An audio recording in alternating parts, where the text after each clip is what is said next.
whatever it is that you think that you're doing, I'm doing it better. Straight W's, that's my letter. Don't got no snakes, only ladders, ayy. They tryna figure out what's on our plate. Infinity sideways, we already ate. Skipping this basic, skipping this class to stay out of trouble, now I can relate. Nevertheless, again, I'm doing great. I just finished this thing, ain't no debate. You ain't my dog, you ain't my family, and sure as hell, you're not my mate. Yeah, I take my place at the summit. I can't wait till we countin' them hundreds. I cannot lie, I ain't rich, yeah, but when I say my time coming, it's coming. And some of y'all got ahead of me, to be honest, I wasn't even running. But very soon I'ma run it. I demand it, man, I want it. Push start, ayy. Ball so hard, ayy. Raise the bar, ayy. Turn into a star, ayy. Play my part, yeah. I aim too far. I do it big. I keep it large, okay. Live it up. This is fake, better give it up. Young, but I feel like I've seen enough. Numbers going up, better keep it up. Ain't slowing down, better live it up. About too hard, ayy. What? About too hard, ayy. What? About too hard, ayy. About too hard, ayy. They not gon' like this, don't like surprises. I cause a crisis, man, I'm a scientist. With the music I spice things, up to my liking. Man, I want nice things, nice things. That's not an AK, it's a Uzi. I pull up and shoot it to movie. I'm chasing the bag, not a coochie. Cut ties with the fake, now it's Gucci. Word of my niggas from the 021. You count 6 shots and I count 2 guns. Some people still think I rap just for fun, but soon they look up to me just like the sun. Yeah, you can come over here. Swear it's like no career. Swear you got no idea. Soon you'll have no career. Take a good look in the mirror. They need to know that I'm here. Don't you act like it ain't clear. Yeah. Push start, ayy. Ball so hard, ayy. Raise the bar, ayy. Turn into a star, ayy. Play my part, yeah. I aim too far. I do it big. I keep it large, okay. Live it up. This is fake, better give it up. Young, but I feel like I've seen enough. Numbers going up, better keep it up. Ain't slowing down, better live it up. About too hard, ayy. What? About too hard, ayy. What? About too hard, ayy. About too hard.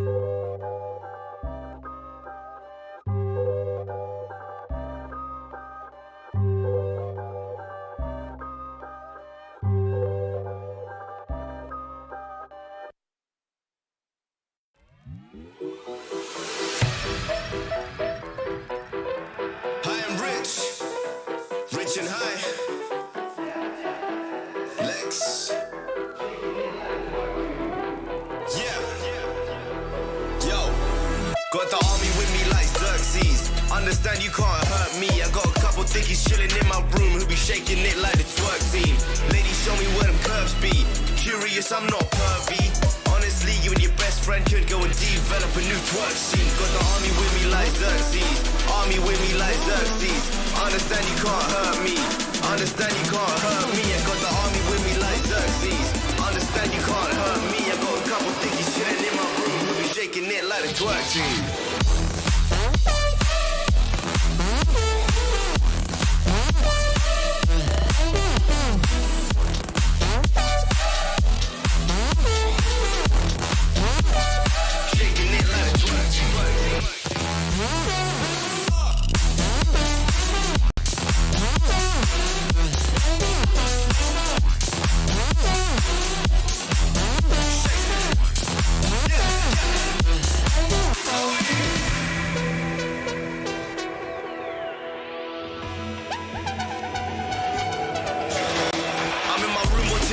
Surrounded by wet chicks, passing that sticky, we smoking that Vestis. Yeah, car, you know we do it. One showing off, yo, we come to bruise it.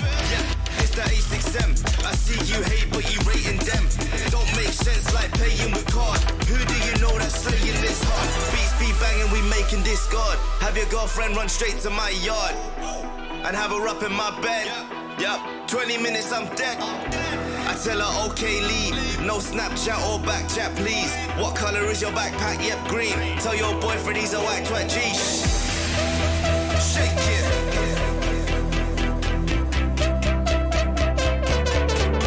Shake it. Shake it. Let's go. Army with me like Xerxes. Understand you can't hurt me. Got a couple dickies chilling in my room. We'll be shaking it like the twerk team. Ladies, show me where them curves be. Curious, I'm not pervy. Honestly, you and your bestie could go and develop a new twerk scene like.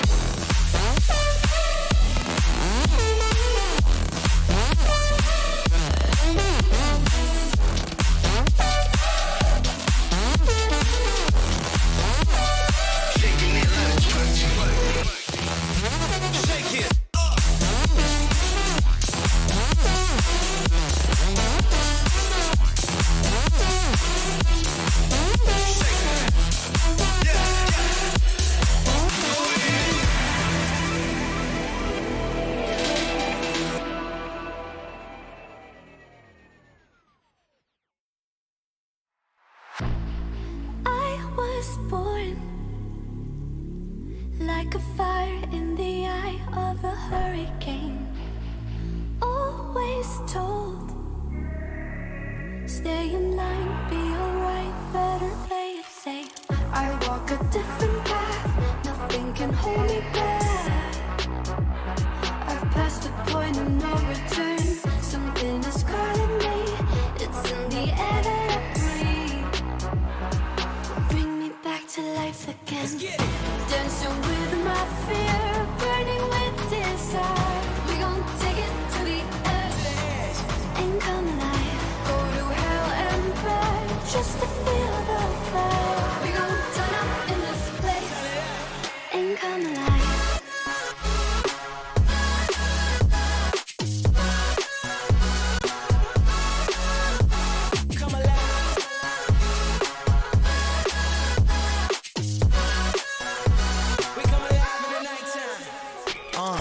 Fly so high they can't touch us. So top notch, none above us. We done came so far, now we up now. Had a vision, stuck to it, never back down. Never had much, now we own the whole thing. Spread it all around the world, watch it all change. Came alive, now they all see the greatness. Light shine so high they can't take it. Dancing with my fear, burning with desire. We gon' take it to the edge and come alive. Go to hell and back just to feel the fire. We gon' turn up in this place and come alive.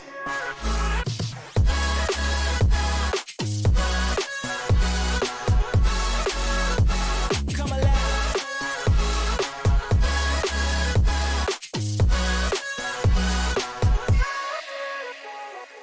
I walk a different path, nothing can hold me back. I passed the point of no return, something is calling me. It's in the air that I breathe. Bring me back to life again. Dancing with my fear, burning with desire. We gon' take it to the edge and come alive. Go to hell and back just to feel the fire. We gon' turn up in this place and come alive.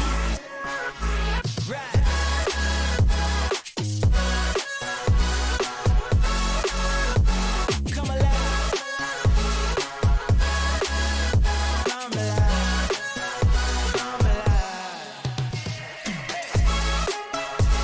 Come alive, come alive, come alive in the nighttime. Come alive, come alive, come alive in the nighttime. Come alive, come alive, come alive in the nighttime. Come alive.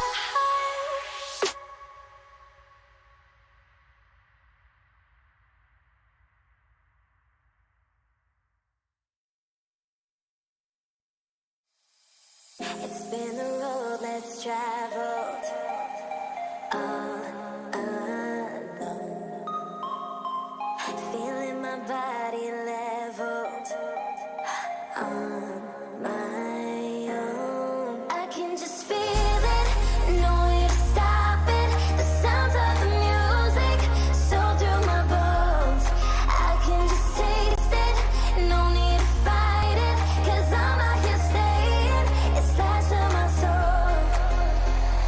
'Cause lightning and thunderstorms are never stopping me before. This night is never over, not until I leave the floor. So that's the passion, baby, I can never get enough. So don't you try and stop me, dance until the sun comes up.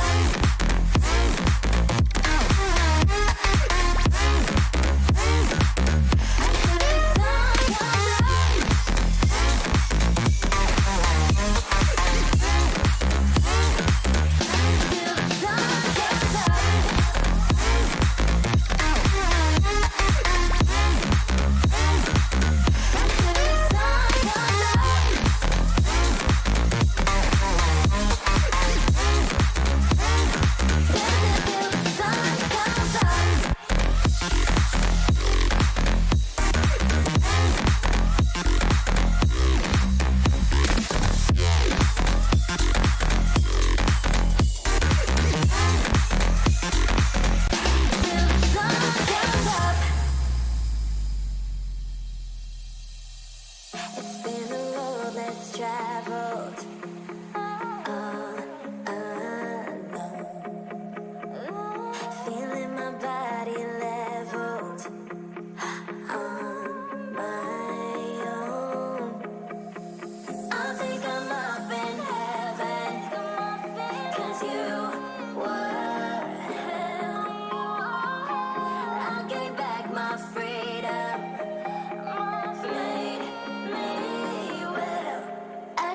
just feel it, no way to stop it. The sounds of the music, so through my bones. I can just taste it, no need to fight it. 'Cause I'm out here staying, it's back to my soul. 'Cause lightning and thunderstorms are never stopping me before. This night is never over, not until I leave the floor. So that's the question, baby, I can't ever get enough. So won't you try and stop and dance until the sun comes up?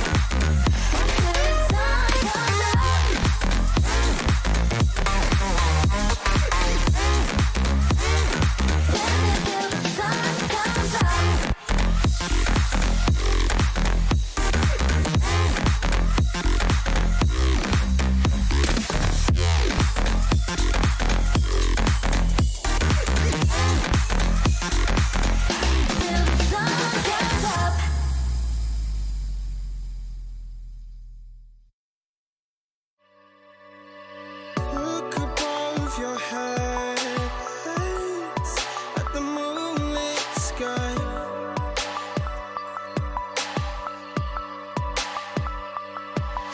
The stardust drifts and shines brightly in your eye.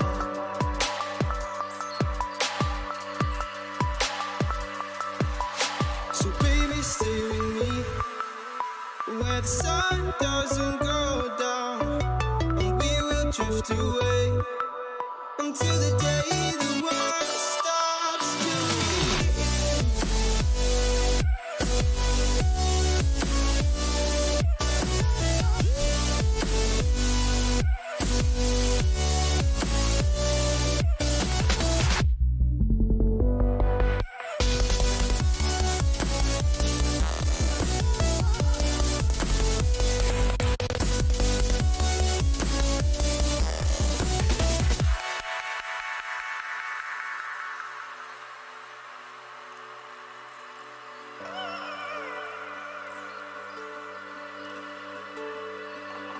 Oh, baby. Oh, oh, oh, oh. Oh, oh, oh, oh. Yeah, yeah.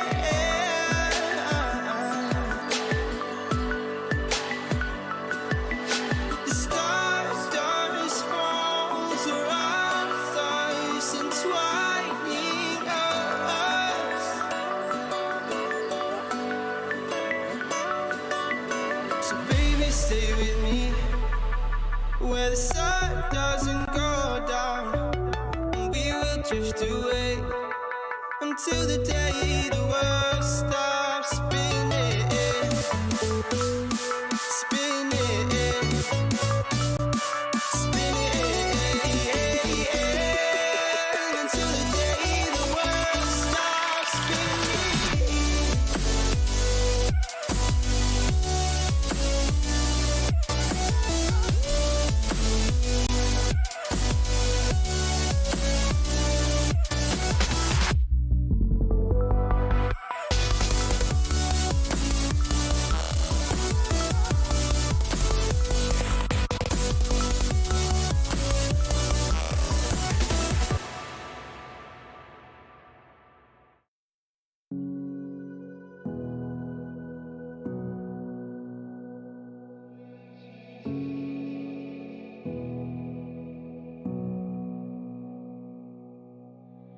Sitting on a bench, waiting for the time to pass, dreaming of what happens next. I see what I wanna be, questioning my destiny, only knowing what I see. I don't even realize I've already made a path, and I can change it anytime, but can't take it back. I know what I want, but it seems so damn far away. I know I sound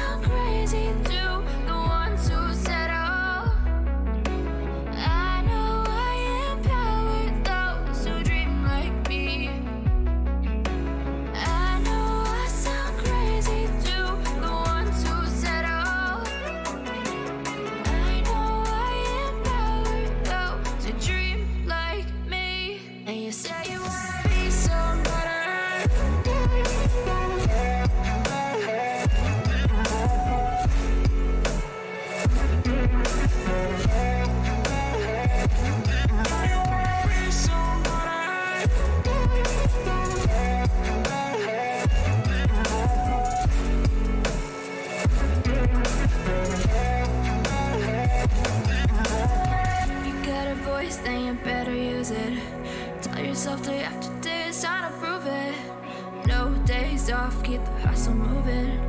Wanna see you be what you want it to be, prove it. I know I sound crazy to the ones who said all. I know I empower those who dream like me.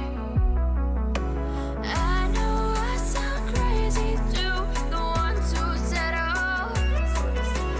I know I empower those who dream like me. And you say you wanna be somebody.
Rich and high. Lex. Yeah. Yo. Got the army with me like Xerxes. Understand you can't hurt me. I got a couple thickies chilling in my room who be shaking it like the twerk team. Ladies, show me where them curves be. Curious, I'm not pervy. Honestly, you and your best friend could go and develop a new twerk scene. Got the army with me like Xerxes. Army with me like Xerxes. Understand you can't hurt me. Understand you can't hurt me. I got the army with me like Xerxes. Understand you can't hurt me. I got a couple thickies chilling in my room who be shaking it like the twerk team.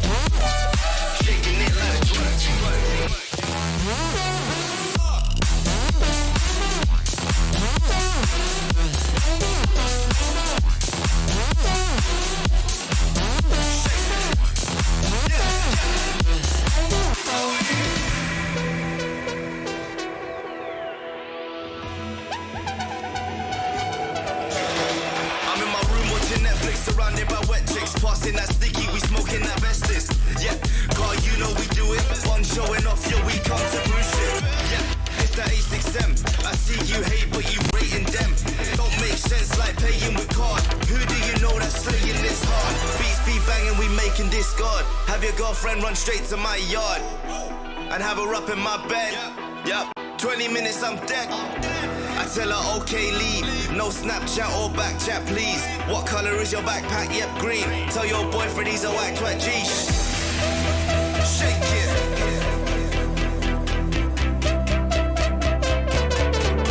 Shake it. Shake it. Let's go. Xerxes. Understand you can't hurt me. Got a couple dickies chilling in my room. We'll be shaking it like the twerk team. Ladies, show me where them curves be. Curious, I'm not pervy. Honestly, you and your bestie could go and develop a new twerk scene like.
It's hard, you know. I just wish someone on my team would have told me. Apparently, I'm really not that good with this thing. Also, I die way too often in apartments. Seem to never have enough money on buy rounds. And flashed 4 teammates just yesterday. Wait, what? I didn't. You did, Sean. Oh. But I'm much better with the 5-7 than you are, Elias. And I got 34 entry kills last week. And I should actually be playing B-side. I'm much more useful over there. What grade did you get this week? I got a C. That's not too bad. Right? Let's go. Nope. Gotta go.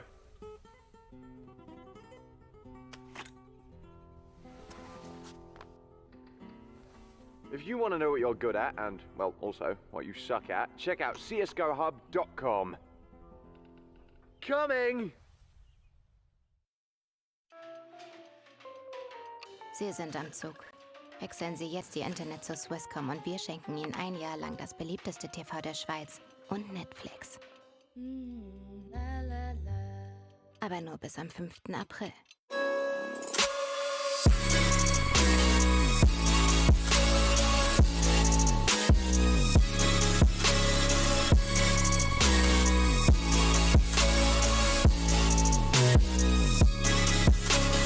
You love it, you wear it. What's your style? Get your merch at shop.eslgaming.com.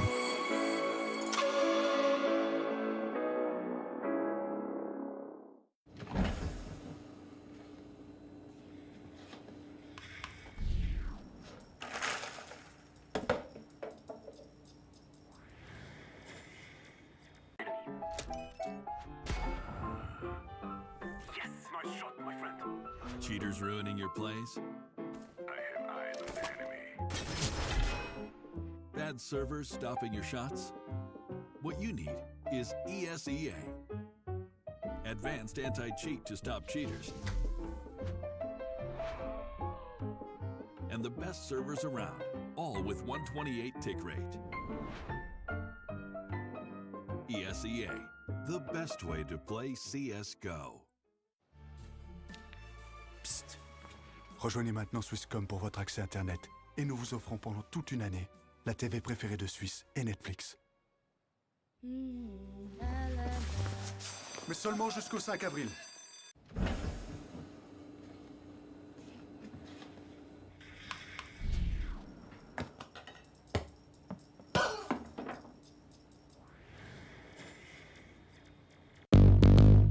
What's your style?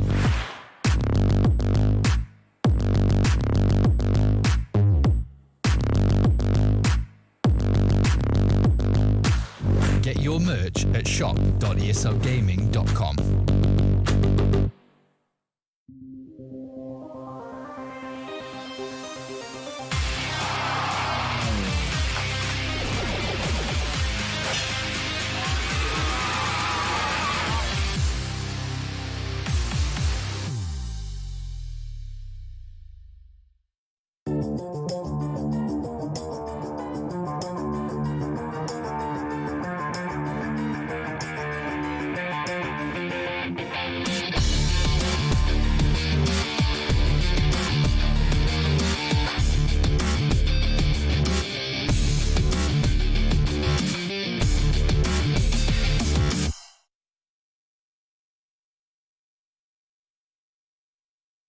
Good evening out there and welcome to matchday number 6 of the ESL Swiss Swisscom Hero League.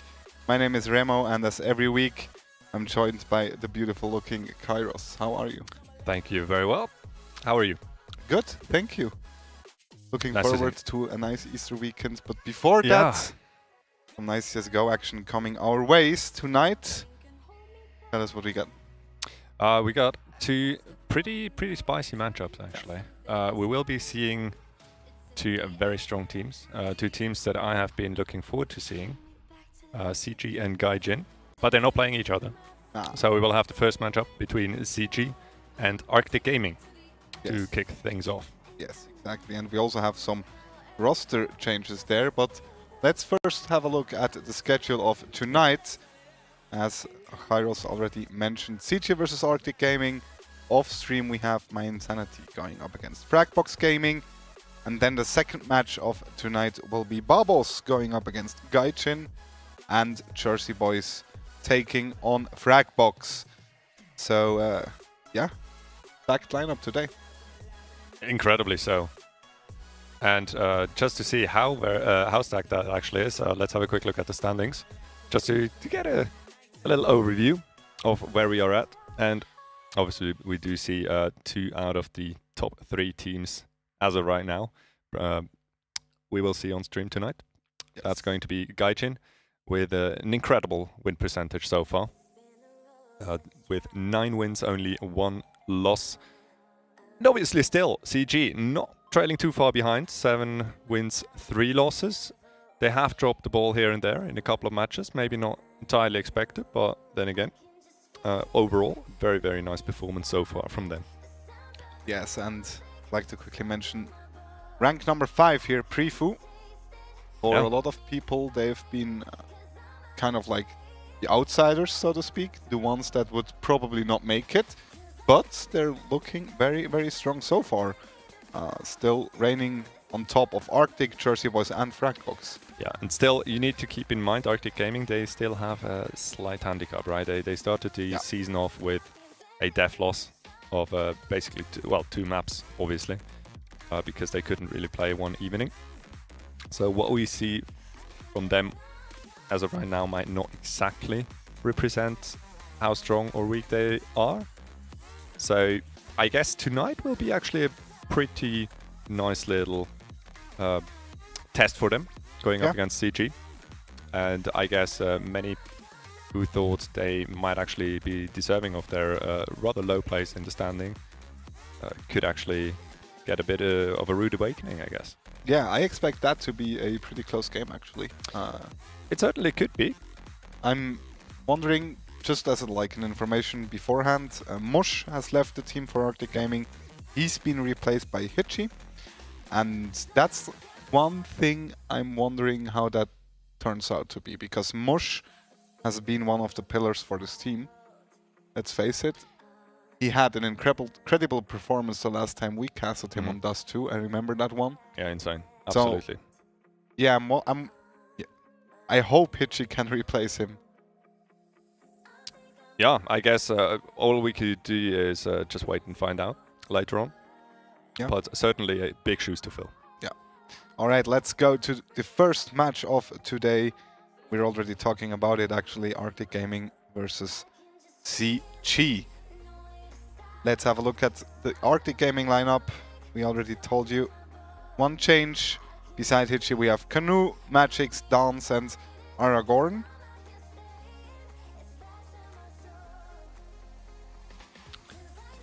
Best map, Mirage. Best map, DE Mirage indeed. I wonder whether we'll see Mirage today again or not. I can imagine. Well, it is one of the most played maps, so we will probably see it. I guess if you go and statistically. if they're confident on it, and I guess CG is confident on Mirage as well. I'm pretty sure CG is, yeah. Let's have a look at their lineup. We see Nikista, Risk, Yahiko, Manberry, and another change. Chrissy actually replaces Neox on the CG lineup. So we do know Chrissy. Good player. Yeah, massive player. Obviously, has been in the Swiss scene for quite a long time. Yeah. So pretty well known. So I guess he should be a decent fit for that team. Yeah, I agree. Best map, Inferno. I would love to see Inferno today. Inferno could be a spicy one, sure. Then again, between those two teams, honestly, I feel like we have a lot of maps that have really, really good potential for a nice entertainment tonight. Yeah, we actually do have the map votes, so let's jump right in and see what's going on. Nuke banned, Overpass banned, DE Train banned, Vertigo banned, and yeah, we're pretty good at predicting maps, right? Well, you certainly absolutely hit a nail on the head, yeah. In all honesty, I'm pretty happy this time around that the Autobahn did eliminate Dust 2, because I do believe we have a more entertaining, more interesting matchup on Inferno and Mirage. Dust 2 most likely would have been a bit of a letdown, I could imagine. Yeah, that's true. Well, yeah, I'm super happy actually to see an Inferno as well. Yeah. I just want to point this out. I'm kind of sad because Spirits and the other one were able to cast Vertigo on Tuesday. Yeah. And I would love to actually cast Vertigo. We'll get there eventually. You think so? Yeah, I do believe so. At one point, maybe only in the playoffs. Who knows?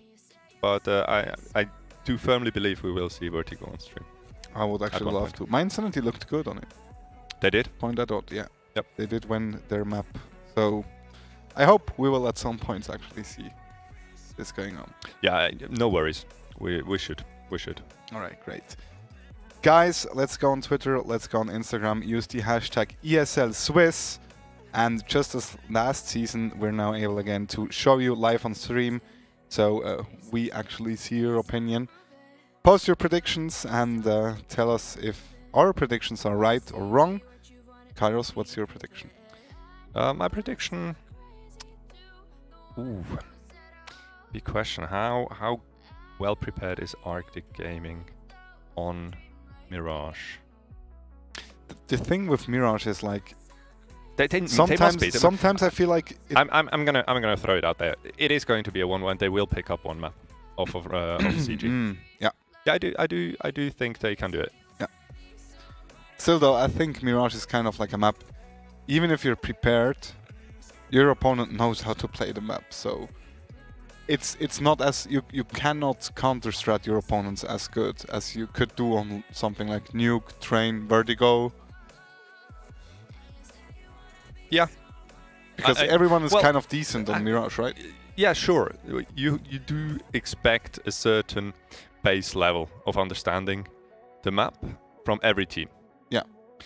Still, a team that is well prepared and ready to go slightly more in depth on the map is still able to actually get a pretty decent advantage. So that is true. I do have high hopes. Yeah. There's also way different ways of taking on Mirage on both sides, CT and T. We see this on the pro level as well. Like a lot of teams, they just straight up don't care about mid. Yep. And other teams are very aggressive on mid. They do want that mid control. I feel like it's two very different trains of thought, really. Yeah. Whether or not you do want to work off of mid control, or whether you like to kind of send your players towards the extremities and work back in from there. But we will be joining the teams on Inferno first and foremost. Yes. Mirage will be on stream later on. Inferno, always quite interesting to see how the teams approach this map. Here as well. Super early aggression actually coming up from the CT. Yahiko peeking into second mid. Nice pop flash there from Monberry. Can't they instantly get 2 kills? Yeah, that's why 2 very, very quick kills. Crazy, not stopping for anyone. Keeps on fighting, unfortunately loses his life though. Which might give Arctic Gaming a little bit of a chance to catch a breather. Yeah, let's see what Arctic Gaming is up to right now. It's a 4 versus 3. Even though CG had a very aggressive take on mid, and still have a lot of control of mid with Yahiko here, they do decide... Oh, now actually the third player is rotating. Yahiko gets the bomb carry. What an important frag there.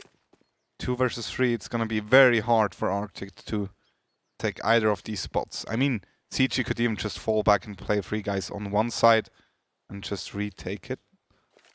They do have a kit on Monberry.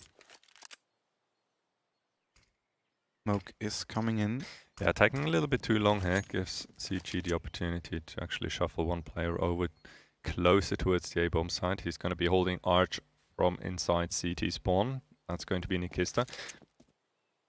But apparently he does have a feeling they might still be hitting B after all. They haven't really made any sound towards A so far. And Reach will be instantly cleared. Frag goes the way of Arctic Gaming, and with the bomb being planted, we do find ourselves in a 2v2 after plan position, and quite good chances here for Arctic Gaming to bring it back here in the pistol round. Yeah, I agree with you. That take on A-Long catched him totally off guard, and now it's a very hard job to actually retake that one, especially against one player in pit. Nikista. Yeah, you only get so many chances to get that one tap off on the pit player. Yeah, now he's being faced by both players. He catches Canoe, but Hitchy is here to take home the first run for Arctic Gaming after a bad start, honestly. Looked a bit rough around the edges early on, but very nicely recovered. And CG just not completely committing on that two-man hold on A. Nikista unfortunately moved basically in the worst timing that you could find. Again, away from the position that they basically walked right past him. And we talked about Hitchy, and if he could actually provide as much firepower as Mush, 187 ADR, albeit just one round played, but he played a huge factor in that pistol round. Very nice clear on the A player as well. Also quite interesting take actually to simply slowly walk through long. Yeah, I guess they were a little bit lucky because Nikista was just rotating over to B.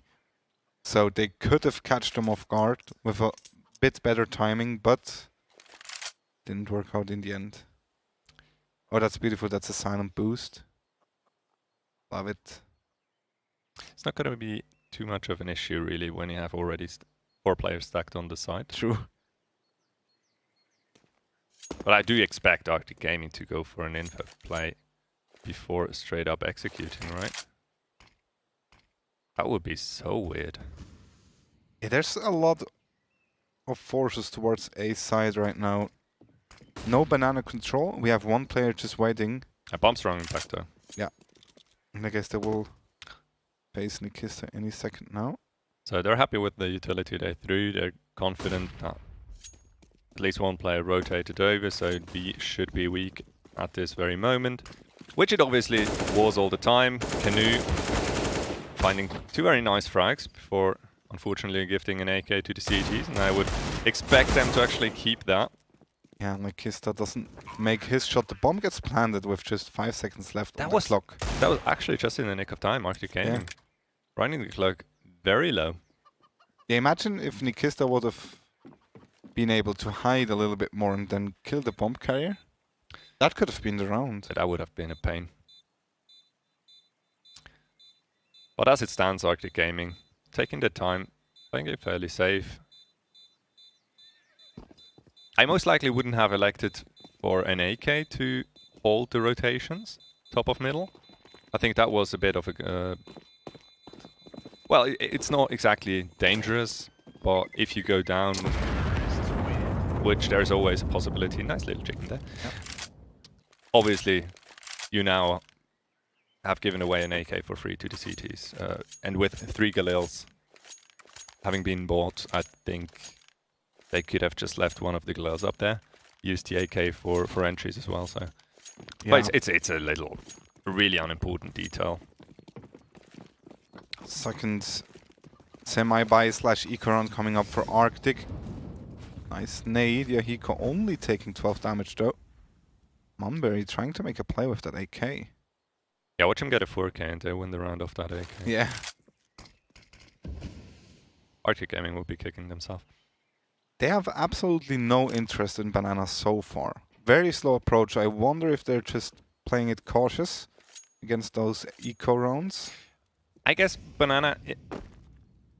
It's inherently takeable. Inherently, but it is also incredibly dangerous because if 2 players face you with Deagles at top Banana, and you got 3 players lined up, that can go very bad very quickly. Yeah, that's true.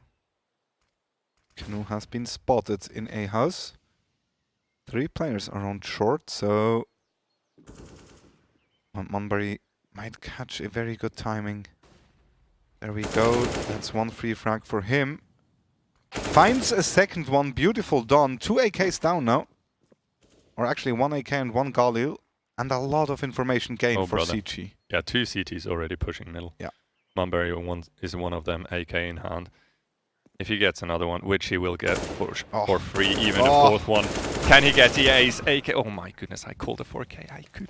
Yeah, you actually did. And I Manberry could try. did so beautifully. Dance gets another one, but with just 18 seconds on the clock, that's just not going to happen.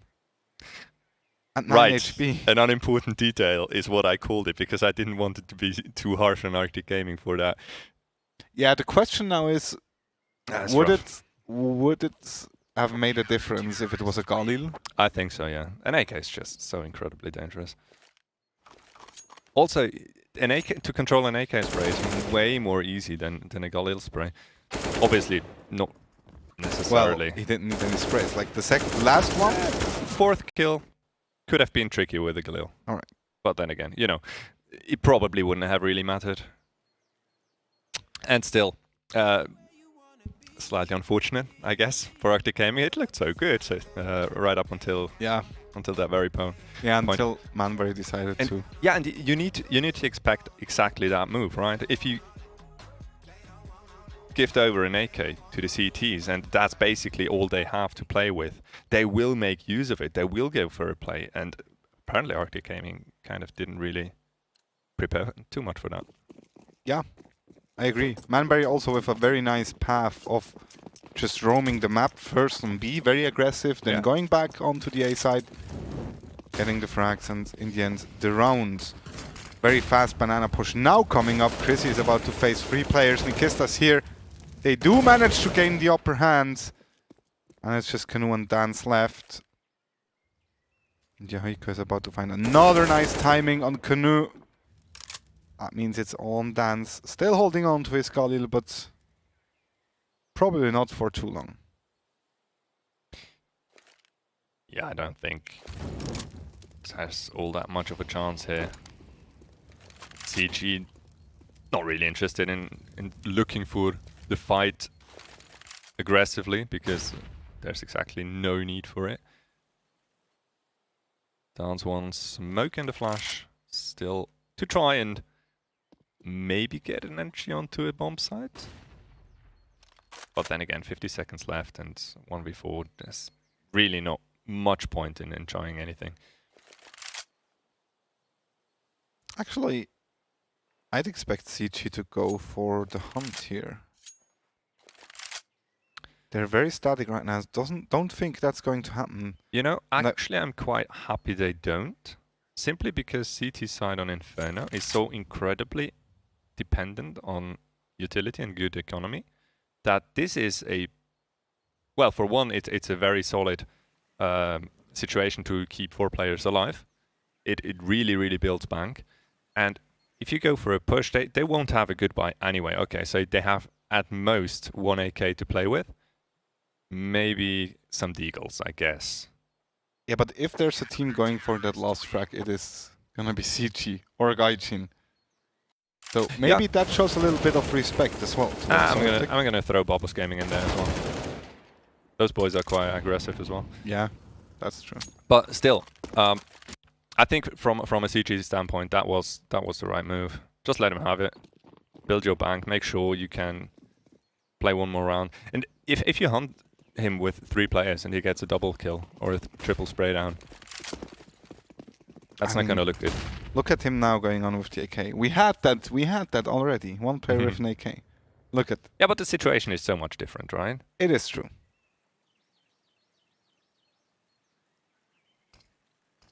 Arctic Gaming very much committed here to that B play. We only have Canoe slightly hanging back, roaming second mid now, starts to move up and most likely join his teammates sooner than later. But if they're not careful enough, there might not be any teammates to join anymore.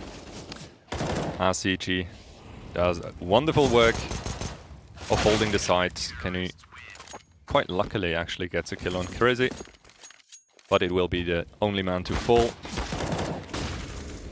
And CG now with another very solid round win, finding their groove here on Inferno. Yeah, now the op comes up for Chrissy. Looking forward to that one. Actually, a double op with Risk as well. obviously we've said it time and time again, CT side is so important, and the mid push comes in as well. Looking forward to that one. First though, Nikista and Chrissy finding the entries on the B-bomb side. Yeah, Chrissy's kill is just adding insult to injury, and it's so incredibly annoying for Canoe. He should never be the one to extinguish that Molotov. At every single second, he needs to have his gun out if he goes for that peek. Because this way, he basically turned the corner without being able to fight back, and obviously lost the duel instantly.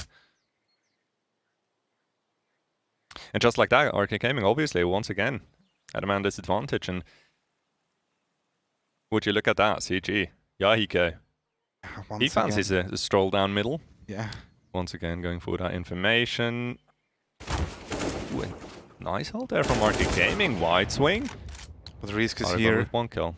Takes back that kill, 3 versus 2. And really not all too much information or map control for Arctic right now. They're both slowly moving towards the A-bomb side, but 30 seconds on the clock, and now I think Risk is about to hear them. Most definitely. Also very nice position that he's holding up in apartments. Pretty straightforward, but then again, maybe not necessarily the position that you would expect from him, especially with an AWP and playing solo on side. And Magic's obviously already surrounded by basically all sides. Might as well try to stick the bomb somewhere. Unfortunately, the Risk still had an angle out from Palace and no bomb plan for Arctic Gaming. And yeah, Arctic Gaming, they certainly should start working on not losing players within the first 10 to 15 seconds, I guess. Because it is really lacking they're really lacking in map control due to those early frags. I agree. Now the fast push second mid is coming up. Let's see if they just try to drop down like a waterfall on the A-bomb side. They are moving slowly now.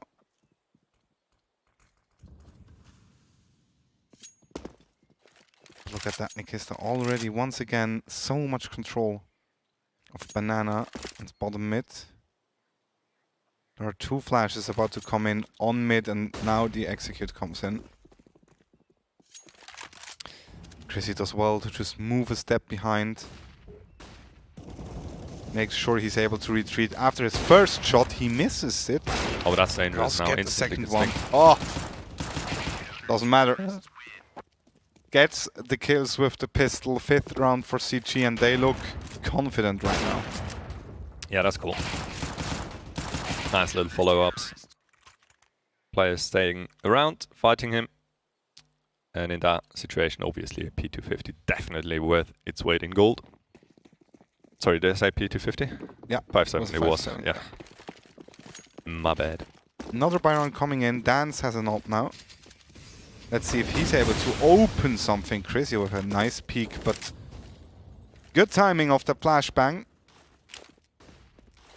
And I think for the first time in this first half, we see a little bit of map control for Arctic Gaming coming up. Canoe with the entry. Do they expect Yahiko to be in abs as well, though?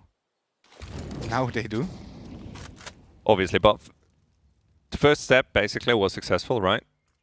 First of all, not lose anyone early on. And look at what it does to CG. It actually forces their hand. They need to go aggressive now somewhere.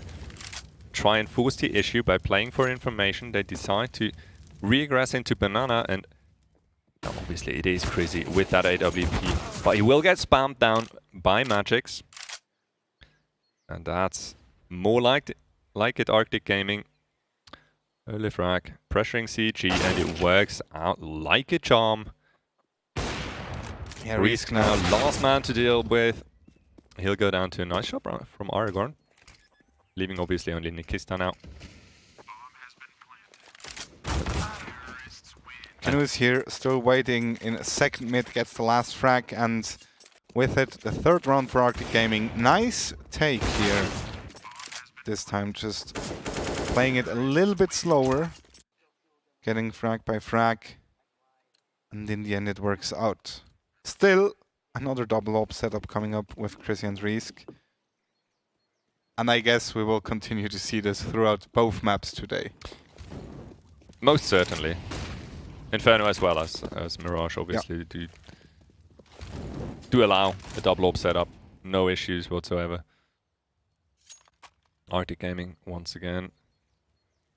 They do fancy peek into apartments. Risk ready with that AWP. It's a pretty tricky angle actually. If he shoulder peeks, that's a hard shot to hit. And it's a long way to fall back, but he does have backup close by. Nice Not kill. needed. Nice shot there. Canoe committing to the angle. And Monberry with a cheeky little boost. Easy frag for him, and actually Aragorn probably didn't even spot both players there. Nice flash. Risk nearly actually gets that kill towards mid. Dan's now able to hold that angle. Very slow approach, once again, from Arctic, but they do have quite a bit of map control now. Still, though, lacking 2 players. Make it free. It's not gonna help out.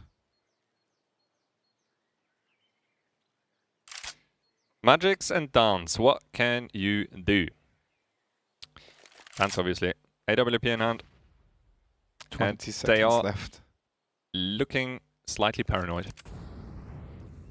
Which is understandable, because the situation they're in is very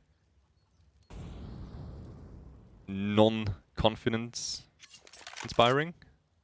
Yeah, it's just messed up. It's just messed up. Let's face it. There's really no point in doing anything except saving here. They still have a ton of utility, even so, even more worth it. They do save the weapons in the end. That means Arctic is going for another buy. Risk doing a lot of damage this round, finding 2 frags. Make it 6 for CG. Still though, I think if Arctic can get up to around 6 to 7 rounds, still very doable for them. But they need to find some way to fight against that pressure coming up from CG round after round. This time they do not find the entry, and funnily enough, Chrissy and Risk just switched positions, which I kind of like, because that different playstyle can, in the end, turn around very fast and keep your opponents guessing. Especially if you, obviously, to rely quite heavily on the AWPs to get entry kills for you. It's massively important to keep them moving around and kind of keep the T's guessing where exactly you're posted up. And that's just no easier way to do that than just to switch players around, right? Yeah. Because even the same angle, people play it differently. They do hit different timings. They re-peek or they don't. They hold a slight off angle or a more passive or aggressive angle. It's so many different ways you can actually play an AWP. Risk now being greeted by 4 players. Does well with the Molotov, has Manberry posted up to help him out with that flashbang towards Pool. Yeah, and CG is still not really feeling pressured. Anyway, yeah, although Canoe's moved up quite par with Crazy, 2 very solid frags on Dance. Does get taken out. Canoe takes one as well, but Nikista's still in pit and they have no idea about that one. Gets the bomb carrier, and that means round for CG. As Nikista finds the second player as well. Nicely done. I love the fact how CG just stood behind, did not over-rotate. They were aware that Arctic Gaming likes to just move around. Yeah, also there was no real pressure being built up towards B. Sure, they threw smoke maybe. It did show some presence, but no one really committed. And as long as you got Risk holding a somewhat aggressive angle with an AWP and he doesn't spot anyone, then there's not really all that much reason to start rotating towards the bomb site. And I guess that's something that we will be seeing from CG quite a lot. Those really calm and kind of calculated moves. Yeah. Or at least I would expect them to do that. Fast B push coming in. Nikista gets the first one. Canoe trades one back, but is that enough? Dance gets one as well. 3 versus 4 now. Do they expect Risk waiting behind that smoke here? As soon as he lets loose a shot, he's going to be spammed from every angle. He's completely blind. Never mind, actually, no one really reacts to it. And just like that, it's just Hichi left against Yahiko and Risk. Tags one player a little bit, but Risk... Alright then. Very confident with the repeak. 8-4, and everything just went down so fast for Arctic after that plan. Yeah, I'm sure in this very situation that we're seeing here, Risk was super surprised that he was still alive after that flash. Because everything kind of would make you believe, well, at this point, sure, you got a kill, but you're a dead man. Yeah. But no. I mean, he even walked against the pillar with that flashbang, but no one really cared about it, I guess. Busy once again with the peek on Banana. And Arctic Gaming, it can be quite annoying really to need to be so incredibly careful, because if you know your enemy on the CT side is playing 00 setup every single round, it takes so much time to clear all those angles where they could be hiding, could be peeking you. Hell, they might even swing on you with a weird timing, and you have to be ready for absolutely every opportunity and every possibility, which is so straining. Yeah, that's true. And then you have players like Yahiko and Malmberry just creeping up your back and getting the kills from behind. So not an easy job at all for Arctic so far. Mid take is coming in. They do get Yahiko and Malmberry, but Risk is here. Only good for one though. Nikista gets one back as well. It is just Chrissy left with a knob, and that's going to be a hard one. But do not underestimate that man. Aragorn with nice 4K. Worth mentioning as well. Yeah, really solid entries there. Onto the A-bomb side, basically taking care of it all by himself. Yeah, nice little pop flash into mid actually to go for that fight towards Arch. Not Arch, Porch. Yeah. I meant to say it was obviously towards short. And I do believe both players actually were caught by that flash. Chrissy actually doing well, saving that up. Making sure they can more or less buy through to the end of the first half. And this one is going to be important for Arctic, because that could really mess up their money if they were to lose this round. I wonder what Arctic Gaming is looking for, like score-wise. After all, it is their pick, right? Yeah. And I have to say, it is from the beginning. I think it's quite. How would you say? It's not overconfidence, but it is quite assertive to go for Inferno. Yeah, that's kind of. You know what I mean? Yeah, you go up against CG and you think, like well, a game okay, plan. Inferno is like the map that we can beat them on. Yeah, and then you have kind of like a game plan, and you're like, all right, we're getting X amount of rounds as T, and then we know we can overtake them on the CT side. I'm pretty sure, as of right now, it's not really going as planned.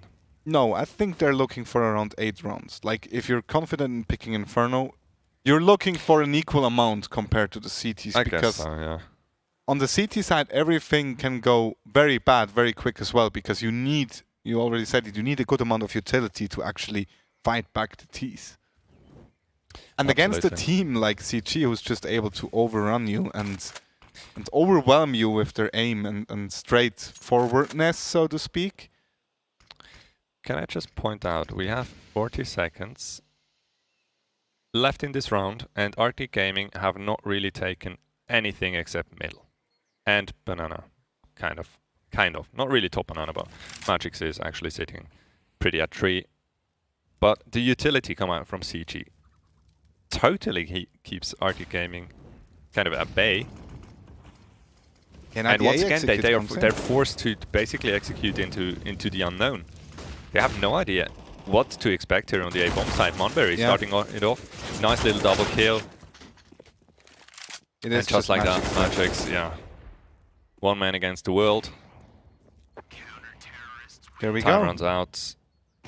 And this is something to actually keep an eye on, right? CG, their playstyle, their setups, the way they rotate or don't rotate, actually has a very strong impact on how you are allowed to move around and structure your T side.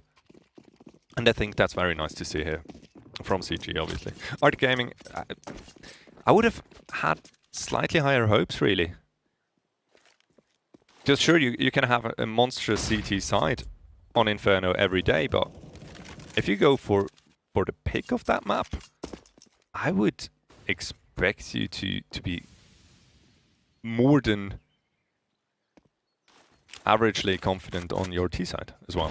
Well, the playstyle really reminds me of the old Navi playstyle on Inferno, right? Yeah, but hitting one of the bomb sites at the very last few seconds, but they're missing one like big part that Navi always had. Is like Navi had banana control, they had top mid control. Exactly. It's not actually a decision that they made. It's more like CG actually forcing them to play this way, right? Yeah, exactly. And once again, they're sitting in middle and actually quite lucky not to completely eat that nade. Oh, and look at Nikista. Yeah, he needs to find that frag. And then they're all Gucci, so to speak. Risk gets tagged. Lucky to survive that one. And Chrissy actually rotating back, even though all 5 players are right now waiting on top of middle. There goes the execute. Flashbang gives Yahiko a little bit of time, actually. Like 4 players were flashed. Magix gets the entry on site. That was straight up lucky. Do they expect Yahiko though? It looks like it. But Risk once again brings it back for CG. The bomb gets planted, but it is just Canoe and Aragorn left, and Canoe is very low on HP. Doesn't find the frag there. CG now know where both players are. Good find there from Oregon late round from pit. Actually makes it 2 kills before going down to Chrissy's Molotov, but Chrissy too good. Completely demolishes them. What just happened? So one player died to the Molotov, and he gets the second one with the 5-7. So yeah, it is 10 for CG. I was about to say, Aragorn, really good job in winning that round, but not quite. Yeah, nice try.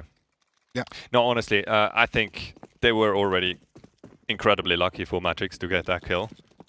Could have easily be a double spray down on the side. Yeah, that's true. By them running in, and this in itself should have basically been the round already. Bit of a freebie to get the plant down and to get to play after plant positions at all. But then again, yeah. Little bit of karma swinging back their way, or just the way of CG Gaming, I guess.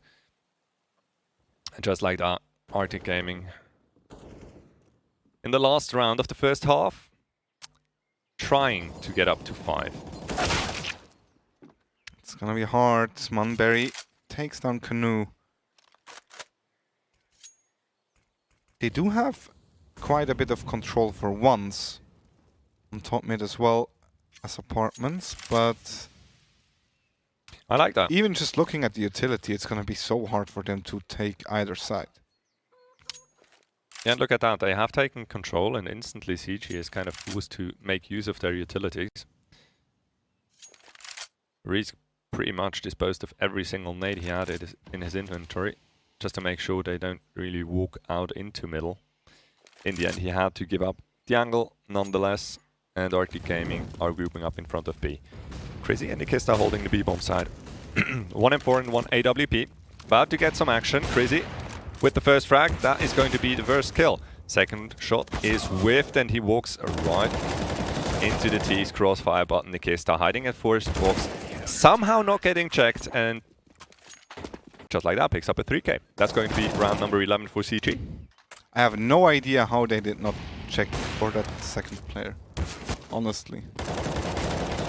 I guess the first kill kind of made sure of that. Because the AWP holding from Dark takes off one player, and the rest that follows in, they have their mind set on different angles already. The first player kind of moves into mini pit and checks first box, right? But if he goes down, someone kind of needs to leave his position and takes over his job. Yeah, but then they just ignore first box. Well, no, somebody should actually take his route. That's true, yeah. And they didn't. They kind of stuck to what they were intending to do, and so it went unchecked. That's, I guess, my reason. Yeah, sounds reasonable. Pistol round, Hichi gets the first one. It's gonna be a slaughter on top of mid. Risk takes at least one back, but Kanu is still strong in pit now, able to hold back the tease. Look at that. Arctic Gaming completely rotated off of the B-bomb site. CG take their time here now. Well, that's exactly what they do. Or not. Kanu walks right into... who was that? No. No, Kanu did get the kill. Kanu got the kill from pit, yeah. Nicely done. And look at that, Arctic Gaming. Their CT setups, they work. That bodes well.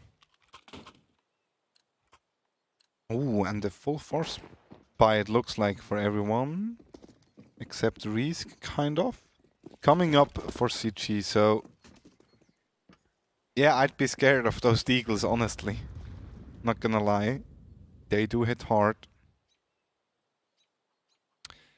Most certainly in CG. Just holding incredibly far back. Not to walk into nade stacks.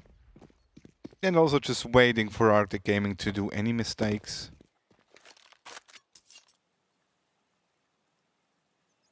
Does that look like a timeout to you? No, I don't think so. I think they're just waiting and exploding fair in a enough. second, yeah. As you say that, they start moving towards B. And that's just a contact play. Kind of letting Arctic guess what They is still happening. have quite a lot of utility, actually. They are set up for a proper execute here onto the B-bomb side. Smoke goes down. Flashes are coming over. First box checked by Monberry. Gets first krill, and Risk doubles down on the Magics. And just like that, bomb side is taken. Bob will be planted, and most likely, honestly, I do believe it, the round is most likely over. Yeah, that's just a done round. That looked so easy, not gonna lie, but CG made it look that easy, like... That was flawless. Yeah. That was absolutely flawless. Everything I mean, went what can you do? their way. No utility on the B-bomb side. Flashes come in. Nades as well as good Molotovs and smokes. And just like that, that's a free bomb side. CG actually leaving with just taking 36 points of damage. Yeah, that was efficient as hell. A lovely pop flashes over. Yeah. They did have the smoke for CT. They basically played that like a gun round, just with pistols. Yeah, and it worked out. Marvelous. Arctic had no idea they were about to hit the Which is B-bomb weird, side, isn't it? like, Because yeah. if you're up against a pistol force, and you don't... Well, first of all, it's weird that you don't have any utility on B-bomb side. Anyway. They did have some, but But it they has didn't been put it used down. like very, very early in the Oh, round, okay. I think. Maybe. And But then still, I guess they were too scared to just hold aggressive angles against those Deagles. Yeah, but at least get into an off angle. Try to jiggle peek it, swing it. You need some information, otherwise that's exactly what's going to happen. They were just very, very defensive on both sides, and that's strange, very strange. That's what happens. Oh my goodness, look at Canoe. Ooh. That's a spicy position. Yeah. And you don't expect to get killed from all the way down in second mid if you're Monberry and just basically casually stroll into apartments. But that's I do so love the weird. move of Nikesta. He knows there's one player very aggressive, so he just takes a lot of control on his side, and just like that, He managed to sneak onto the A bomb side really and get cool. the plant. Really, really cool mid-round call there. Perfectly reacted to what little information they actually got from that kill. I guess a lot of players would have gone back towards second mid trying to get a kill, but Nikista just shifted through short onto the A bomb side, and well, if that he wins the round. Yeah, exactly. If he is down second mid, he cannot be somewhere else, right? Yeah. So there is most definitely a gap somewhere, and well, they found it and made very good use of it. 13 rounds now for CG. Some weapons saved on the Arctic Gaming side. I wonder if they actually do go for a force here behind those two FAMAs. Also makes you wonder whether he actually shouldn't have gone for that kill already. Yeah, or and just walk wait 20 meters further and maybe get a triple spray down. Yeah. Or even But just it's like so a lot of information. Exactly, but it's so difficult to actually keep that trigger control. Yeah. And what are you going to do if he walks past it and kind of hits a weird timing on your teammate? Yeah. Round's over then anyway. Yeah. Oh well. Hard decision. It do be tricky sometimes. Yeah. We do actually see the force coming up for Arctic Gaming. And once again, CG do have banana control. Not too much control in middle, but I guess that will change in a second now. As they both try to get at least a little bit control on top of middle.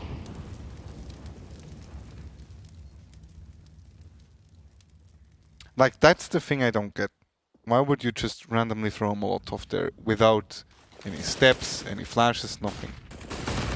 Just purely on timing. They do get, however, a nice frag with the flashbang, but there's no utility left on B right now as Munberry takes on the A bomb side. And CG needs to hurry up with their execute here. The rotations are coming in. They haven't really made all that much progress here on short. Sure, they do get one kill, but in the meantime, basically every single player from Arctic Gaming has made its way over here. There we go. Nice round by Canoe. Yeah, also Magic's. Yeah, good push there. So sure, so confident to go for that clear. Easy frag. And just like that, CG now with an eco round. Obviously still a lot of deagles, and we've seen them use those pistols really well just a few rounds ago. This time, Kista's doing a lot of trouble already on A. Just sneaks past short and catches a beautiful timing. God. Doesn't get the kills though. Might get one on long now with the reload. First start Hitchy. So lucky to still be alive. And that round could have been over twice. Yeah. Because it's been so unlucky. Tags another player. Finally, the first frags are falling. Aragorn and Magix taking control for Arctic Gaming, and Canoe finishing it off, taking round number 7. Yeah, and I'm going to say Arctic Gaming are actually quite lucky to get away with that. Yeah, Nikista was so unlucky. Like Nikista should have had that round in the back twice. First on short, looking at 2 players not really ready for him, and then onto Hitchy. Could have easily been a tag or 2 and an open arch side. So it was an eco round, so nothing to worry about. Oh yeah, that's easy to brush away. For at least for CG. CG is pushing towards bottom middle, but Risk somehow doesn't find the kill. Nikista helps him out. 4v4. Very uncharacteristic from Risk to whiff that shot. But then again, it can be very, very difficult to actually see players through smokes. I personally do have a very hard time with it, more often than not. Canoe. Ooh. Oh, the pop flash could be perfect. Actually, unfortunately, just missed the timing on Munberry. He slides out of apartment, and that's going to be, once again, around basically in the back for CG. Very nice idea and they had the timing almost nailed. Yeah, but Munbury just walked past the flash. Oh, goodness me. Nikista once again almost ready for the double spray down. That man's quite unlucky right now. Yeah, I was about to say he shouldn't pay for a lucky wheel tonight. Or he should not go to the casino in general. Probably won't come out that good. 14 for CG, and Arctic Gaming still has a good amount of money actually in their banks, but yeah, if CG were to take another one, it's gonna be hard to actually bring that one back. CG looking good, confident, very sure about what they do. Yeah, not really much you could actually kind of critique in their playstyle. But then again, it is all up to Arctic Gaming now to try and mount once more a defense, but that's not the way to do it. Crizzy instantly deletes Hitchy. Trying to go for an aggressive peek in Banana, taking over that map control. Yeah, and Risk nearly finds stance as well, so...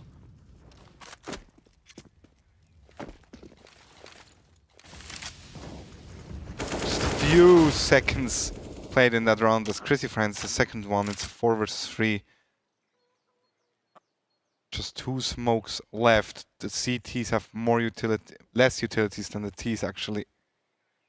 It's gonna be a hard one, and they do a good decision in trying to get a kill, but Risk is ready. You know, there's one close in border as well, so that means the A-bomb side most likely is pretty much free for the taking. Canoe speed out, throws kind of a winged flash, not gonna work out too well. At least gets 1 kill, so that makes life a little bit easier for Argon in the retake. And as unfortunate as this is, that is a retake he almost certainly needs to go for. He knows where that smoke came from. Tries to the pre-fire, not really gonna connect. Yeah, it's gonna be hard to really check both angles at the same time. I like that move from Dance. He knew they need to do something, like they need to find the frag and bring it back. Yep. Otherwise they will just get overrun, and doesn't find one, unfortunately. Yeah, that's right. CG on map point. Inferno about to draw too close.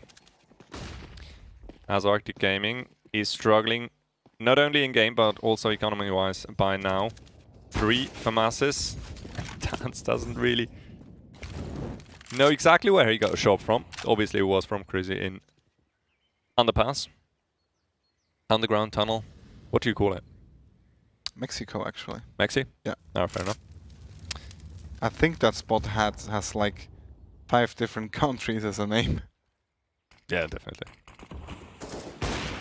Little bit of trouble on the B-bomb side. Let's see how Arctic reacts to that one. Not too much, so good on their hands.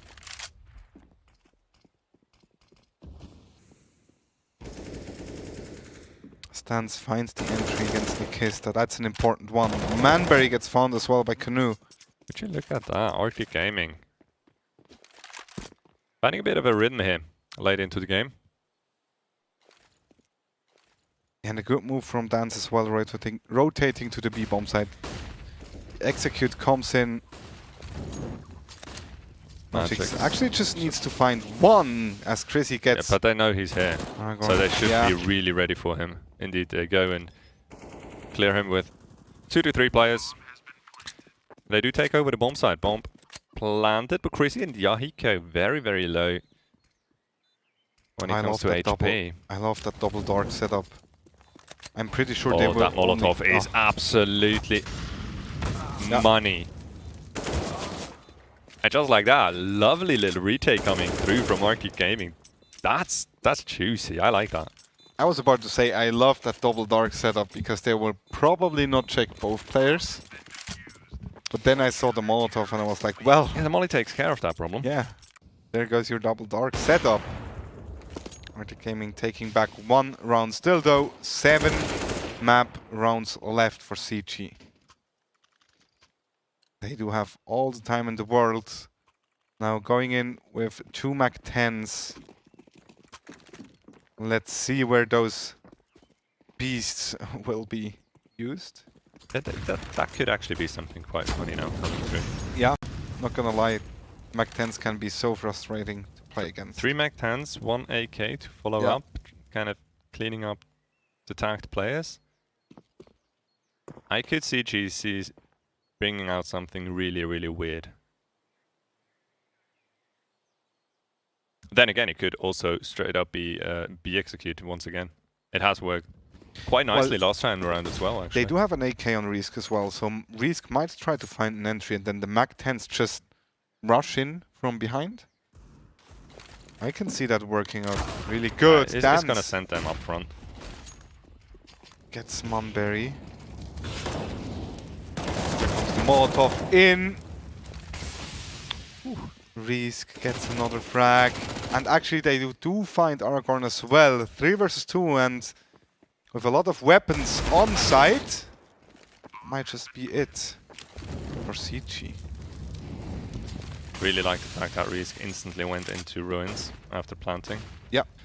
Leaving Yaiko kind of to fend for himself on side and trying to go for the round winning play. I do enjoy that. And obviously a very nice crossfire as well. 2v1 now. That's a done deal. He's taking the bomb though, and they can't find him in time. He actually gets it through. That's going to be round number 9 and stolen right from underneath the noses of the CG players. How unfortunate is that for them? Well, on the other hand, Arctic Gaming. One more try. Taking one back again. To stay alive. That was cool. That was quite. I liked the move. But once again, it's so impressive how cleanly CG actually is allowed to execute onto the B-bomb side, isn't it? Yeah, it doesn't really matter what. Dance gets the entry, but then the team is just like running in as one force. Yeah, and the information is relayed so perfectly. They instantly, they do see one Molotov coming out and 3 players check that corner right after. So you can't really catch them off guard, right? Everything's really, really on point by CG. And it doesn't really matter whether they execute with rifles, semi-buy, or even only pistols, as we've seen earlier in the game. I think that's one very good point, actually. You can't catch them off guard. I don't think we've ever seen CG like having like a big hole in their defense, except for that one time where Canoe pushed on second mid. Yeah, that was a bit of a Other win. than that, no one was catched off guard, it feels like to me, so... True. Also, that's kind of the exception that kind of defines the rule, right? Yeah. If it happens once, then you're actually somewhat surprised. And as I said, a huge battle going down on Banana. Yeah. 3 players falling for Arctic Gaming, 1 even dying inside the Molotov. Oh, look at that. Hika's already inside Yaiko. CT. Oh, there he goes. Too easy. That's gotta be it. And Canoe, the only one left. Munberry just called. He's coming arch, so they're super ready for that one as well.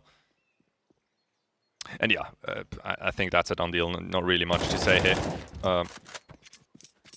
Well. Oh, do they go?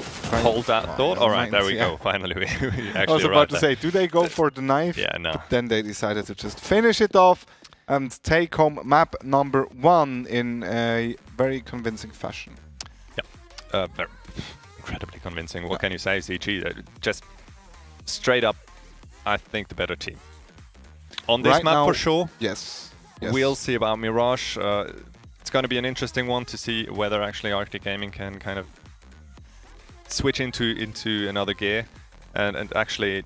Well, they got to shift up a bit of a fight. 2 gears, not only one. Probably, I think you're right. You might be onto something. One might not even be enough. Yeah. Let's have a look at the player stats actually, which is a new feature we have.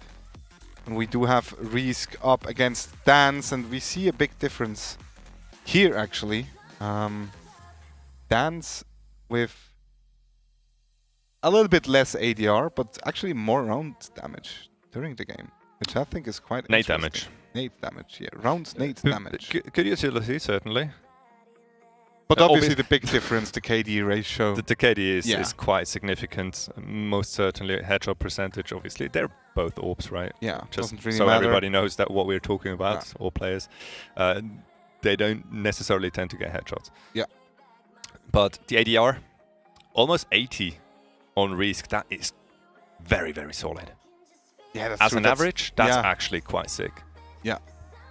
Yeah, like ADR, imagine all those runs you instantly die taking out of it, you get 0 for it. And then still being up at 80, that's like a kill per round. You gotta imagine that one.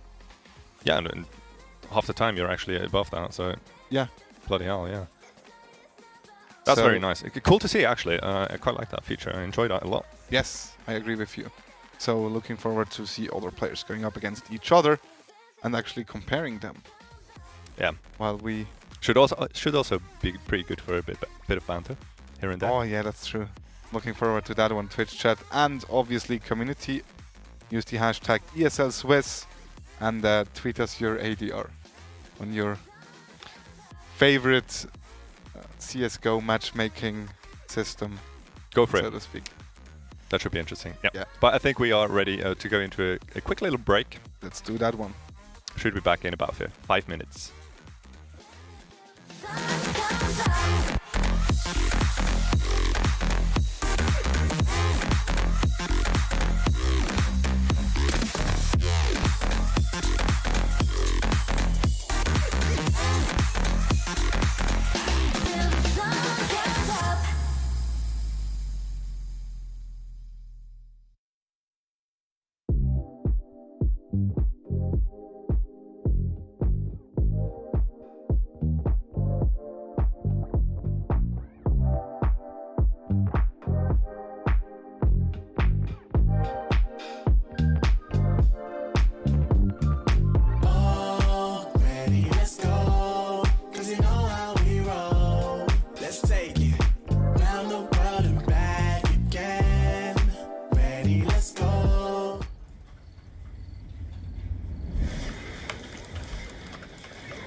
It's hard, you know. I just wish someone on my team would have told me. Apparently, I'm really not that good with this thing.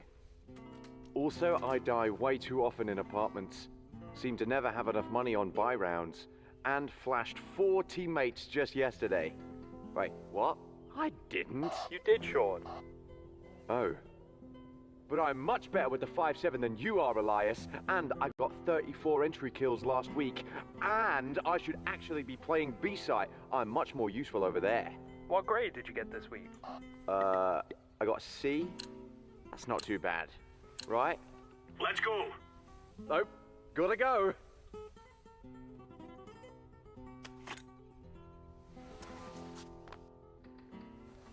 If you want to know what you're good at, and, well, also what you suck at, check out csgohub.com. Coming! Sie sind am Zug. Wechseln Sie jetzt die Internet zur Swisscom und wir schenken Ihnen ein Jahr lang das beliebteste TV der Schweiz und Netflix. Aber nur bis am 5. April.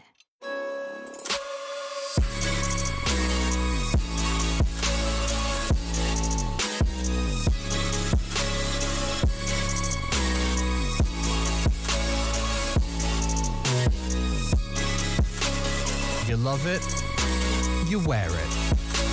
What's your style? Get your merch at shop.eslgaming.com.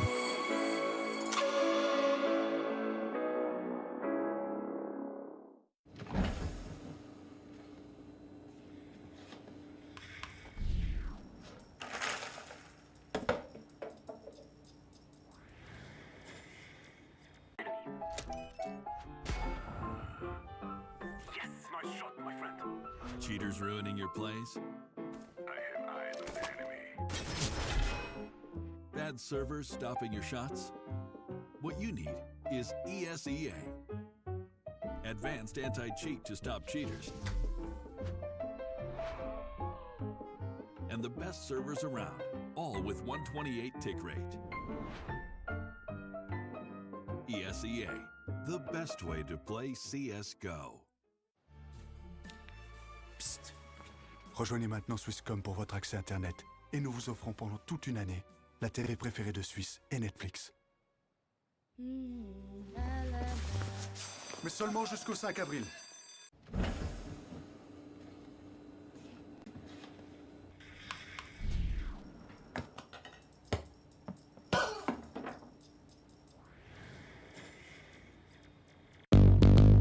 What's your style?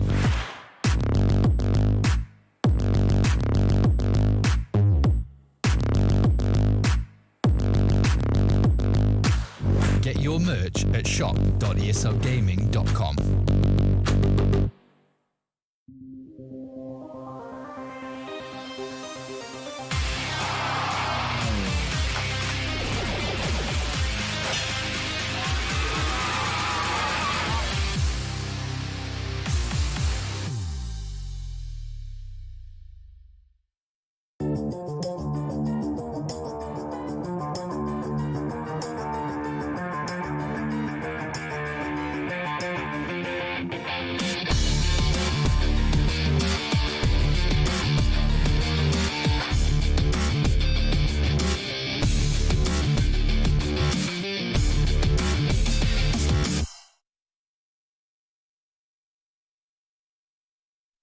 Welcome back to the Swisscom Hero League. We just saw an awesome match number 1, CG taking it home, and we're about to see DE Mirage as Arctic Gaming is looking to try and find the next gear. You don't necessarily sound too too confident. Yeah, but I don't know. Is there a reason for that? Yeah, it just looked like CG is playing on another level right now. CG I mean, really tough not to crack. Arctic did get 7 rounds in the end, but it never felt like they have any chance to actually take this home. Unfortunately not. Let's be real. Yeah.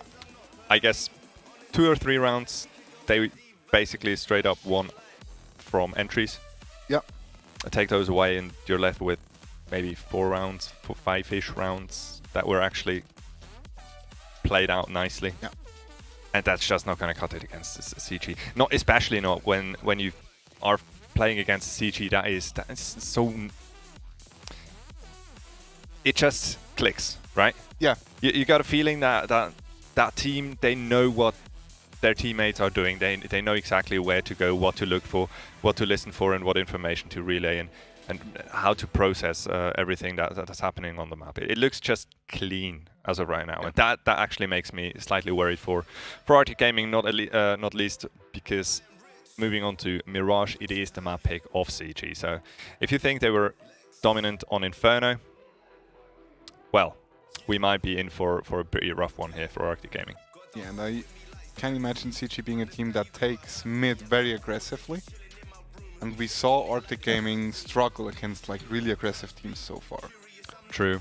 So whenever CG tried to do like an aggressive move, might it be on the CT side or the T side actually, it just looked like Arctic Gaming was completely overrun and had no idea what to do against it. Yeah, that's not really boding well against teams like so aim heavy and confident teams like CG. Interestingly enough, I don't necessarily would put it down to aim most of the time. No. I think more a deciding factor is actually the confidence and the certainty that CG is playing with, which is really tricky to kind of get over. Yeah. And there's basically no way you actually push them or you force them into uncomfortable spots. It doesn't really matter to them whether they lose 1 player, 2 players. They know how to deal with it. They know how to move on from situations like that and actually still turn around the round. And I think that's pretty tricky. Yeah. And we do have a result from My Insanity against Fragbox coming in. My Insanity takes home the first map, 16-11, and yeah, the breath for Fragbox kind of gets less and less. It is the second last play day. They do true. have 2 matches today, but they definitely need some points.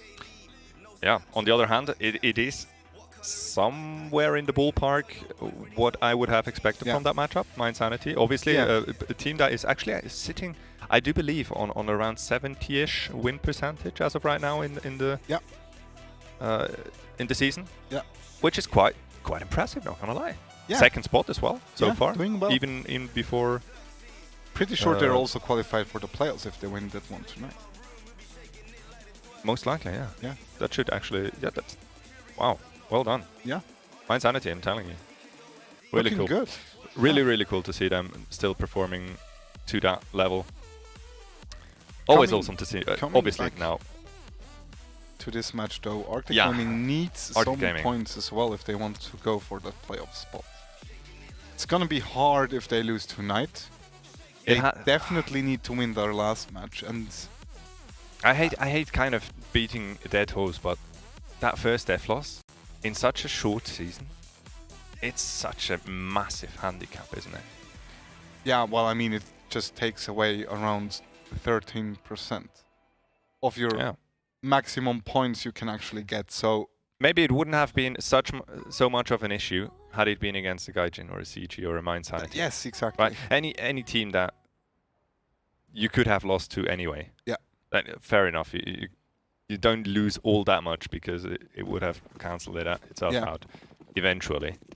But I guess true. I think it was against Prefu. It was against Prefu, yeah. Which could have been beatable, you know? Yeah. They could have picked up 1 or even 2 rounds at that Very point. true.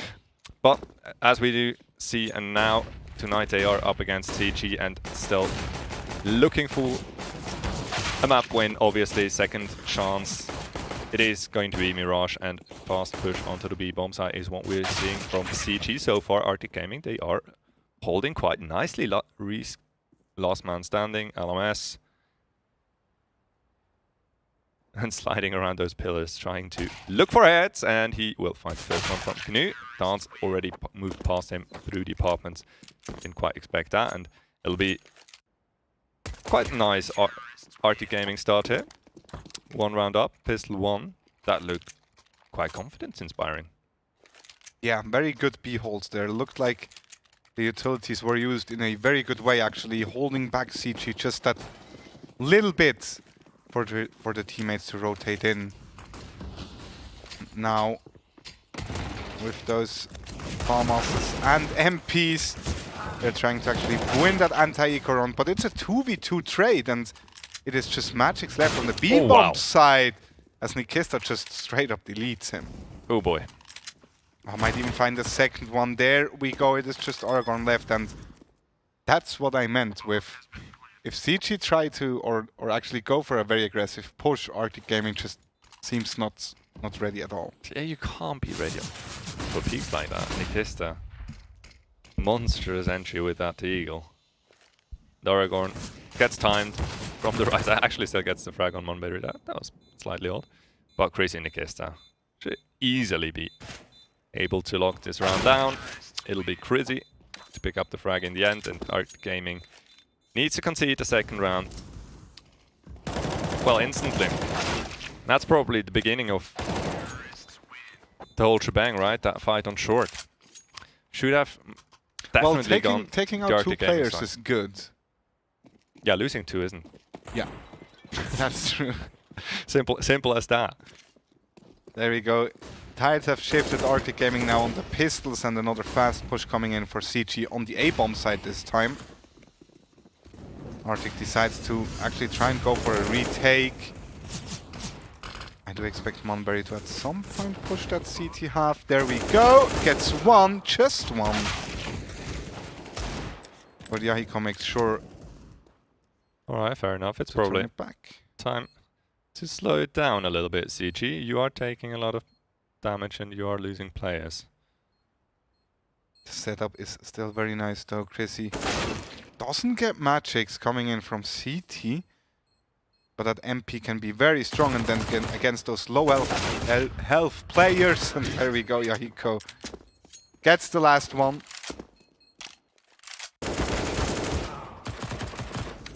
Am I mistaken, or is CG actually starting to play really aggressive and really fast?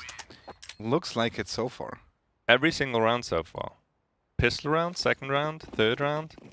They instantly ran for a side. Yeah, looks like it's gonna be the same again. A lot of firepower coming in against Quick middle. split through mid.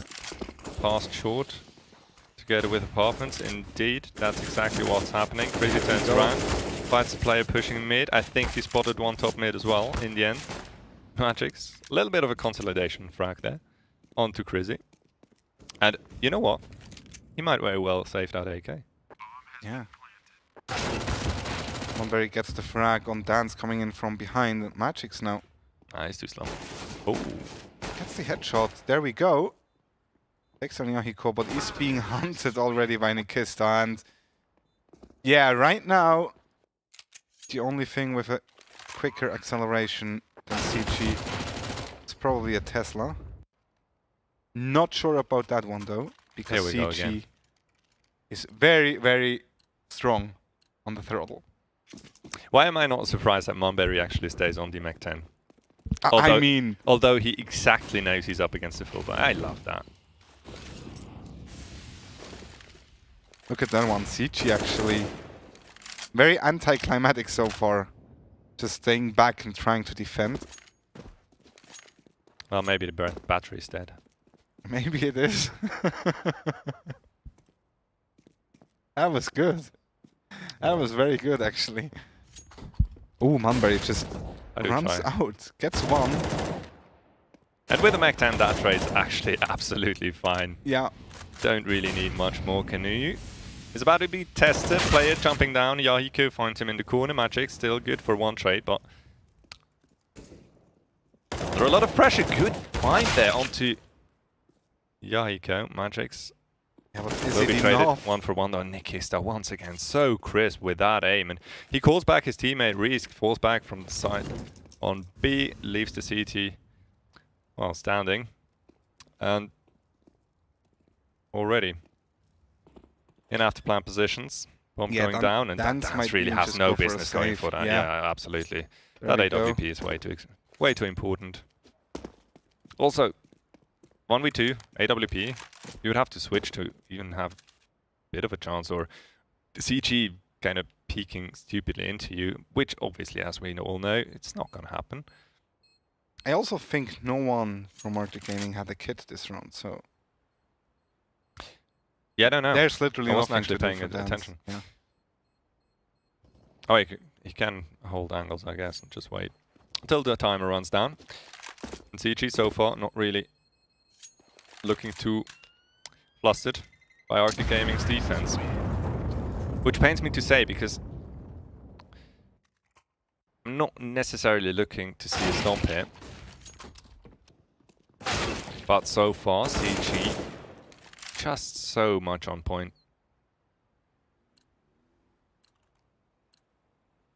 There we go, Arctic Gaming with another eco round. Shout out to Magix, by the way, still being on the losing side. Top fragging and leading the scoreboard. 8 kills already to his name. So he's certainly doing his job. Yeah, and Dance with that saved AWP. Already good for one.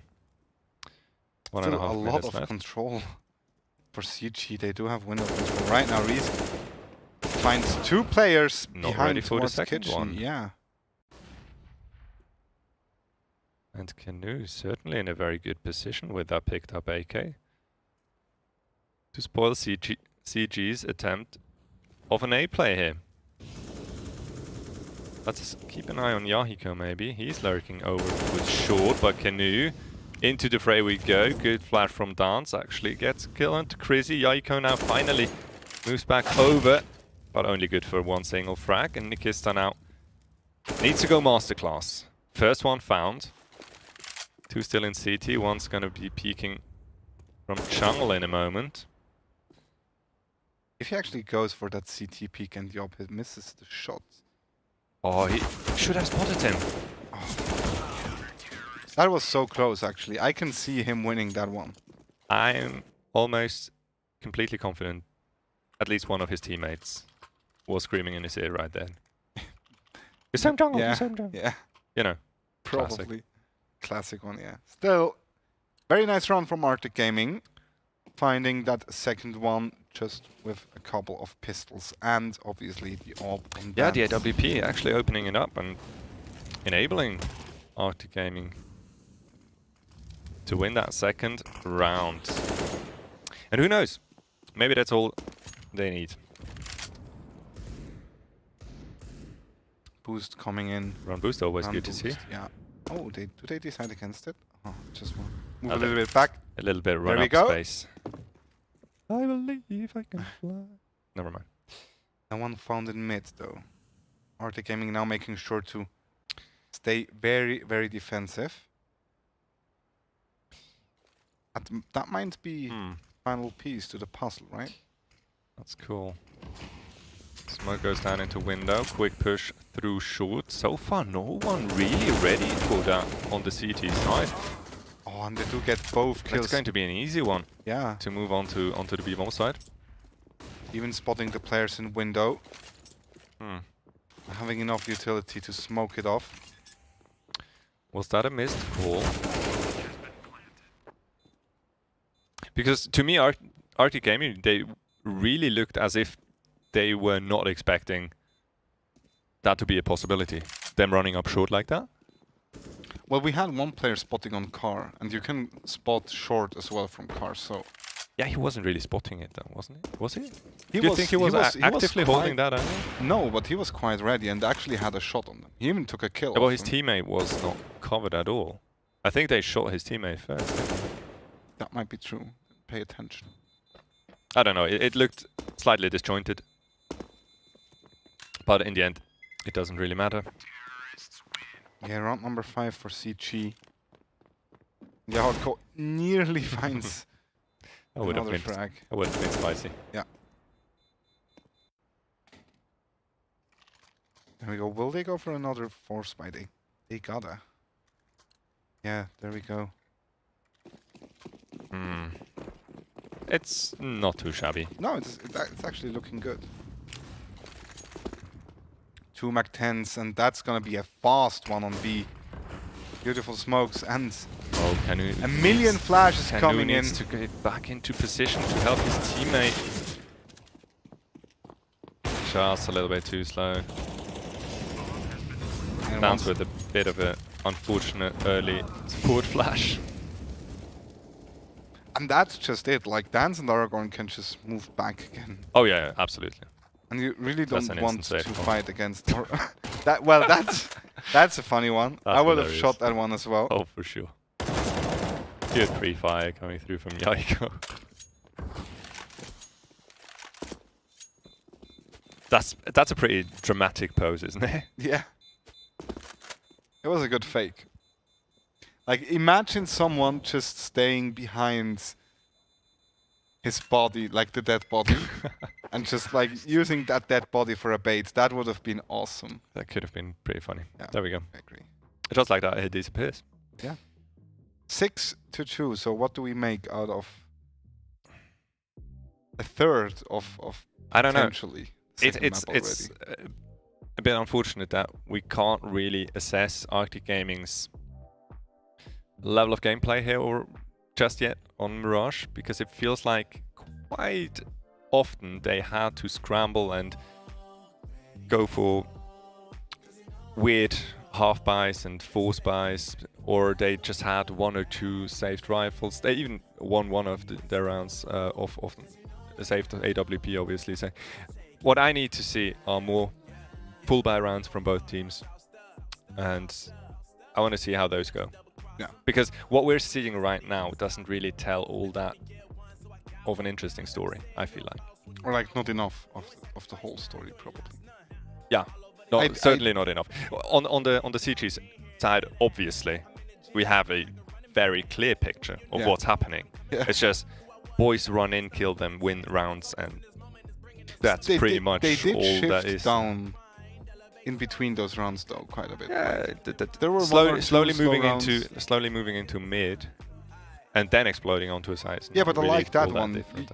You'll be like let's start the round Yeah, slow and then at one point just go for it again, because we do know they struggle against these kind of plays when it comes to actually taking a spot. It is true, it is true. Back into the game we go. Trailing by 4 is Arctic Gaming. So far not really finding their trot here on Mirage CT side. AWP in the hands of Dan, so that bodes well. Magic's forced down to FAMAS and pretty lacking on utility if you ask me. Certainly from Mirage it feels like. Interesting double setup here towards a ramp. And that's very high risk, high reward. This could... Oh, nicely done. Canoe double spray down teammate close by to support him as well. Reese can't really go for that fight realistically. Yahiko finding one from apartments. And Nikista now... Yeah, the lurking player. With the impact frag on the short player. Moves out into the side. Loses his fight against Canoe though. Reese now tested. Wins his fight. And once again we are ending up in a 2v1 situation, and we have seen that before. Deja vu, anyone? Players running away from the last remaining CT. We had, I think, Dance last time around. Be on in Magic's shoes. He was on the B-bomb side and they ran A. Now it is the other way around. They just leave him out to dry and basically win the round over on B. Yeah. And there's exactly nothing he can do about it. No, not at all. No utility left. I mean, that's got a sting for Arctic, because they did find the first 2 entries, and then Nikista played out his lurking role perfectly, getting 2 kills and nearly even a third there on ramp. But you know, even though they lost the round, I like seeing that. I like them going for ramp play. They have a game plan, they have an idea, they go through with it. Canoe actually with the 3k, this should be around 7 out of 10 times. Yeah. Actually 8. Maybe. Not necessarily against 7.5? 7.3. Alright, I agree with that. I'll take that. Still, it will be, once again, CG to pick up around number 7. And Arctic Gaming still left wondering what it is they need to do. Well, honestly, I couldn't tell you right now. I think it's a very good attempt, really. Kind of face aggression with aggression. Go for double pushes. Maybe take B-Apps control early. Molotov it out, double nade it, take over that area. And just in the meantime be ready for a fast rotate from CG. I don't know. Not sure about the utility usage as well, as Manberry gets the first frag again. Yahiko with another one. The AWP now is spotted. They do know it's on A. Gets a second one, but that is probably not enough to win them the round. Straight up, that was a bait for Nikista, wasn't it? Yeah, probably.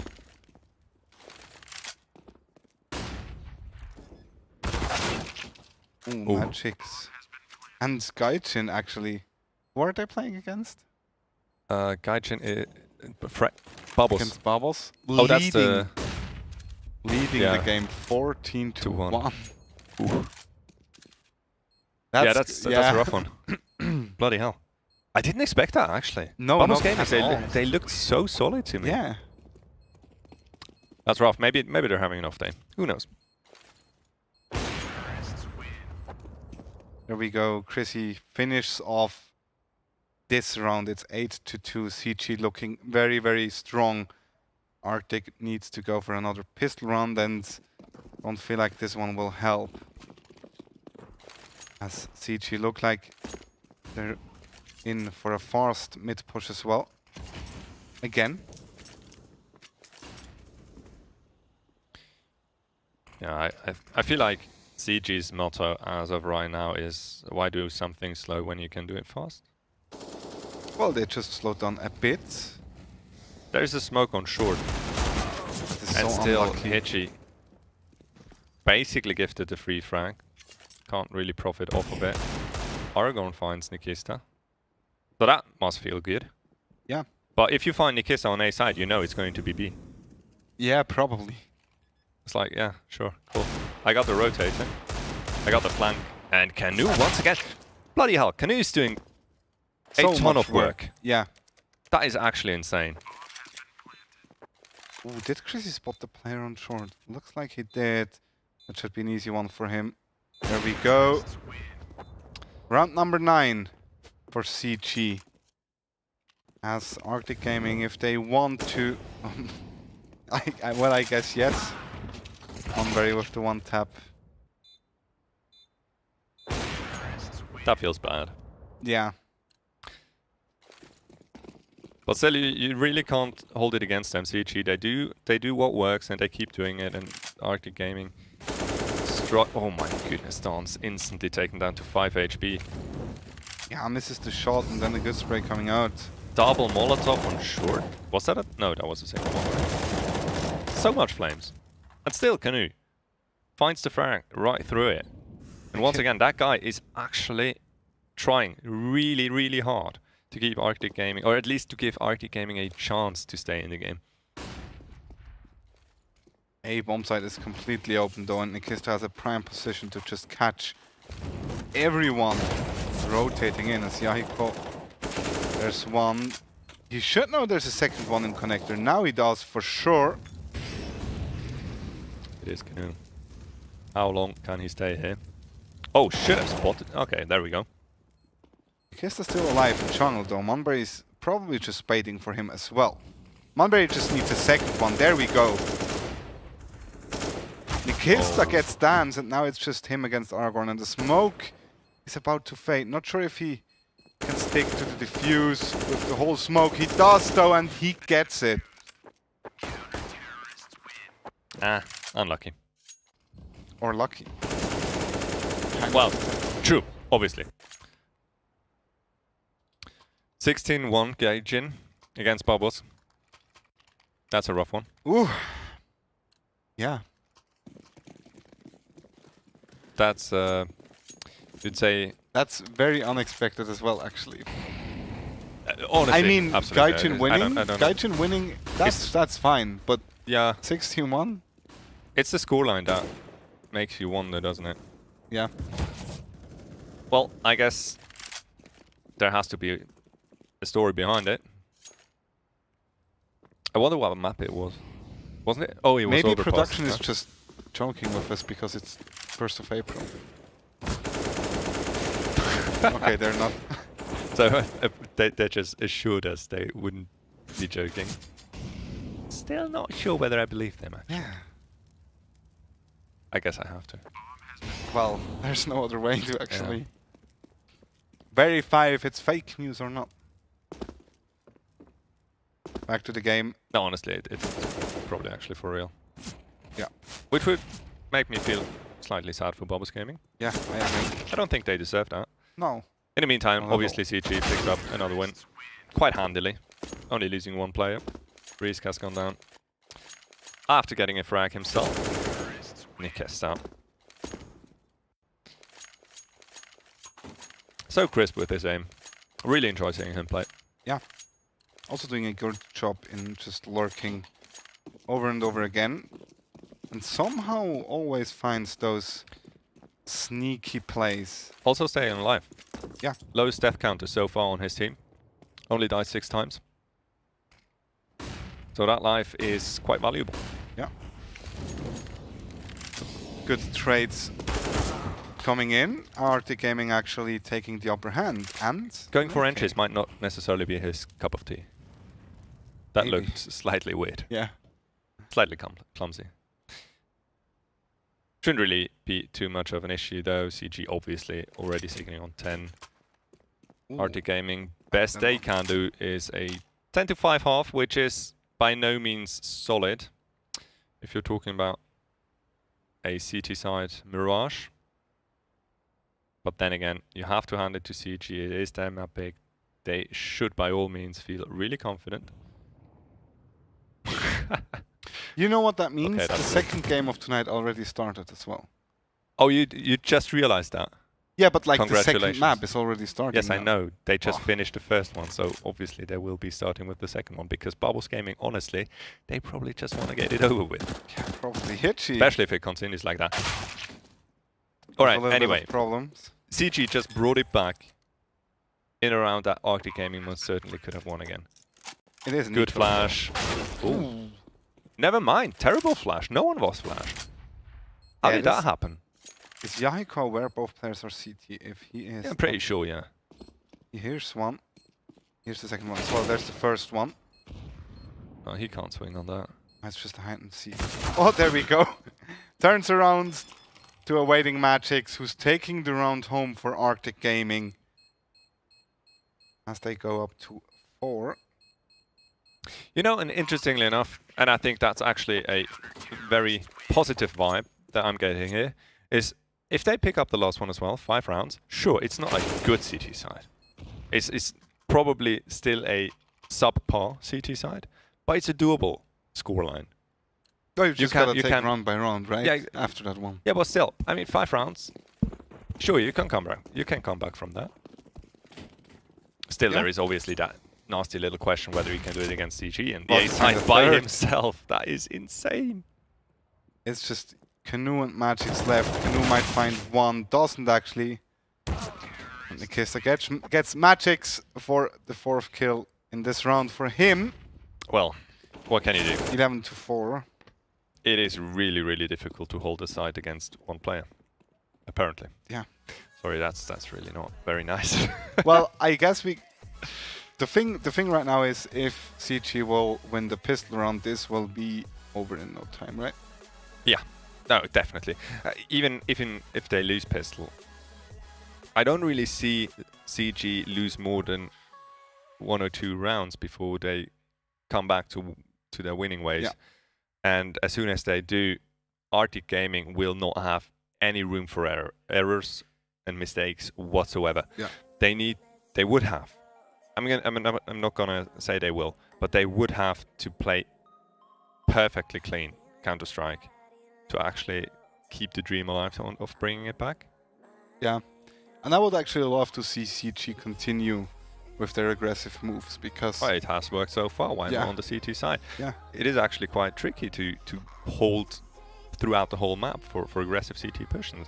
And if you don't know where it's gonna come from, there's always the chance of the CTs hitting that one spot, that one alleyway, that one pathway where only one terrorist is holding. Yeah. As soon as he goes down, well... It's a lot of map control. It's a tremendous amount of map control, and you can fall back and the T still don't know whether you're still there. Yeah. So it's an annoying situation, really. Yeah. And Mirage also gives you a lot of tools to actually go for those aggressive peaks, right? You can jump on the side box to apartments on A, you can push underpass, you can push mid. So, yeah, I'm looking forward to this one. 5 ways to go aggressive, basically. With different iterations as well. So, yeah. That is... Even if you push up somewhere, don't get any contest and just stay there for a good while. So much information. It can be absolutely round winning. So, yeah, it's not necessarily a frag that you have to go look for. Yeah. It can also be just map control. I agree. Pure and simple. There we go. Pistol round Nikista is pushed back towards middle. He does survive. The bomb is going down on A. Very aggressive take by the CTs. Canoe gets one, but Manberry and Yahiko make sure that bomb site is clean again, and then Manberry just comes in with the Ferrari peak. Dude, Manberry just slid into Magix's view and deleted him before he could even react. Yeah. And click his mouse. Yeah. Just like that. Just like that. 12-4. TD's even going for a lot of rifles and the force buy, which I actually do like from Arctic Gaming because they do need... Well, obviously they do need the rounds. For sure. Crazy. Ooh. That was no good. No care in the world. Yeah. Nikista on the back of it gets a 3k. And Arctic Gaming with their force buy falling a bit flat. Walking through a smoke into Rieska's arms. Not gonna bode well. And Nikista with the 4k in the end. Confirming their pistol round win. And moving up to 13. Yeah, and honestly, I'm kind of struggling. I really, really want to see something now that ignites that belief again for an Arctic comeback, because look at the I'd nades love now. to see The them do nades it. will. The nades? The nades will. Honestly, I love it. There we go. Nope. Well, actually, Are you kidding? 3 out of 5 nades didn't make it into the window. Please tell me they actually naded 2 into con and 1 missed in window. No, I think there were like 2 nades at least going down in front of the window, so that's unfortunate. Yeah, okay, good flying. Bomb Easy down as picking, well now. really. Argon 1v3. Careful though, Risk is already pretty low. Crazy, not a lot of HP to still play with. But a good flash comes in from Monberry and gives Chrissy the ability to take home round number 14. Look at that, there's like... Oh, we don't see them. Never mind.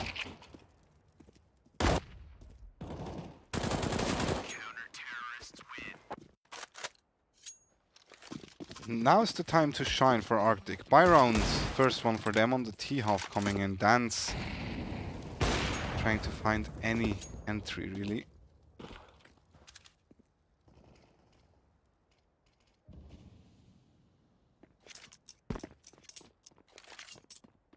Slow one. Yeah, Manbury basically instantly taken out of the game, but then again, that can happen if you keep on pushing like that. Nikista tries his luck as well. Little sneaky peek into a ramp. Takes a bullet to the knee. Love that switch. Done with adventuring. You have no idea what I just did there. And it was so smooth. True. That's fine.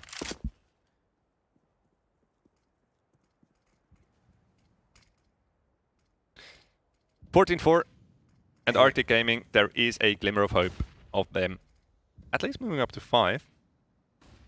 Yeah, it looks like it's gonna be an A take. Nikista takes down Magix with the op. Will they check for Risk? Should. Yes, they do. Canoe Nice. gets the kill. I'm telling you, Canoe. He's the man. That can. Well, that's an easy one. Yeah, Yahiko finds Aragorn 3 versus 2, and that round is all but 1 with Chrissy approaching from CT. Good flash for him. Flash out the players in sandwich. Chrissy, he find the kill. No, he doesn't, and that should be it. That should be the round for Arctic Gaming. Finally! As Yahiko's moving in, Dance takes the frag. Interesting though. Even this now, around that day 1, it feels so incredibly labored.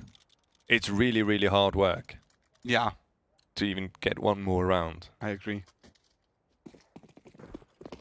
Well, or maybe they're just really, really careful not to throw away that round again. Could be as well. Might help going up against 2 ops and 3 deagles, but I'm not sure about it. Interesting. Let's see where they actually play from. We got Crizzy holding down the B apartments, and we have Monberry holding from a ramp. So pretty obvious and default AWP angles. You wouldn't necessarily strafe out into them headless. So at least that's a way that Arctic Gaming most likely shouldn't really be walking into them. Yeah, but you can see how much respect they actually have. Just holding very defensive angles, waiting for Arctic Gaming to do, or for CG rather, to do any mistakes. Because the fancies a peek in middle, able to fall back though. And Reese gets Canoe, who tried to catch Nikista off guard. Beautiful hold there. That AK gives them actually so many possibilities. Yeah. Crazy finally gets rewarded for his patience. Forever he has been waiting on that B apartments angle. Finds a second one soon after. Might be even getting a chance for the third one. Whiffs that shot, and now it's time to fall back.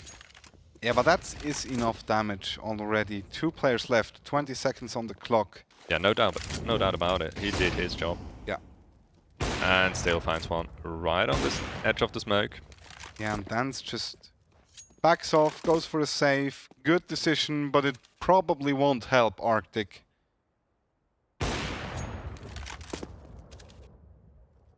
And that's going to be annoying as well. You know exactly you should hit that shot. Yeah. There you go. That one's well done, but probably not expecting one close by already. Yeah, you go with an easy frag. Takes the orb out of his grasp, and Chrissy, there we go. Once again, that very nice first of the 2 frags. That secures CG map and match point. 10 in a row. Yeah, 10 map points, bloody hell. It is a long way. It always has been a long way for Arctic Gaming, even before the game started, really, coming off of Inferno. So to be surprised would be a blatant lie, as we do see Manberry and Crazy once again going to town. Crazy finding a second one with the AWP before taking a hefty chunk of damage, from a nade at least. If you can't do it with rifles, just chuck nades at them. There we and go. There we go. In the end. He takes the last one. And CG looking strong, taking home the game with a clear 2-0 scoreline. Never really letting Arctic Gaming have a slither of a chance on Mirage. Not gonna lie, that was a very clean cut win for CG, and never, ever in doubt they would let them come back. Yeah, definitely. So no big surprises here. One kind of surprise already happened within Gaijin versus Barbos, as they already progressed pretty far in the second map. We will actually switch out the games and show Jersey Boys going up against Fragbox Gaming. That is, so you actually do have a little bit more content tonight. So I'm looking forward to actually being able to cast a few more rounds. Yeah, it should be a good one as well. Yeah, very close one in terms probably of like skill-wise, closer than Gaijin versus Barbos maybe. Well, I guess you can't really argue now. They won 16-1 the first map, and still I am not entirely convinced Barbos Gaming everything's like normal. I don't know. Maybe they already started enjoying their Easter weekend too early. Oh, that might be true. Yeah. Who knows? I don't know. I don't want to guess. But 16-1. That sounds weird. We do have another result though. My Insanity did win the second map versus Fragbox Gaming. 16-3. Thank you, production. I just said that. So a pretty hard beating for Fragbox Gaming as well, right before their second match against Jersey Boys. Yeah, so it only can get better from here on, right? Yeah. So let's get into a break and then come back with the second game of tonight. Jersey Boys going up against Fragbox. Go and grab a coffee and we will be right back with you.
It's hard, you know? I just wish someone on my team would have told me. Apparently, I'm really not that good with this thing. Also, I die way too often in apartments. Seem to never have enough money on buy rounds. And flashed 4 teammates just yesterday. Wait, what? I didn't. You did, Sean. Oh. But I'm much better with the 5-7 than you are, Elias. And I got 34 entry kills last week. And I should actually be playing B-site. I'm much more useful over there. What grade did you get this week? I got a C. That's not too bad. Right? Let's go. Nope. Gotta go.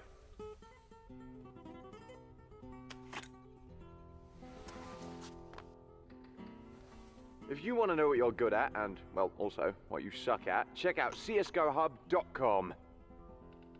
Coming! Sie sind am Zug. Wechseln Sie jetzt Ihr Internet zur Swisscom und wir schenken Ihnen ein Jahr lang das beliebteste TV der Schweiz und Netflix. Aber nur bis am 5. April.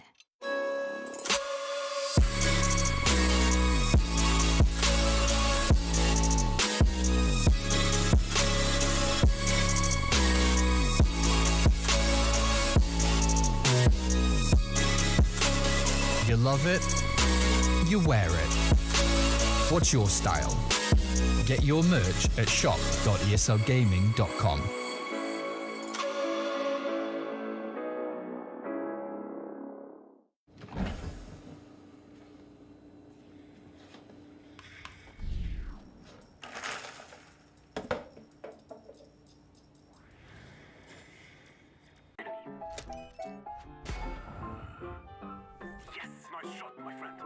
Cheaters ruining your plays? I have eyes on the enemy. Bad servers stopping your shots? What you need is ESEA. Advanced anti-cheat to stop cheaters. And the best servers around, all with 128 tick rate. ESEA, the best way to play CSGO. Psst. Rejoignez maintenant Swisscom pour votre accès Internet et nous vous offrons pendant toute une année la TV préférée de Suisse et Netflix. Mais seulement jusqu'au 5 avril.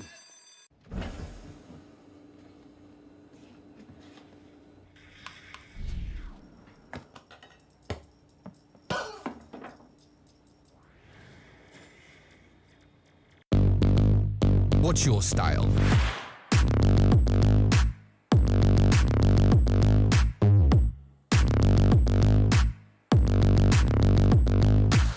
Get your merch at shop.eslgaming.com.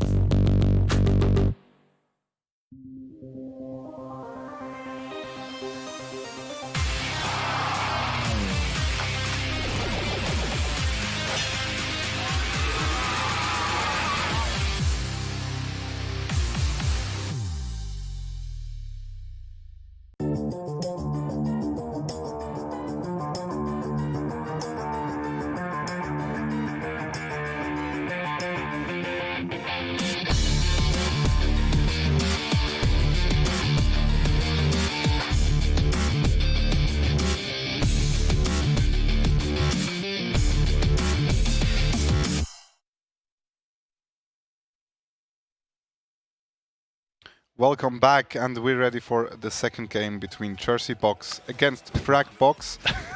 Jersey Box, let's go. Sorry, my bad. What was that? You said Jersey Box. Jersey Box? Seriously? Yeah. Jersey Box against Frag Boys? Yeah. Alright. Jersey Boys against Frag Box Gaming. I'm sorry to both teams and organizations right here. Alright, sorry. Had to put you on the spot there. That's fine. My bad. You can do that once in a while. Let's get to the lineups because we don't want those teams to wait any longer. Both teams on screen right now. Ematron, Mufasa, Bacchus, Davison, Davin going up against TKH, BK, Polya, Slapdix, and Chulor. Chulor? Chulor. Chulor? I've got that guy in my friends list. No joke. Ooh. Since like 2 years. Alright. I haven't really often played with him. Alright. I don't know how that actually happened. Alright. Let's have a look at the map. I votes always before wondered how you continue actually spelled his bragging. name. Sorry. Chulor. Ju- I'm fine with that. I don't know. Chulor. I'm lost. We're going to see Nuke Please tell me. and Inferno as our second map tonight. The first one will be the Nuke, picked by Jersey Boys. Boys, no box. Yeah. And the Jersey second Boys. one, Inferno, picked by Fragbox. Looking forward to this one. Looking forward to Nuke, especially. Well, brother, am I happy to see Nuke? Yeah. Nuke is such a cool map to see. Nuke is not only a cool map to cast, also to play, obviously. Yeah. Well, at least on my level, I don't know about Serious CS, you know. I know for a fact, Jersey Boys, in my eyes, are pretty decent on Nuke. Yeah. If you say so. What makes you think that way? I don't know. Maybe we got bloody stomped against them. Probably yeah, it was that one. was an interesting, Is that, fun game. Is that a good reference, though? No, absolutely not. Obviously not. That's just banter. Everyone who knows me knows I don't really take myself too serious, most of the time at least. I would take Jersey Boys pretty serious though. Yeah. Interestingly enough, those two teams, as of right now, are last and second to last on the scoreboard. Yeah. So it is a bit about, you know, that last spot, right? So Yeah, there's quite a lot riding actually on this matchup. Yeah, and Fragbox actually did not win a single match yet, if I'm not mistaken. So time to step didn't up. they? Not a single one. I don't think so. Ooh, that's rough. So actually, if they do lose this one, they might as well already be kind of relegated. Quick And math, they just took not my strength. a hard beating against my Insanity. So True. So yeah, mentality-wise, let's actually have a look in at the standings. They're really in a quick. pretty rough place as of right now. Now, standings. Ooh, yeah, you're right. 9 losses. They did make it to overtime once. Then again, wasn't Jersey Boys the team that did get the death win against Arctic Gaming first week? No, that was Prefu. Oh, that was Prefu. Sorry, my bad. So, Right, okay, so Jersey Boys definitely the hot contender for a win here. Yeah.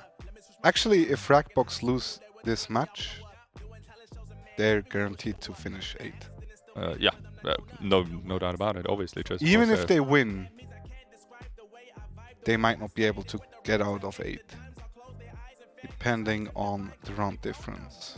True, and the round difference, obviously. I mean, No. what a surprise. I'm mistaken. Like, if they win, they do get 6 points, right? Yeah.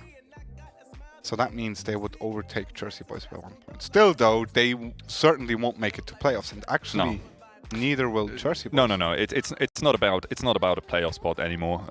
Between those two teams, it's much more about. Well, obviously, for Jersey Boys not actually taking over that last place, and for Fragbox Gaming, honestly, honest to God, just don't finish the season without a win. Yeah. And as of right now, I wonder. I don't know. Maybe production can help us out with that. Who are they going to play next week? I think. Do you know by any chance? Not out of my head. Because if it is like I'm CG, going My through the Insanity, or games. Gaijin or something. Yeah. Oh my goodness, CG.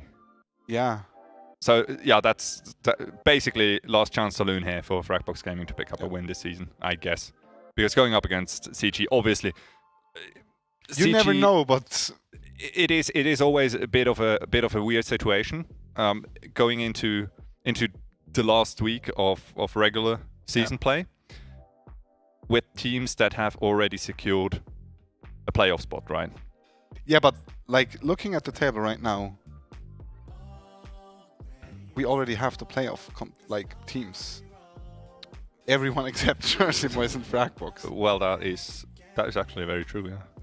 So going into the last week probably won't make a Any big difference. difference, No, except for maybe like the spots like in the middle of They're still rankings. the ranking. Yeah, exactly. Yeah. So it's still about who you're going up against during the first Yes, you games can of the decide playoff, if you wanna- which is very, very important, right?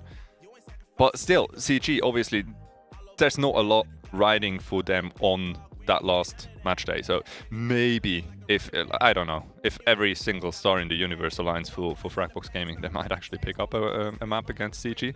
But it's very unlikely. Yeah. I guess that's safe to say. Yeah. So Fragbox really, Jersey Boys, probably their last chance to kind of finish the season on a bit of a, well, not exactly a high note, but not a complete blowout. Yeah, I agree. That also means we do have Prefu in the playoffs, so... True. Well deserved. But we still do not have any Prefu merch, so make sure we get that one starting with the playoffs. There we go! The game is live. Fragbox starting on the CT side, Jersey Boys on the T side. And the Jersey Boys decide to take on A very aggressively. Mufasa gets the first frag on Archon. And Polio takes one back, but is that enough? And right now Davison gets an easy one on the door area. It is just BK left on main. Doesn't find the first head.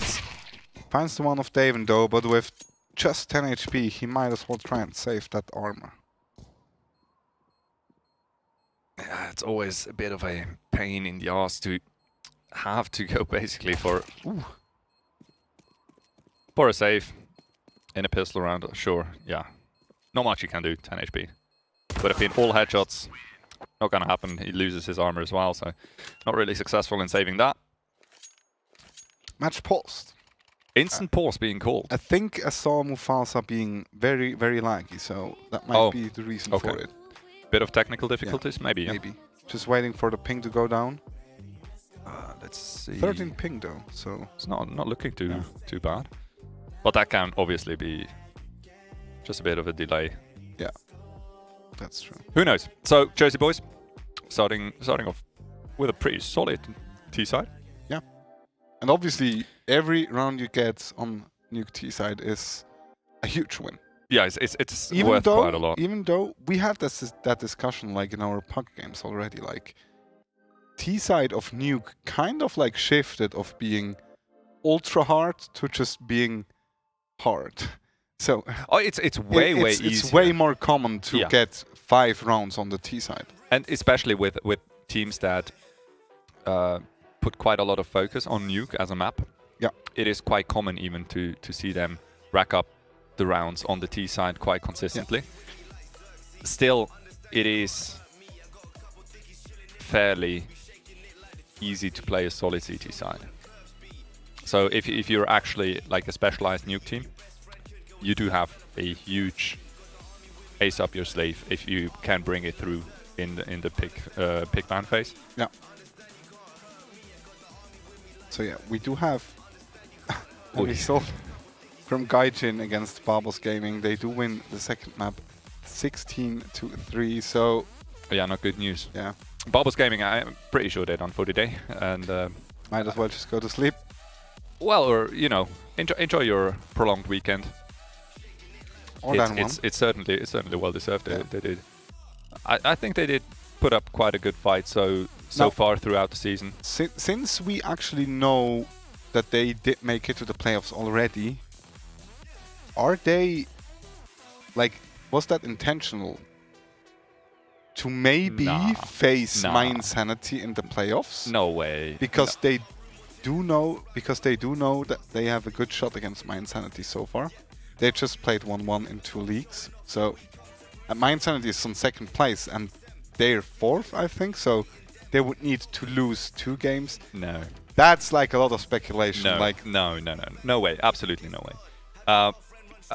You might want to try a little bit of tinfoil to believe stuff like that. Bloody hell, no. Come on. Don't hit me with that. Barbos Gaming, they certainly would have loved to actually bring the fight to Gaijin, and they obviously just, I don't know, it's probably simply a really, really, really bad day for CS for them. Which happens, you know, we've all been there. But that would be so an incredibly dangerous game to play.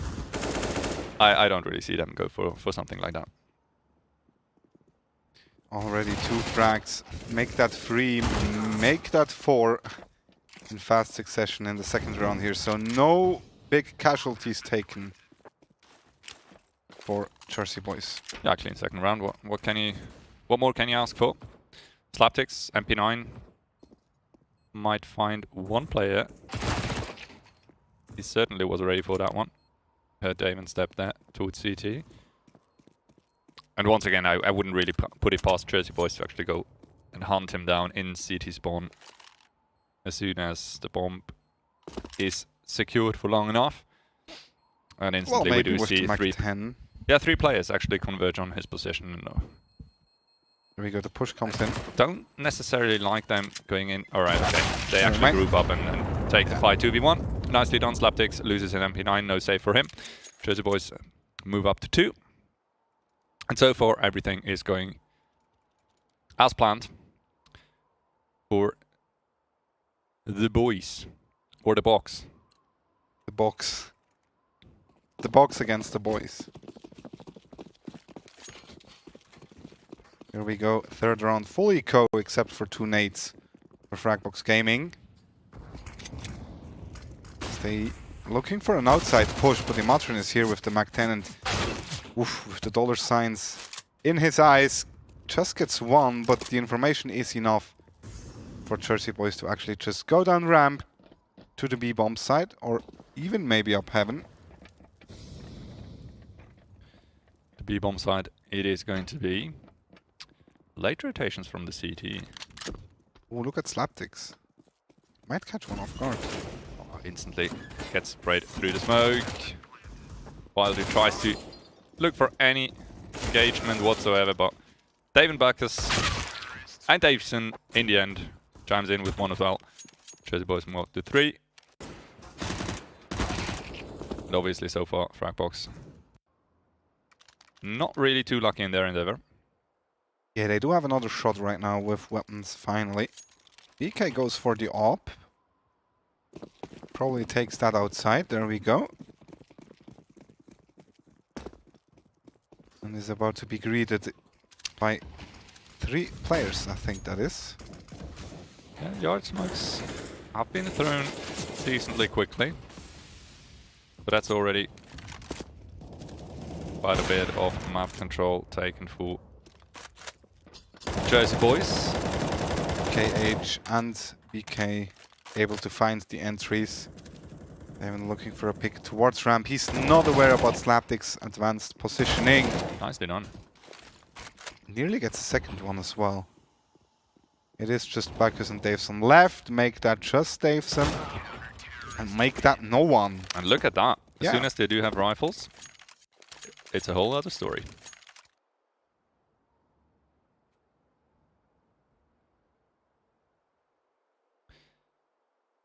Into round number 5 we go.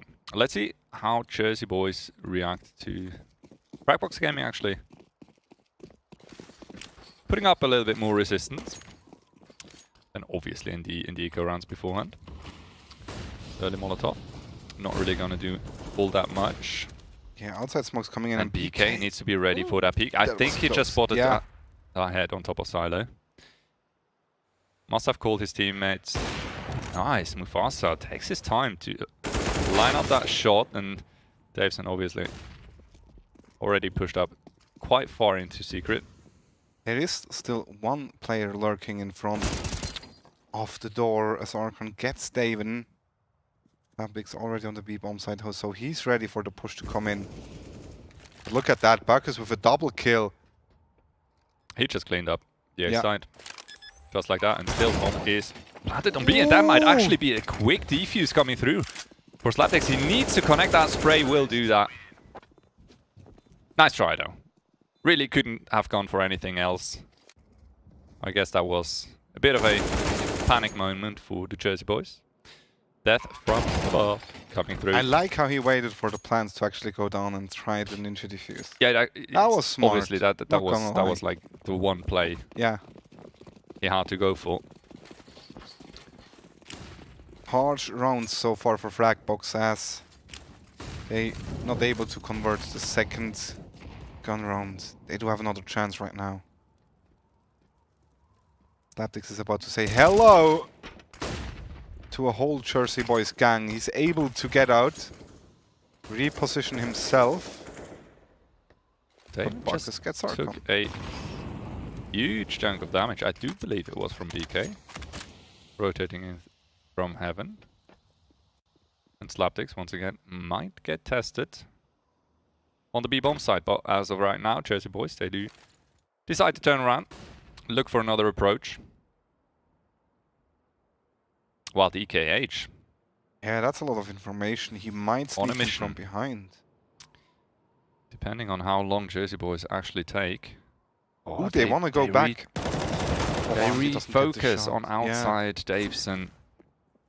Just a tad bit better on the aim. Polia, good frag initially. Gets a second one and a third one. And he's holding down strong on the A side. David now. Still with a chance. Doesn't expect the player to be sitting up in heaven though. It's going to be BK. And Fragbox Gaming staying relevant here on Nuke. At least early on here. Yeah, trying to really just hold back that T-Force so far. And they're doing decent. Jersey Boys now with another eco. So might go up to 3 with just 1 round deficit. They should really. Nuke doesn't strike me as a map where you have all that much of a chance really to pull off eco rounds as a terrorist. It's hard enough as it is with rifles, of course. That makes it even more difficult doing it with pistols only. That's the way to do it though, in Matron. Nice frag. TKH still lurking around. In Garage, but obviously way out of position is in Matron in the end. Taken down from heaven. Nice shot by DK with that USP. Yeah. Not too much damage being done in that eco round still. Up 1 though. Yeah, and Jersey Boys by far from good. Davison really only on a deagle. That strikes me as odd. BK, nice push through the smoke. Timing works out brilliantly. Instantly falls back. Happy with that one frag. Solid decision. Did he actually just shoot his teammate? Yeah. I mean, sometimes you just gotta, right? I guess.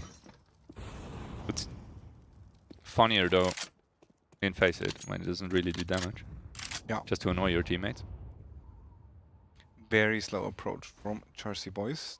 Waiting for any mistakes. Yeah, and Fragbox, they don't really strike me as the team that would give up an advantage situation just like that. Do they check the boost? Slapdicks very defensive on that one. Ooh, 1, 2, 3, or 4, quickly. There we go, he gets 2 in the end. BK's here as well to help him out. He takes the other 2, beautifully done by Slapdicks. Wins the round for Fragbox, and that early push here set that win on those way. Well played. Yeah, really well done. And another eco for Jersey Boys. So Fragbox arrived, I guess. Yeah, massive chance now to take over the lead, and quite frankly, if they keep up the momentum just like that, Mufasa pushing out onto the A-bomb side through the Molotov and a hail of bullets. Flying his way, DKH keeps on tapping away into that squeaky door. Imachion can't connect on the second eagle shot. And indeed, Fragbox looking solid in the anti-eco so far.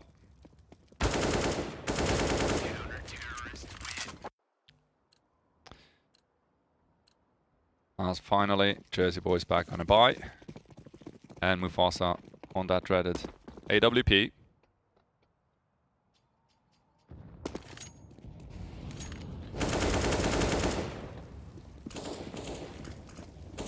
Full buy coming in for Jersey Boys. The AWP on Mufasa.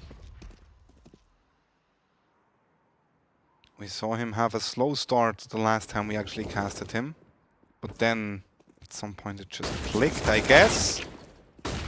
PK once again with the entry. Daveson takes him back and gets a second one on Archon. That's outside control. PK, dangerous position. I guess going 1-for-1 is pretty much the best he could do at that point. As Daven is taking over the A-bomb site, dodges that flash, knows one player is sitting in main. Waits for his teammate to he saw the second close one the gap, and as well, right? Yeah. to the B-bomb site we go. One Daven actually stays behind that. I like that. That's very nice. They should have heard the door though. For detox. That was so unlucky from Daven, but I don't think he's been seen, so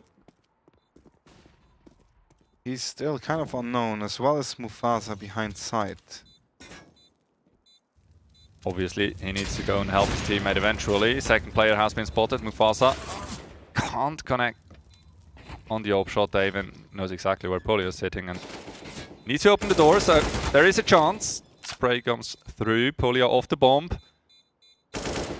Cannot connect. One single bullet would have been enough, but as it stands, it will in the end be around for Jersey Boys. Polio knows he's not going to survive that. Jersey Boys bring it back to a 5-5. And not only do they lose the round, every single player from Fragbox has gone down during that round. So it will be quite a hefty chunk of their economy buying back into this round. Yeah, on the other hand though, Jersey Boys are very low. 2 Mac-10s and 1 deal, so... True. That round win actually is pretty disheartening for the Jersey Boys. And those Mac-10s so far posted up pretty defensively. One is taken out by Slaptix with the AWP. Slaptix gets the second one. Might a third. Let's go.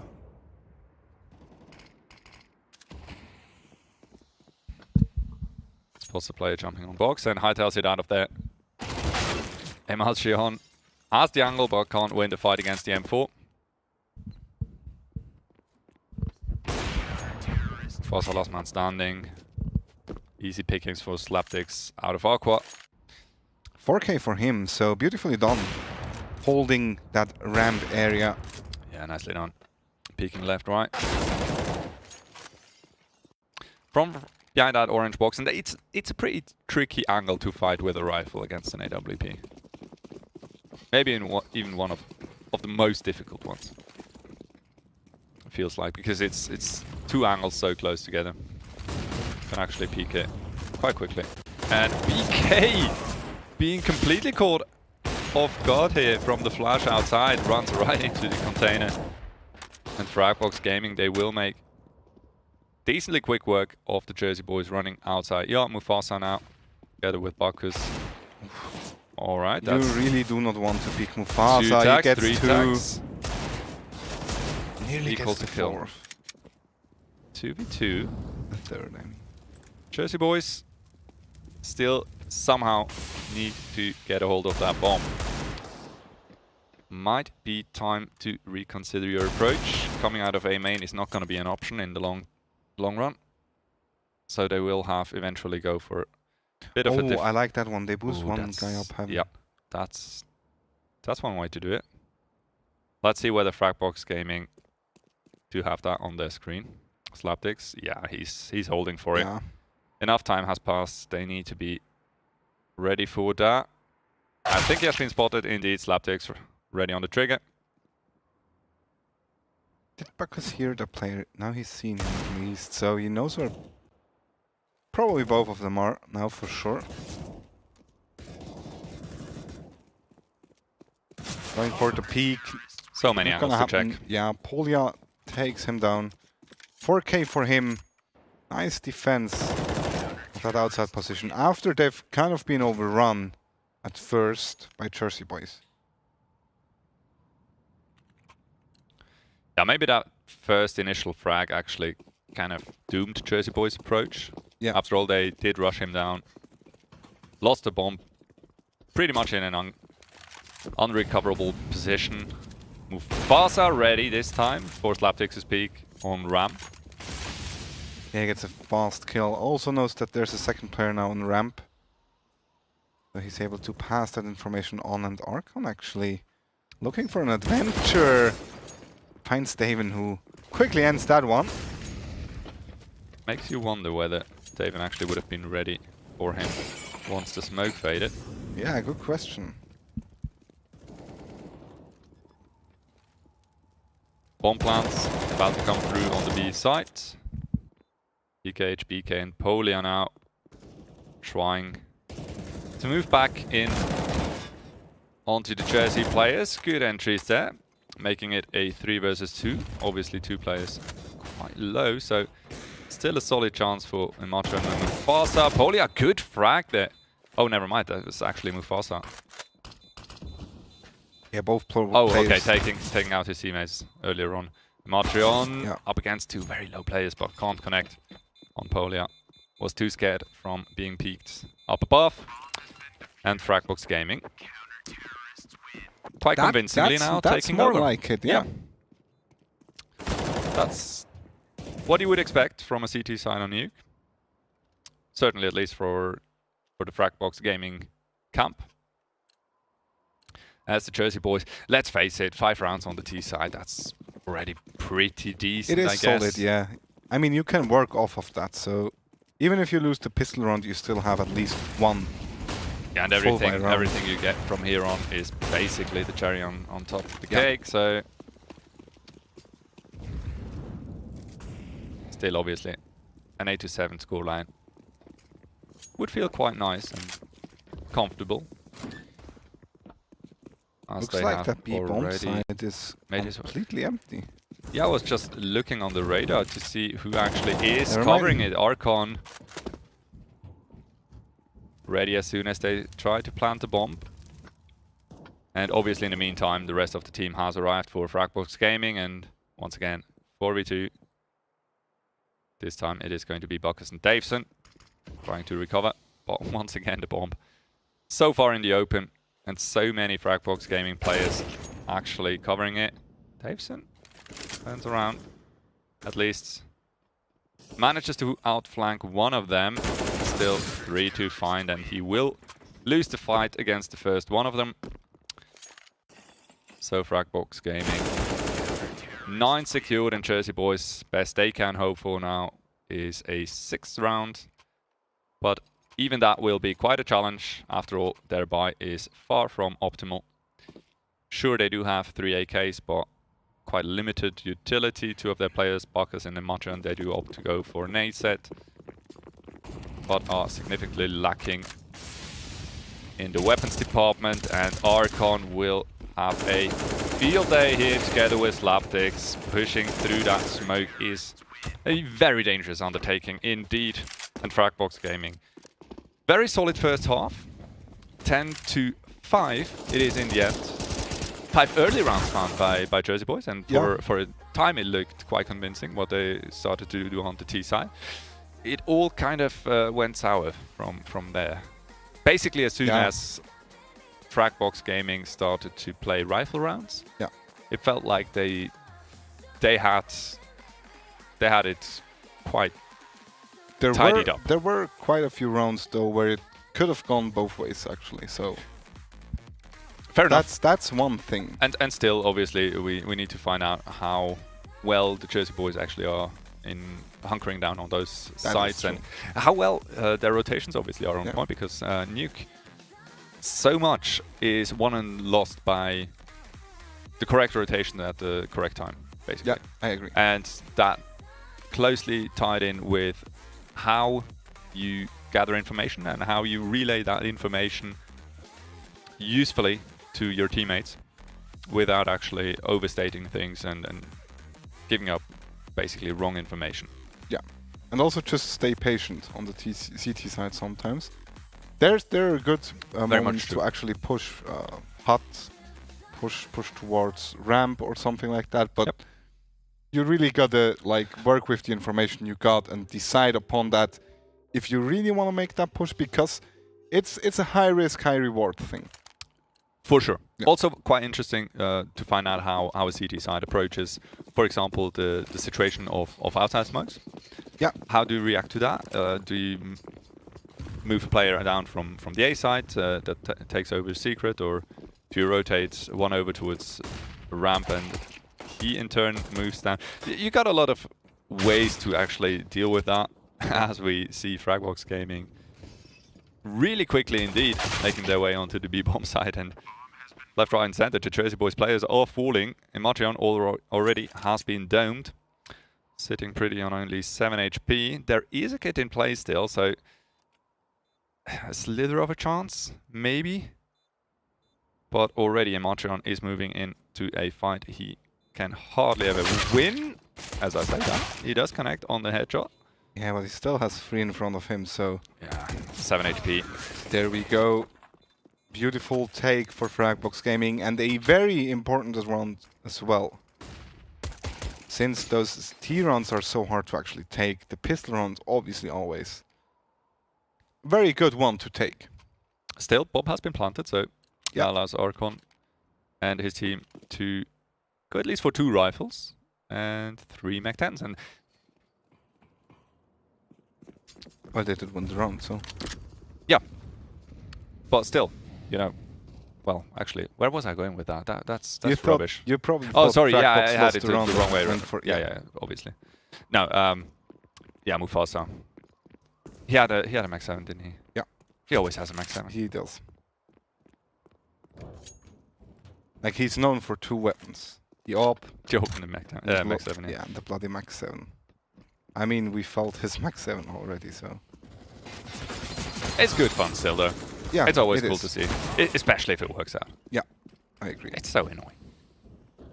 But then again, Fragbox Gaming, really no way they're going to lose this round. Davison, what can you do? Hope for someone to come up the vent. I was about to say. Yeah, probably the only thing you really can do. A nade is coming his way, so there might be someone close by. As we obviously know, there is just below him, but I don't really see Fragbox Gaming giving up too many frags here.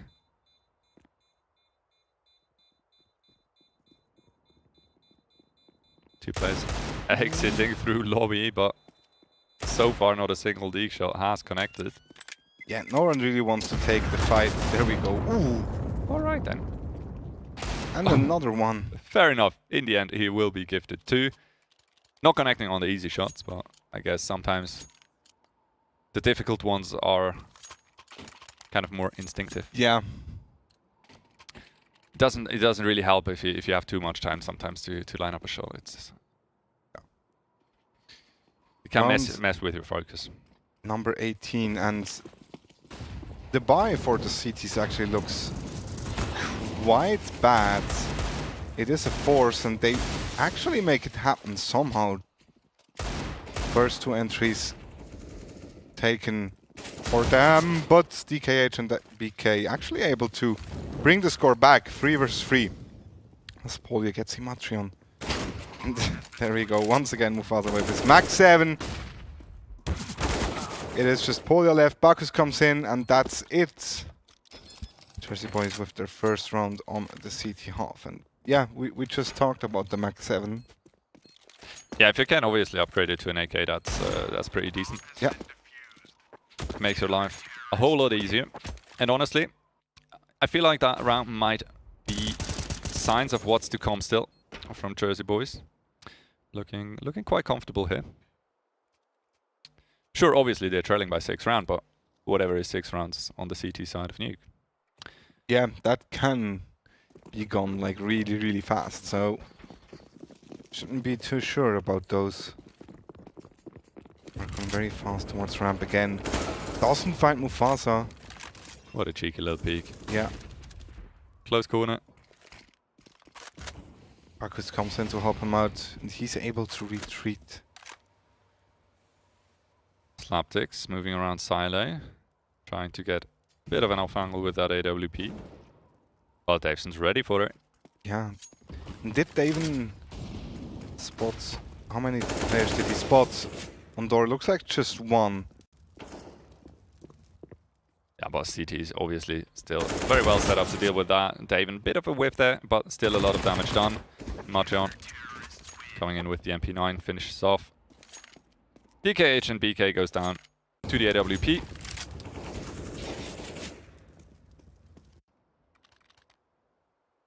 There we go. It is just 5 rounds now. Soon to be 4, probably. Probably. That's an ugly knife. Slaptics, how can you? You think so? The gut knife, yeah.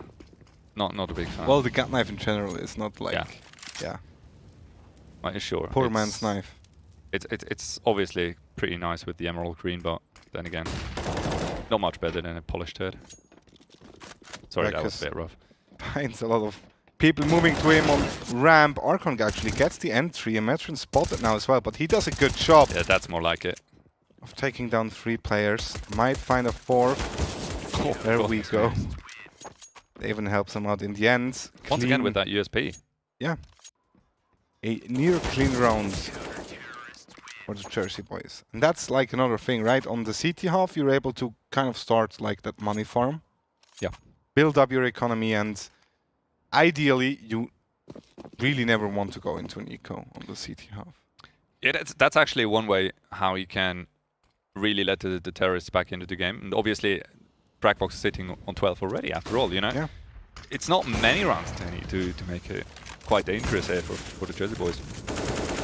Mufasa finds another entry once again, right at the beginning of the round. Now, EKH actually fancies fighting him.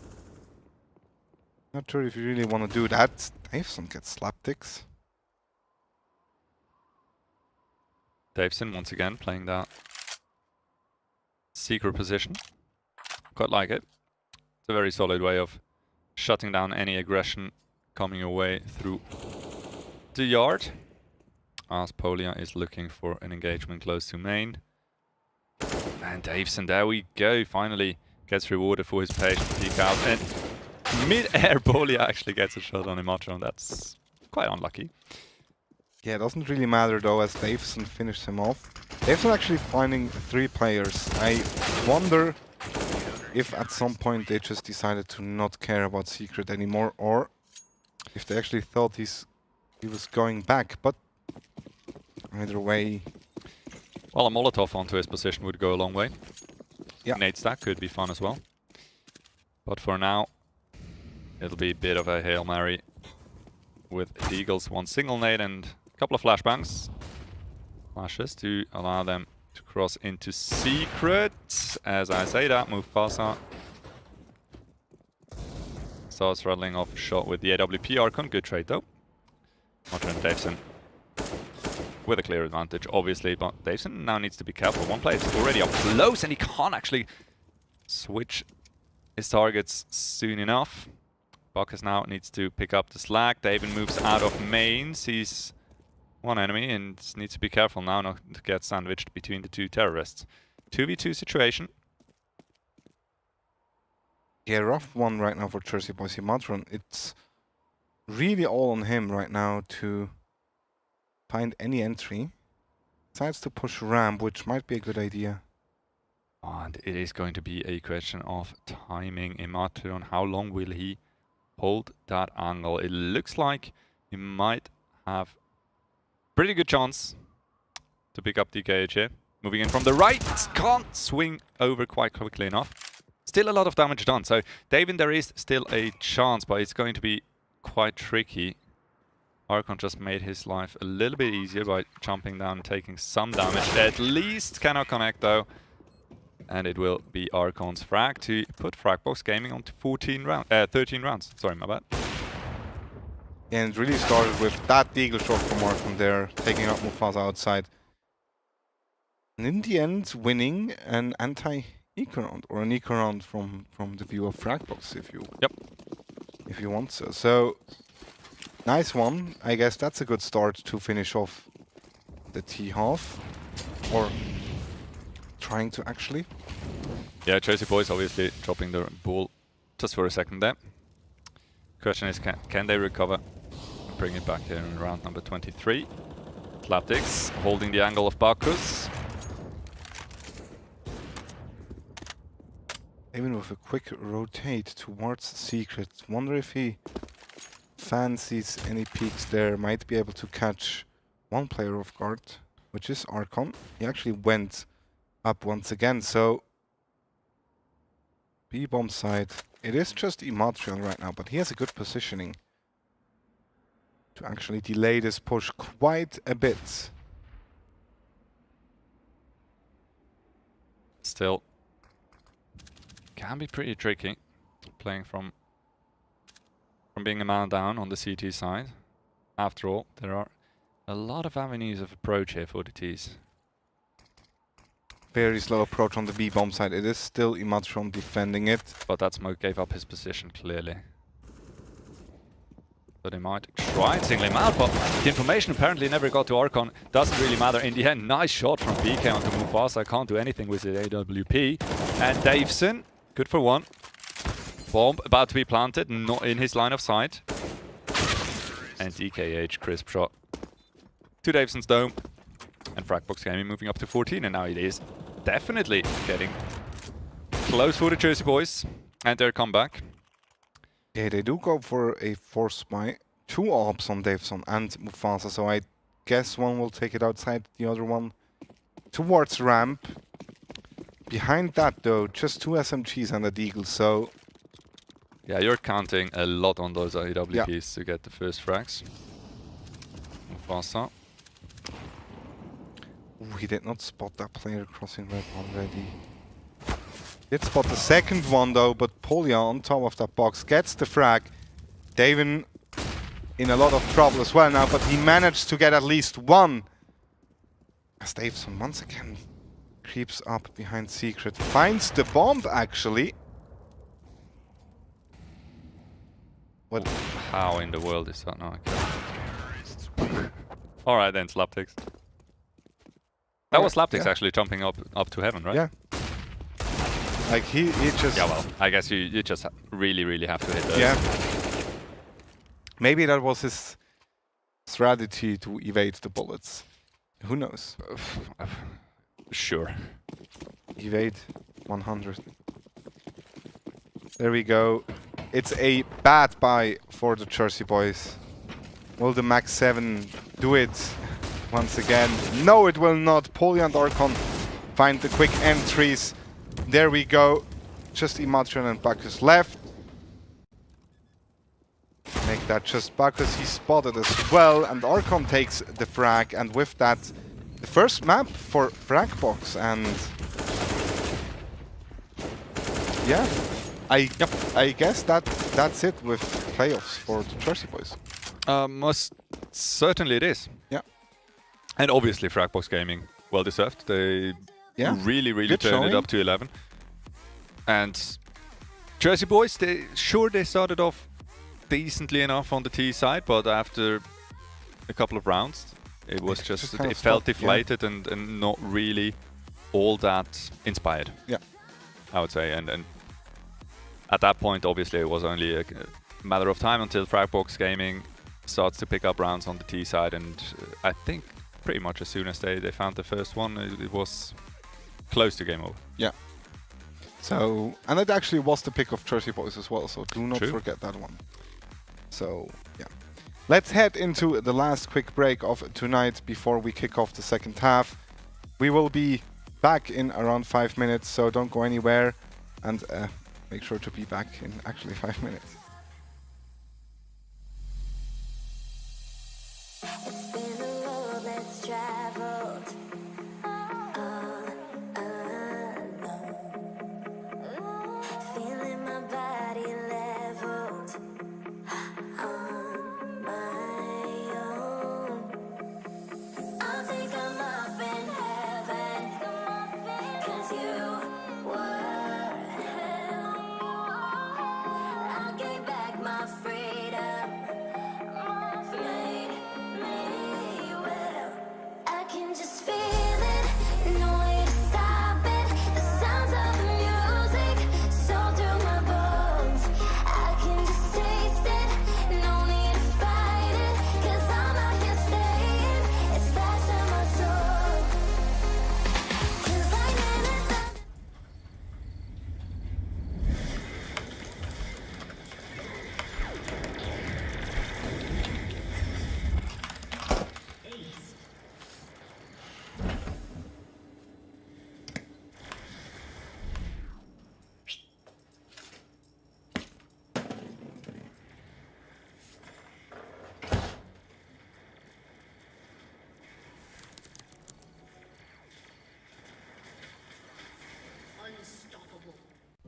It's hard, you know? I just wish someone on my team would have told me. Apparently, I'm really not that good with this thing. Also, I die way too often in apartments. Seem to never have enough money on buy rounds. And flashed 4 teammates just yesterday. Wait, what? I didn't. You did, Sean. Oh. But I'm much better with the 5.7 than you are, Elias. And I got 34 entry kills last week. And I should actually be playing B-side. I'm much more useful over there. What grade did you get this week? I got a C. That's not too bad. Right? Let's go. Nope. Gotta go.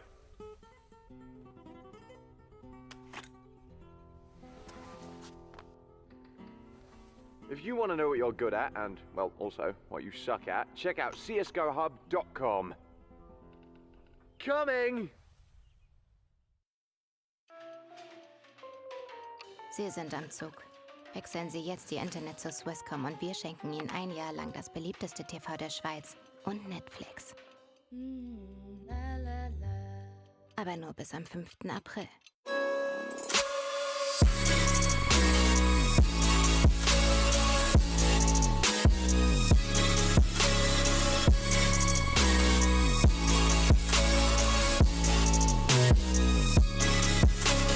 You love it, you wear it. What's your style? Get your merch at shop.eslgaming.com.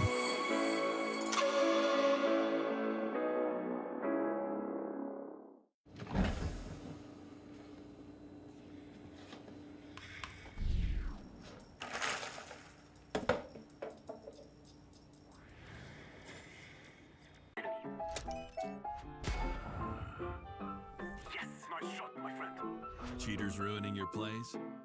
I have eyes on the enemy. Bad servers stopping your shots? What you need is ESEA. Advanced anti-cheat to stop cheaters. And the best servers around, all with 128 tick rate. ESEA, the best way to play CSGO. Psst. Rejoignez maintenant Swisscom pour votre accès Internet et nous vous offrons pendant toute une année la TV préférée de Suisse et Netflix. Mais seulement jusqu'au 5 avril.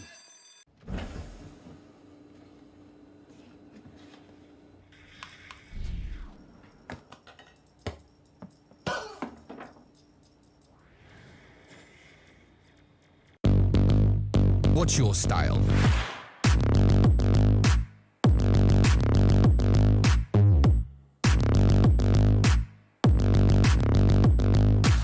Get your merch at shop.eslgaming.com.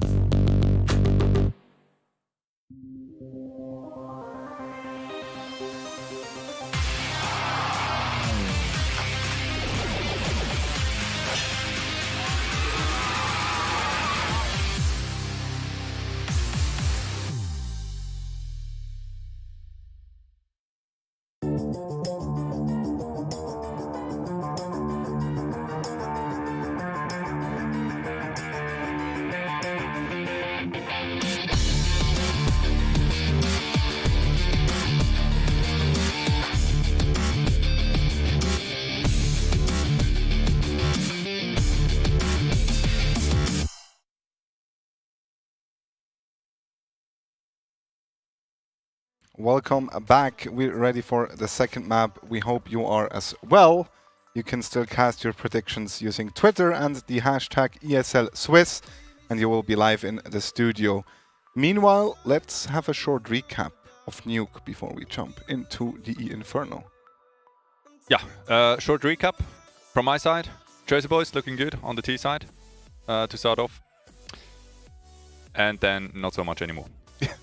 You think that will come up again on Inferno? Well, if you consider that Nuke was actually Jersey Boys' map pick, then it might actually be even more one-sided. Yeah, that might be true. Going on to Inferno, which is obviously the second map. Yeah. Yeah. looking a bit rough. The Jersey boys, I never really felt like they had all that much of a game plan going into this match. Yeah. Makes me wonder if they have like any special preparations on Nuke, or if that was just like a blind not ban. It could be. No, it was actually their pick, so if that was a blind pick. Blind pick, yeah. Maybe they got overexcited after winning another game on Nuke. Probably not. Let's face it. No, I rather think it was a try of going for a off pick against Fragbox. So to throw Fragbox a bit for a loop. You cannot go for an off pick against a team that has DKH. Well, I guess not. No, I guess not. And it certainly didn't work out. Yeah. Right. So they went into Nuke most definitely expecting a different outcome. Yeah. And to me, it looked like they simply didn't bring enough to the table. Yeah. So now, obviously, Inferno, it is a more common map. They should have at least the defaults down. Yeah. But then again, Fragbox, for them to pick it, I guess they do feel massively confident, especially after the first Nuke map. Yeah, I agree with that one. What do you think if it comes like into like just raw aim skill, comparing the players of both teams? Because I feel like if we just go for that raw skill, to me, Jersey boys look a bit better. I would have given them a slight edge, maybe. Yeah. I guess that's safe to say. So then why not go for something like Mirage or Dust 2? I'm not sure about the bans anymore, but Dust 2 could have been quite interesting, and I do believe Dust 2 was a second round ban. Oh, but who knows? Maybe even Nuke actually was a bit of an unfortunate ending to the ban phase. Yeah. For the Jersey boys.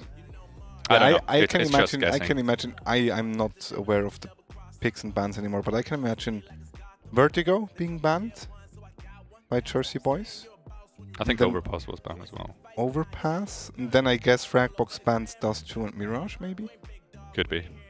I can't remember. It's just way too late for mental gymnastics like that. But what I do know is it is time soon to see what Fragbox has in store for us on Inferno. And I, for one, am really interested in seeing how well set up they are going to be, especially on the T side. CT side, you know, you can have a solid game even without all that much of a preparation if you do hit your shots and you have a couple of good reads that that already equals in a pretty decent CT side. Yeah. The T side is really the crux of that map. I agree.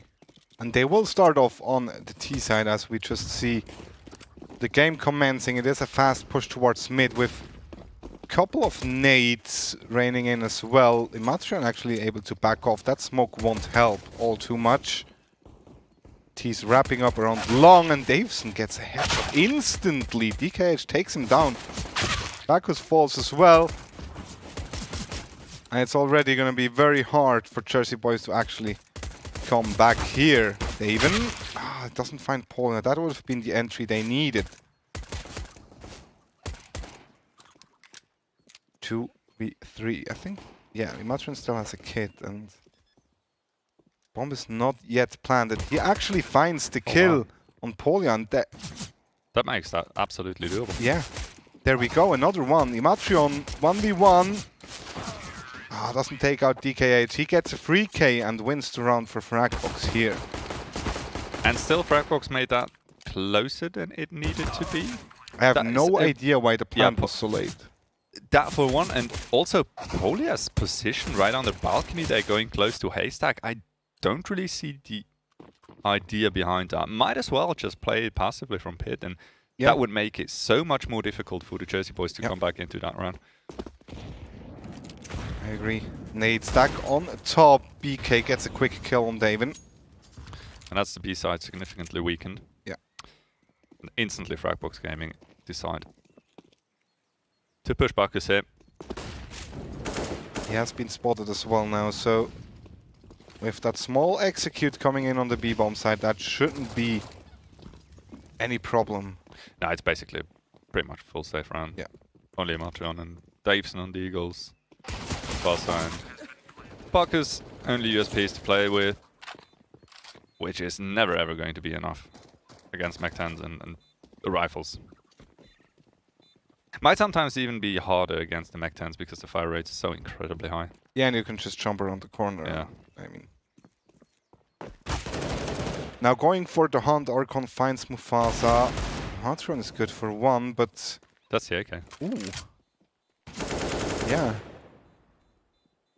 But he can't escape through Banana, so he gets Polly as well, so good amount of damage. That makes it quite expensive. Yeah.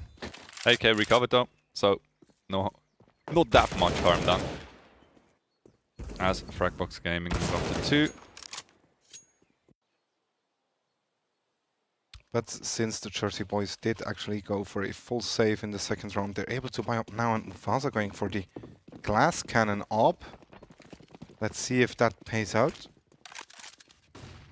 A lot of times if he's using it, it obviously will, but so far, no entries for him. Yeah, no, not having bought any Kevlar, that nade on top mid obviously took him down instantly to 60 HP. So that certainly hit its mark. I think that's just going to be straight up B execute. Well, TK just starting to be cautious about any backstabs coming in, but the Jersey boys so far are not really going for any aggression here on the CT side, I guess. Since it is their first buy round, they don't yet feel too confident in going too aggressive. Somehow Archon almost doesn't connect with any bullets there. And Mufasa now, what a timing! He actually moves into smoke. They don't know once he actually crossed towards tree, and Mufasa comes back right into the arms of Polia. Smoke goes down, allows him to try and fall back. Will still be found by Davison though, and BK now 1 versus 2. He needs to bring that round home for Fragbox Gaming. Yeah, and look at that Molotov on the Matreon. That... No kit on the CTs. Oh. So time is... Where's the Molotov? Bit of an issue. Yeah, that Molotov is wrongly... And not peeking here wins him the round. Yeah. Nicely done. BK, that should not be enough time to stick the defuse. Nope. Imatrin knows it, hightails it out of there, not even... Oh, okay, never mind. On the way out, grabs an AWP. Can he survive it? Yes, should be good. And indeed, Fragbox with 3. Nicely done by BK, and Mufasa obviously quite an aggressive peek there through the smoke. Unfortunately, crossed path with a terrorist that was already waiting for him to fall back through the smoke. And in the end, nicely done by BK. Just staying alive sometimes wins you the round. Yeah. 3-0. The AWP on the Matreon. Let's see if he can do something. He certainly needs to find a pick if they want to win this round. And rattling off that shot, they know an AWP is in play, and obviously they know it is towards the A-bomb side. Now, as soon as they find out the rest of the CTs are actually playing with pistols only, they most certainly will try and circumnavigate that AWP. And as I say that, it is going to be a B-execute, first frag found by Archon. And quite a ways taken. Boxes, good connect there onto Archon with the Deagle, gets even a second tag in onto DKH. Mufasa with the frag now, finally has taken over that AWP, certainly. Still very dangerous. But still, a retake, 3v3. Might still want to keep that AWP at some point. Yeah, no keep kid pushing again. for it though. Edui Matreon gets DKH. Are they aware of the player playing close to pool though? Now they are. Slapdix gets Imatreon, and in the end it's Polia to take down Mufasa, and that's the 4-0 for Fragbox. Really close rounds so far. Yeah, the AWP needs to be rebought. Shouldn't be too much of an issue though. Money aplenty on the CT side, and never mind, no AWP. No, oh, okay, there is one. It was dropped probably. I thought I saw enough money. Yeah. There we go. Jersey boys still looking for their first round on Inferno. Mufasa quick peek down middle again, being flashed off the corner, and 3 players closing in from in on him from second mid. David ate a lot of damage by that Molotov, so... Oh, push through that smoke on long, that's quite cheeky. Mufasa has repositioned though. Second smoke goes down. Good one. Takes the AWP pretty much out of the equation for now. And they will just leave one player in apartments to be a bit of a nuisance while they start moving back towards that B-bomb side. They have had Molotov, quite good success on the B side so far. And obviously only one man holding it so far. Quite a lot of utility. That looks like a fake and a half. As Mufasa goes to town with the AWP. Beautiful. Third one goes down. Bomb has been dropped. And Bacchus is ready for the slapticks. That is just a little bit too overambitious from Fragbox Gaming here in round number 5. They had it basically on lockdown. Had they not gone for a fake, but rather an execute, it would have looked quite different. Yeah. The good one by the Jersey boys. Finally able to take one home and start building up on those CT rounds as well as on that CT money. With the AWP being saved and a lot of weapons as well. Imatron is sitting on 3k, Mufasa as well. On the other hand, we have Fragbox with an eco coming in, and Imatrion gets a quick one on DKH through that smoke. Might find a second one, not yet. Mufasa still doing good work with the big green gun. And David misses his opportunity for a frag. Just barely, but a miss is a miss. And Fragbox Gaming struggling really to find anything in round number 6. Yeah, good job by Jersey boys to just not do any big mistakes and lose players or weapons, or actually players and weapons. Thus, just playing it slowly, waiting for Fragbox to push in and punish them. There we go. Second round for them. Mufasa on 10 kills already.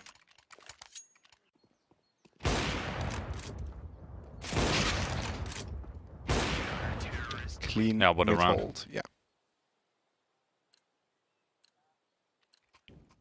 Now Fragbox with another eco. BK actually very low on money. Picks up 2 flashes.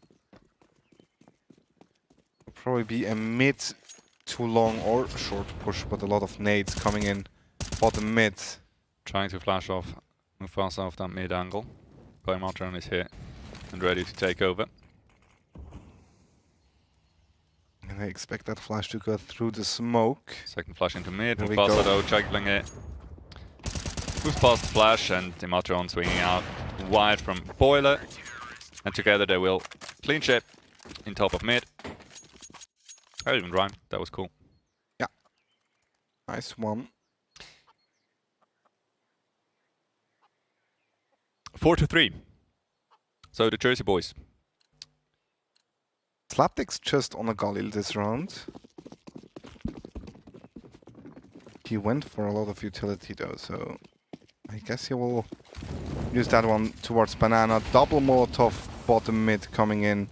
Very aggressive lineup. Ooh, Davison has been hurt by that Molotov Yeah, that kick. tagged. Good spell. Doom for him indeed. BK finds him right past the smoke. David, nice angle, nice try. Cannot connect the shot though. Archon doing work.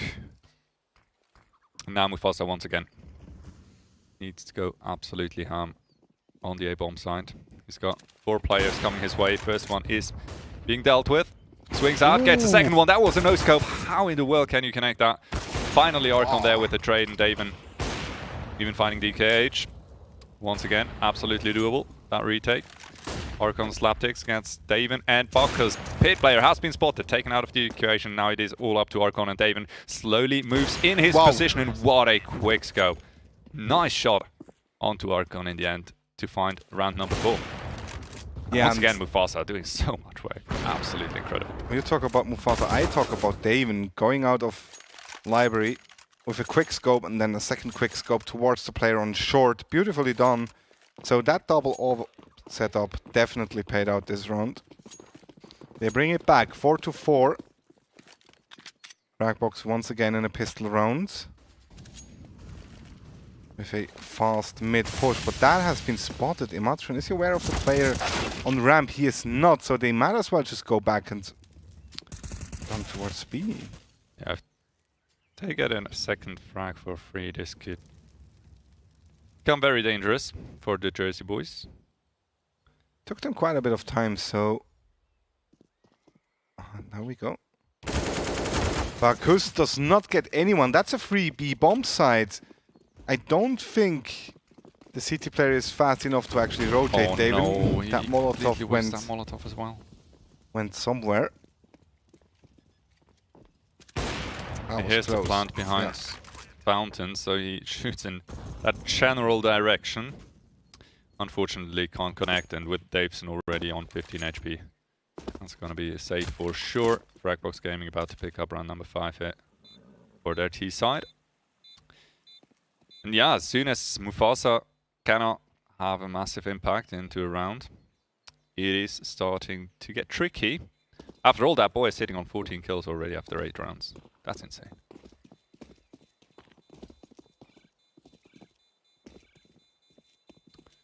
Davison will keep a hold of his AWP, and Davin one on his own. Yes, he did save the one from Mufasa. As we go into round number 10. Still quite a close story here on Inferno so far. Yeah, Davin really is the bank of Jersey boys right now. Sitting on 10k. Even gets his orb restored, so doesn't need to spend that much money. Another fast take of Banana coming in. This time Davin actually tags Pole, I think it was. Yeah. Top of wood. Finds the kill on BK.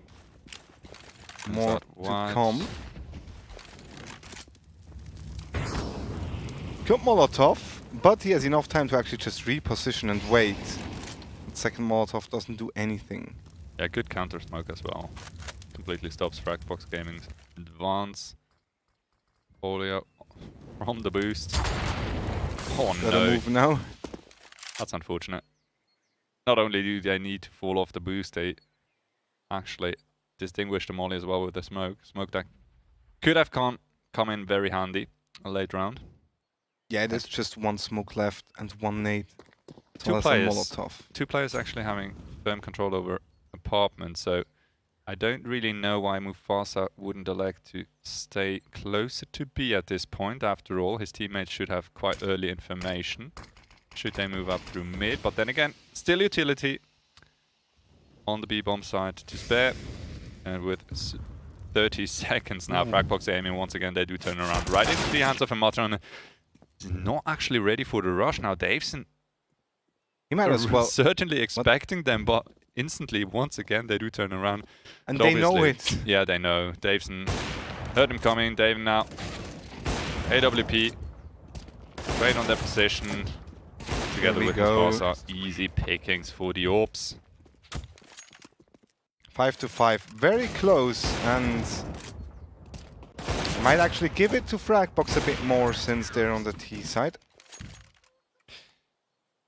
And still, that was the second round where Fragbox Gaming basically outplayed themselves. One rotation too many, and we had one unnecessary fake execute on the B-bomb side before. Yeah, very sometimes true. less is more. Yeah. Yeah, imagine them just going A. There was, at some point, no one. It would have been a 1-for-1 trade, and this guaranteed bomb plan. DKH already down very early in the round, so good advantage for Jersey boys right now.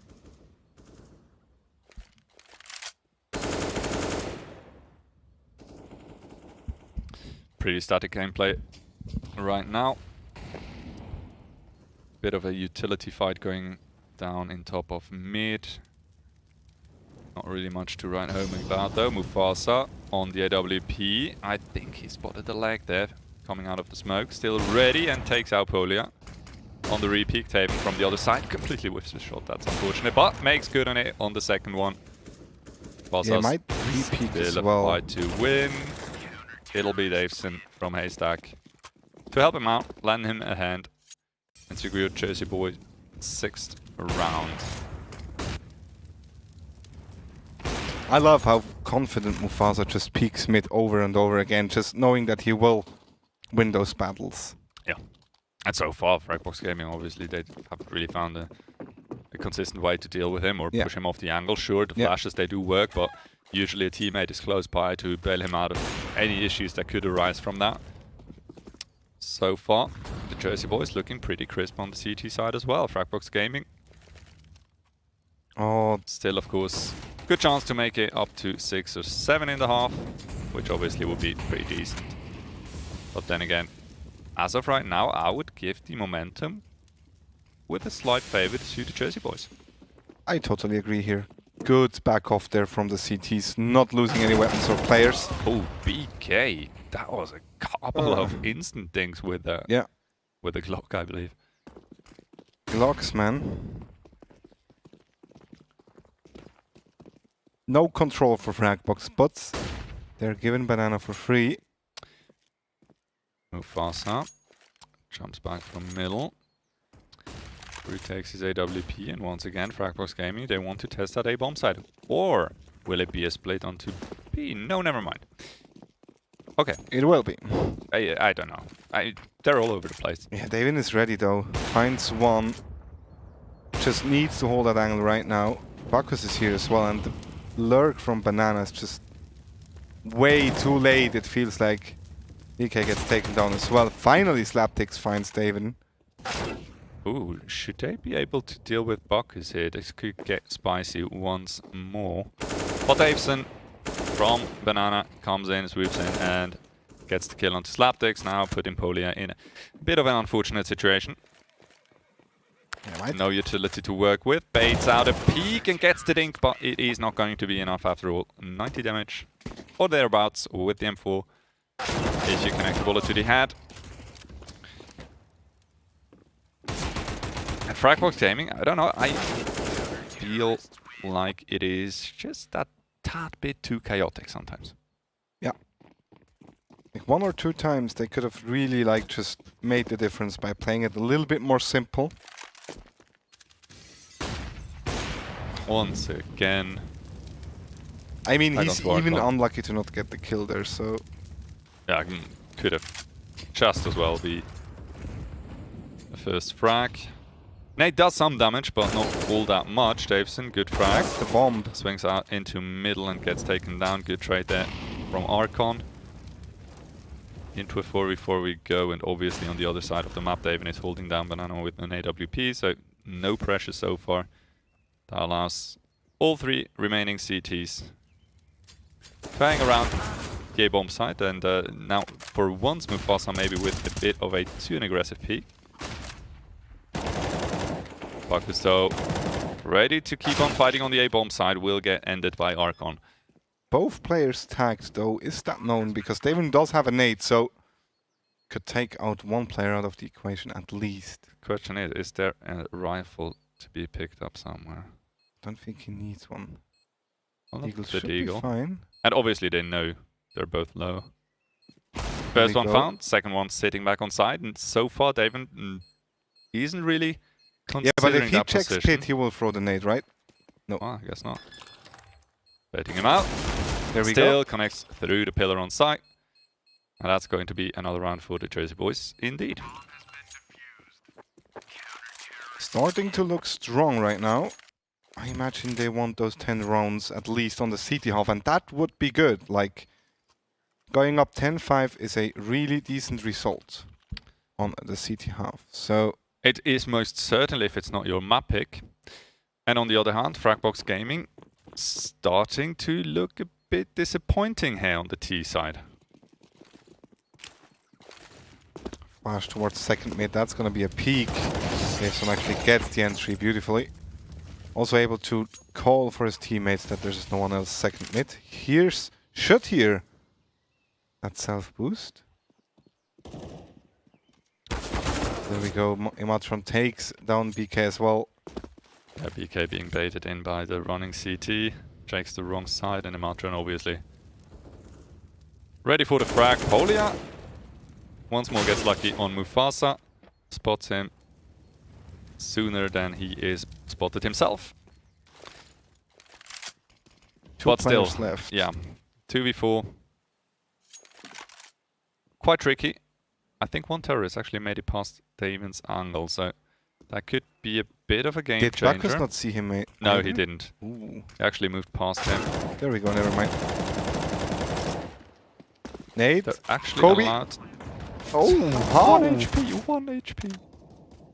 Slapdicks counting his lucky stars. Well, not too lucky after all. He's still up against 4, and quite frankly, I don't really see him pick up any more frags here. There we go. Davison takes him out. 9 rounds. Last round is a bad one for Fragbox as well. Oh, actually, never mind. Well, they do have a lot of loser spawners by now. True. So yeah, 9 to 6. Best they can hope for. And in retrospect, I don't think a T-side like that necessarily validates Inferno as a map pick. Probably not. If it's like a recurrent theme here on Inferno, if that's like how their maps go, I don't necessarily see. Okay, fair enough. That's one way to do it. Opening up the B-bomb side, or at least getting 2 entries. Slapdicks, 1 flash is all he needed to fly around the corner. But once again, Fragbox not instantly committing. They like to switch it up time and time again. And Mufasa trying out that angle. Yeah, and Mufasa still here. He's Gets always one. good for 2 repeats. For once, actually doesn't connect on the second shot. Might have been a second frag easily, honestly, and who knows. When you get 2, you can get 3, but not to be this time around. So Fragbox Gaming, indeed, with the chance to make it 6 to end the half. Daven, 12 HP is all he can work with, and Archon with the spray through the smoke will finish the first half. 9 to 6. I guess in the end it is pretty agreeable for both teams. Yeah, I guess so. Fragbox Gaming, they won't be completely disheartened. In the meantime, Jersey Boys, obviously, especially Mufasa, is having a blast with that AWP in top of mid, and honestly, he most likely will go for entries on the T side as well with it. Yeah. Well, I guess if you were Fragbox and winning the pistol round on the CT half, you're off to a very good start. So could bring you up to 9-9, and then I guess you could just start to take round after round after round and just finish it off in the end. On the other hand, well, depends how hot, for example, Mufasa is with the AWP. Yes. If he can continuously go for mid peaks like that, yeah, and it's gonna be hard. or opening up frags towards the B side. Yeah, it's still a pretty much open game at this point. Yeah. Obviously. Into the second half we go. Let's see 2 what smokes. Jersey Boys have in store for us on the pistol round. 2 smokes indeed. 3 flash to go with it. Execute. Fast B go. Yeah. No. Oh my goodness. Quick count it. That is more than 200 damage. Yeah. With 2 nades. Yeah, definitely. Lovely done indeed. Slapdicks is a prime positioning here. I think he has been spotted so far. No. And DK Archon doing work. Slapdick smokes himself off, gives him a little bit more room to work with. And Davison now, okay, finds the first one. Still needs to find 2 frags. Better get the bomb down. That's probably what he tried to do, but Poly a bit too quick. Flying around the corner takes him down, and that's going to be just a round for Fragbox Gaming. Yeah, and just like that, we will probably go up to a 9-9, so we do have a game here. It's going to be interesting to see if Fragbox are able to kind of control CT a bit better than actually on Nuke, where they let Jersey Boys get away with 5-ish rounds. I think if so, I'm not yeah. mistaken. But then again, that was off the pistol win, was it? Yeah, as well, yeah. Well, for Jersey Boys. Yeah, exactly. It was the pistol win, yeah. But on the other hand, Inferno probably quite a bit easier still than Nuke to play on the T side.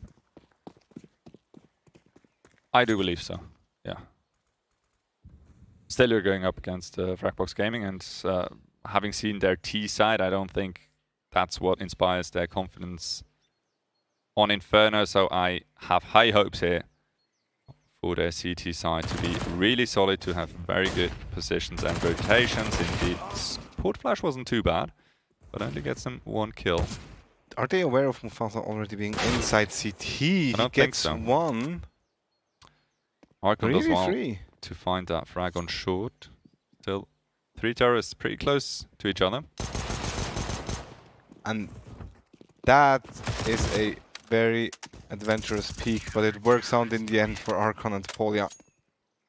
Yeah, Polia swings wide there and standing right in front of 2 players with pistols.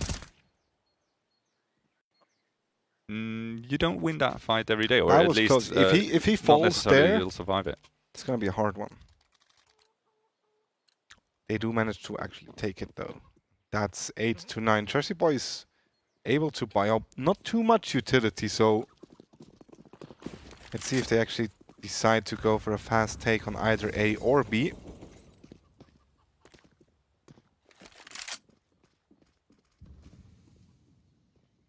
Quick house control. A little bit of banana control as well.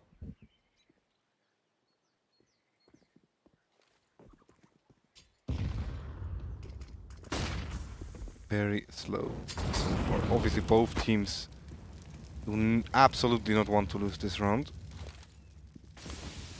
Certainly not. And Fragbox Gaming, somewhat passive setup they're playing, especially on the B-bomb side. Interestingly enough, they do play out of first and second oranges, it looks like, or maybe on top of second. But so far they won't be tested on the B side.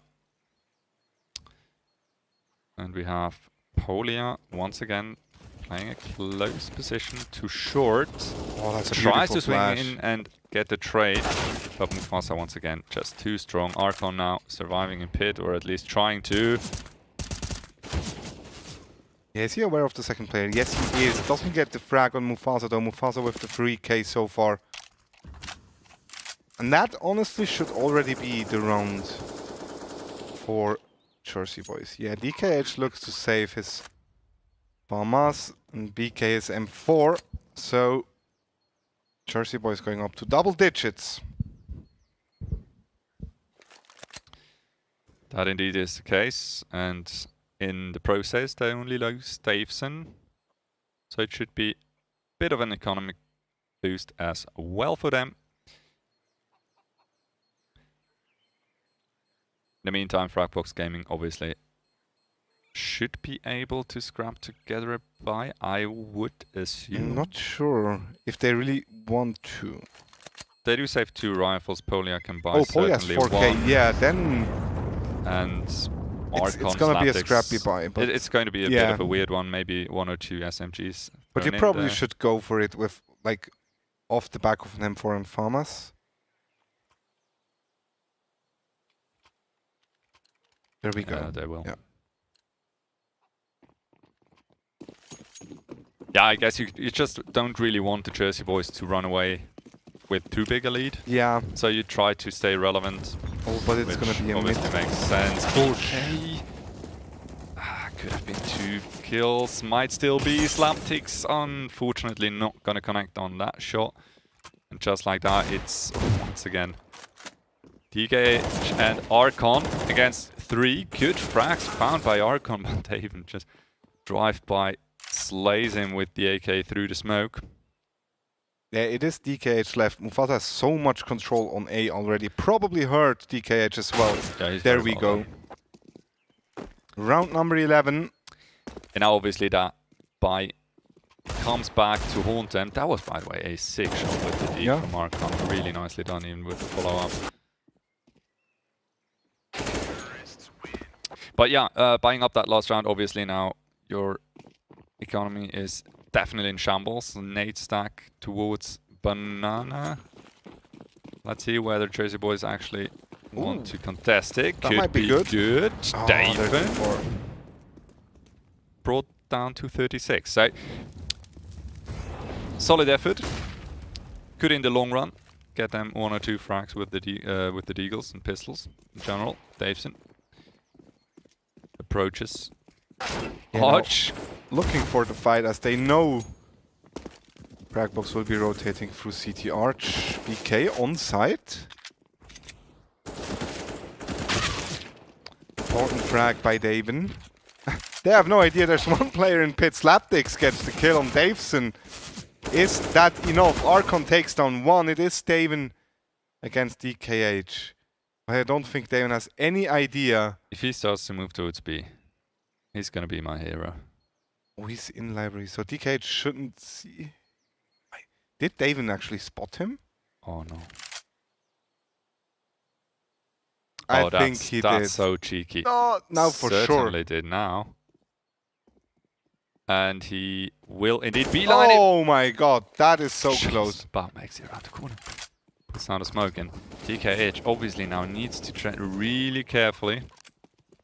Yeah, I was about to say, why don't you just run towards B? There we go.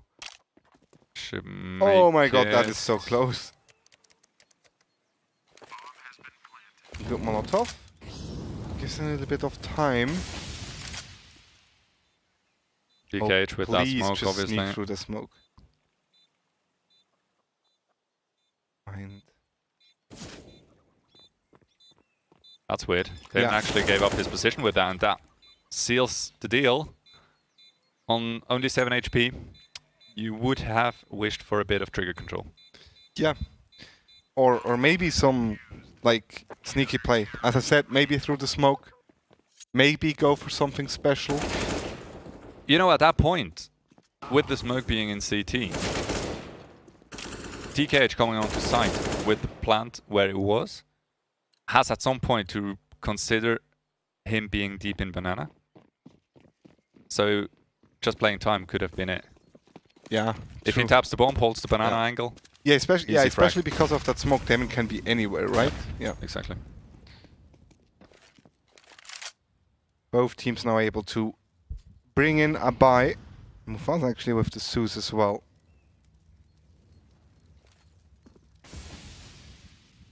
On the other hand, Barkos just on a Mac 10, but that can be very dangerous as well. Imatrion was going for the pick there, but Slapdix is aware. Arkham gets one as well, and that looks very strong by Fragbox.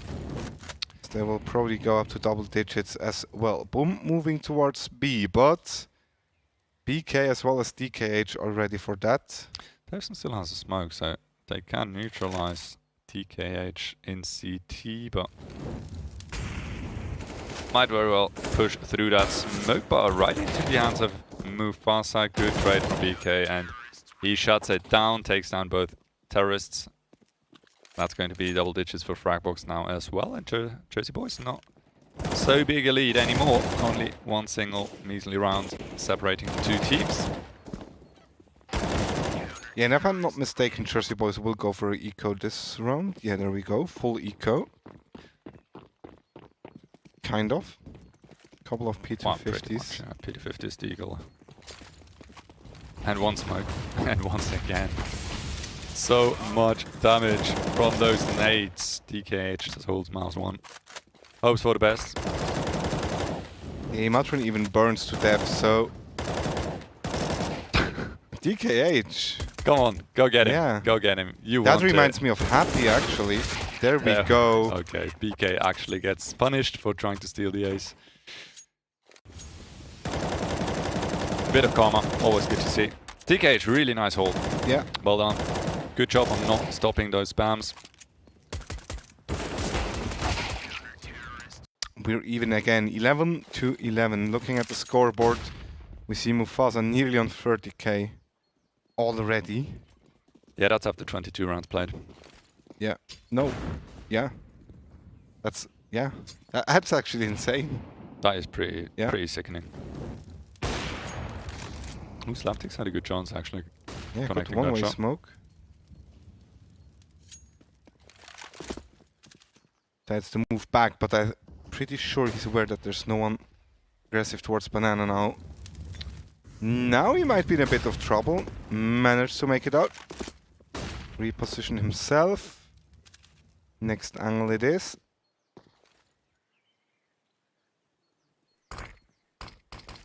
Slapsticks puts down the Molotov. And Fragbox Gaming so far not really having taken any map control, but deciding to go 3 up on the B bomb site until pressured otherwise. And Archon obviously ready with another Molotov. Goes down just that very moment. They need to move through it, and BK now from back of the side. Can't wait for the utility from his teammates to come in, but Slapsticks now gets pressured. Good for one more frag. Archon, that's the bomb planter. And the Matron and Mufasa obviously on a combined 31 HP. Shouldn't really have too much of a chance here, as Fragbox Gaming once again takes over the lead. Yeah, but it is still very close. Probably a Deagle buy coming in for Jersey Boys. I don't think you want to force this one. You still have a couple more rounds to work with full weapons. Yeah, that's exactly what's going to happen.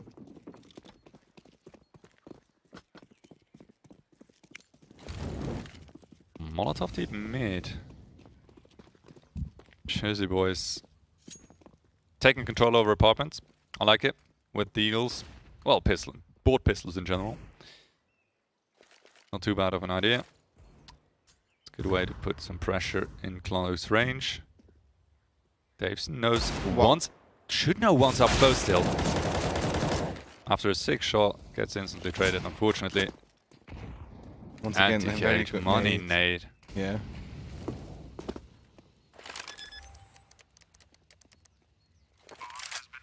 Bomb plants. Always good to have. Yeah, good amount of money. Oh, in that position, if they... No, there's no way they push that smoke. Good patience, Emotion needs to go for the fight at some point. If he would have gone like for the trigger control, just hiding inside the corner, not being spotted... I think the second player was actually holding it, wasn't mind. Yeah. I'm pretty sure the second one was actually holding that. Yeah.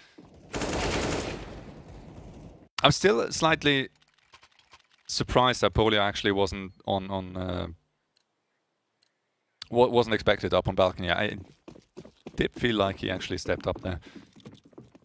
I could be wrong, obviously. Fragbox Gaming, 3 rounds to go now.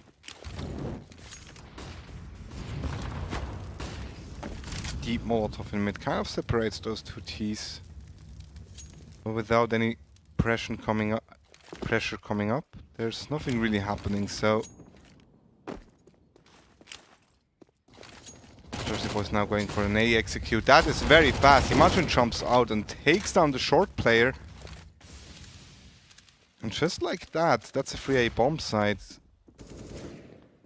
And probably, I guess, a save for Fragbox already.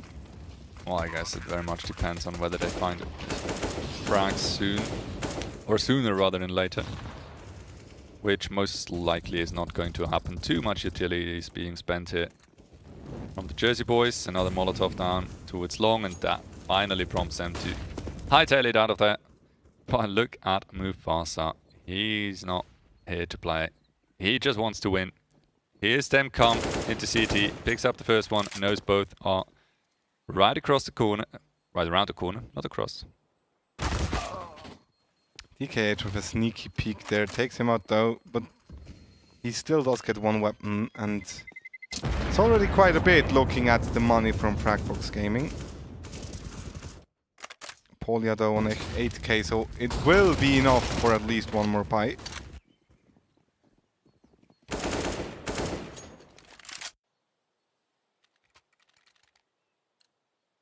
But after that one, starting to look bad, so Jersey Boys actually with a very important round could draw it again and send Fragbox into another eco round. Look, Molotov. Even that one will spread, I think. I think he might be lucky. I feel like if the same Molotov's happening to me... Yeah, you get burned every time, yeah. No question. And then I'm like, oh shit, on which button is my smoke? And by the time I find the smoke, I'm dead. Well, that's very unfortunate. Very About easy as kill fortunate by as Davison, Polia yeah. walking right into Davison. Apparently not really expecting him to be up close already. And the Jersey boys getting ready for another execute onto the B-bomb side. Yeah, but BK might spoil that one. Ton of information. Instantly his teammates start to rotate. It might be too late though. But they do hear DKH rotate, so yeah, that's why they decide to move back. Once, all right, okay, Jersey boys, taking a page out of Fragbox Gaming's book.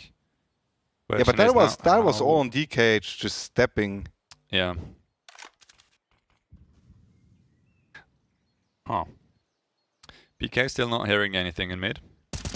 So quite comfortably, Fragbox Gaming can take a round on the B-bomb side. And no smoke. Well, actually, is there a smoke down? There Okay, was there one, is yeah. down. Bacchus gets the entry. And Davin as well as Davison. Davison actually taking down Bacchus. That's unfortunate. And now it's a 3 versus 2. Full nade stack To on save BK. or not to save? That is a question. That Molotov was unfortunate.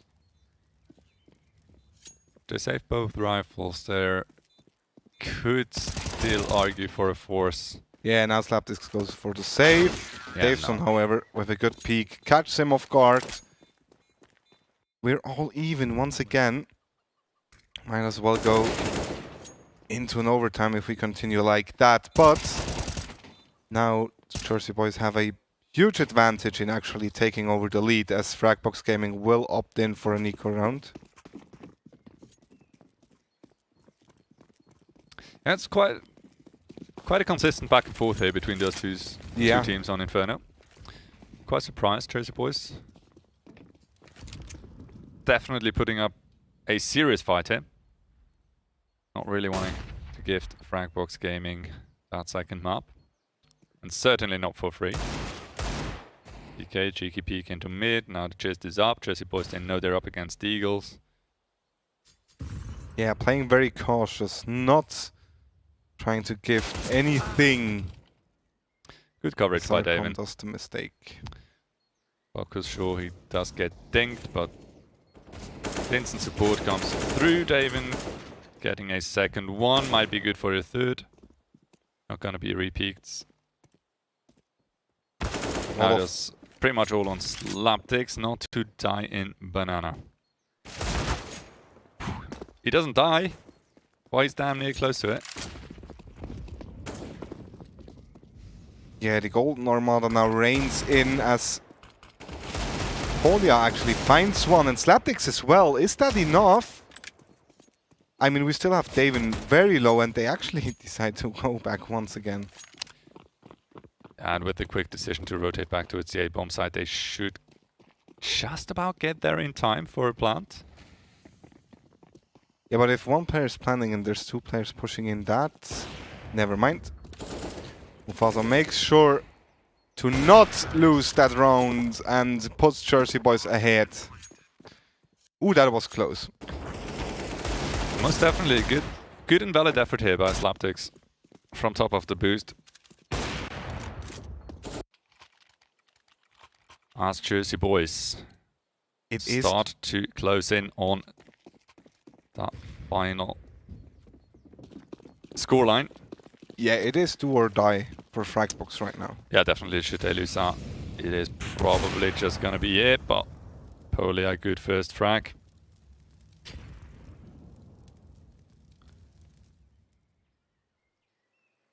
Keeping it tight. Keeping their hopes alive. As the Jersey boys now need to re-evaluate how to approach that. Emocion, keep your gun out. Can't dodge the flash. Instant peek from DKH. Easiest frag of his life. And obviously, still very passive positions being held here on the A-bomb side. So BK and Polia, they should be good for at least 1 or 2 frags before going down. And that should put their teammates in pretty decent position for an eventual retake. But still, obviously, it might not even come to that. DK Gets flashed in. Mufasa with the repeat. And that's one It's way to always good start for that that. retake on, so to speak, on that round. He's been hurt. Archon kind of hesitant to actually make the peak. Now he does, and 14-14. So we're going to distance. We definitely are. The Jersey boys not really pressured economy-wise. They can buy through the remainder of those rounds. And so should Crackbox now after winning that round fairly convincingly. Yeah. Just about, thereabouts. Still not going to be a brilliant buy should they lose now. Oh, now Mufasa very aggressive towards Banana. Gets taken out. Archon gets two. Look at the money of Jersey boys as well. If they were to lose that round, actually. Yeah, I did apparently get their economy before they actually pulled up. It doesn't really look as good as I thought it did.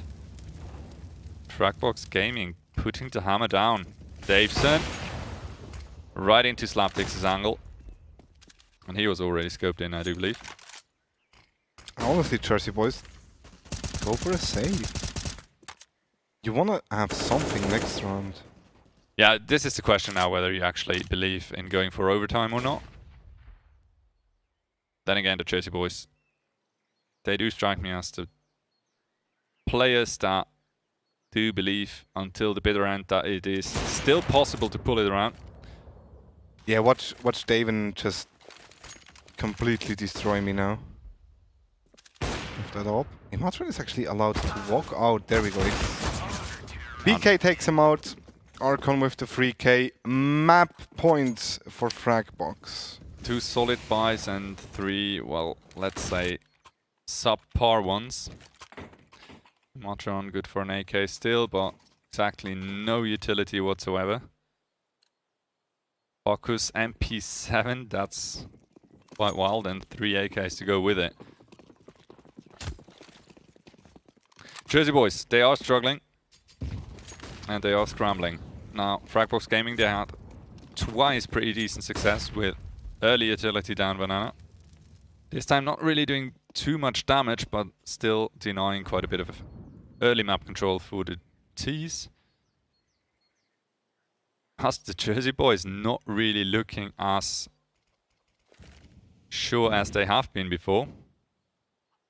Yeah, very hesitant right now.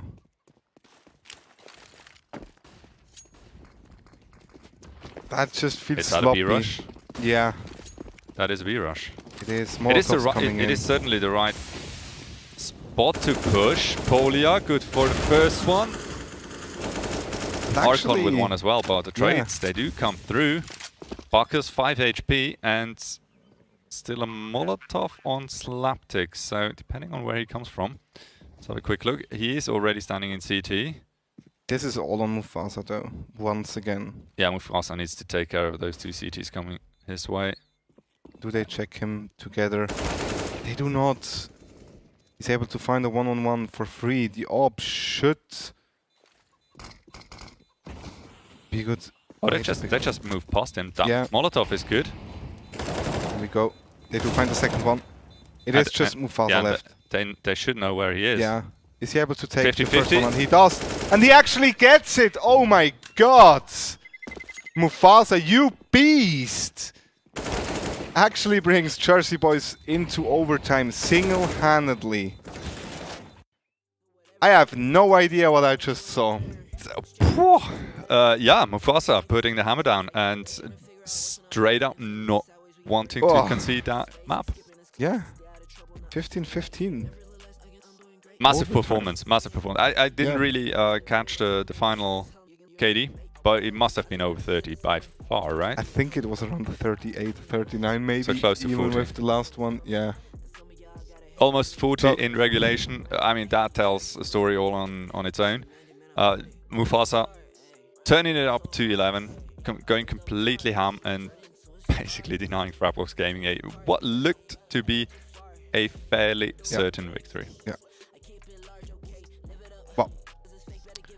Well, I did not expect that one. Especially after they got the first 2 kills, I was like, well, that should be a Yeah. Should have been it. But then again. I actually also don't know how close the bomb was to actually being defused.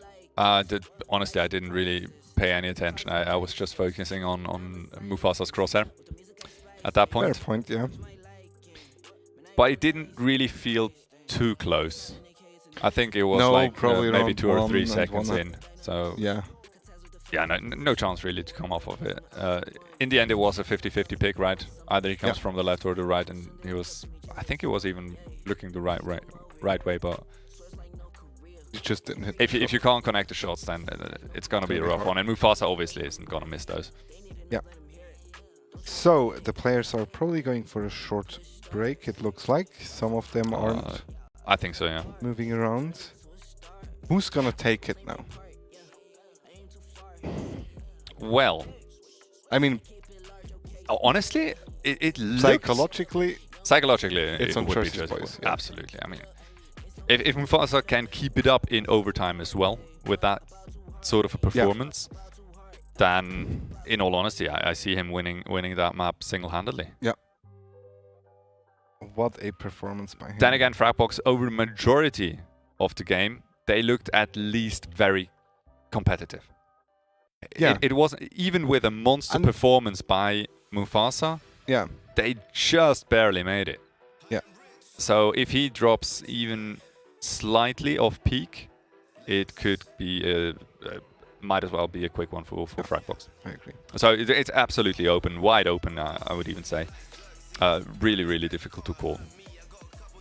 Even tendencies, we didn't really have a very streaky performance, many ups and downs. It was quite equalized all throughout the games. They were never really further apart than 2 or 3 rounds from each other, right? And it really makes you think, like, what would have been if Fragbox decided to play some rounds on the T half, just a tad more simple. I'm telling you, Inferno, it's won and lost on the T side and not on the CT side. Yeah.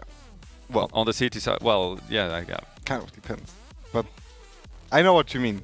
You know, most exactly. of the times, so if you want to be a dominant force on Inferno, yeah, you need to have that T side dialed in. Yeah. And you need to pressure your opponents on their CT side.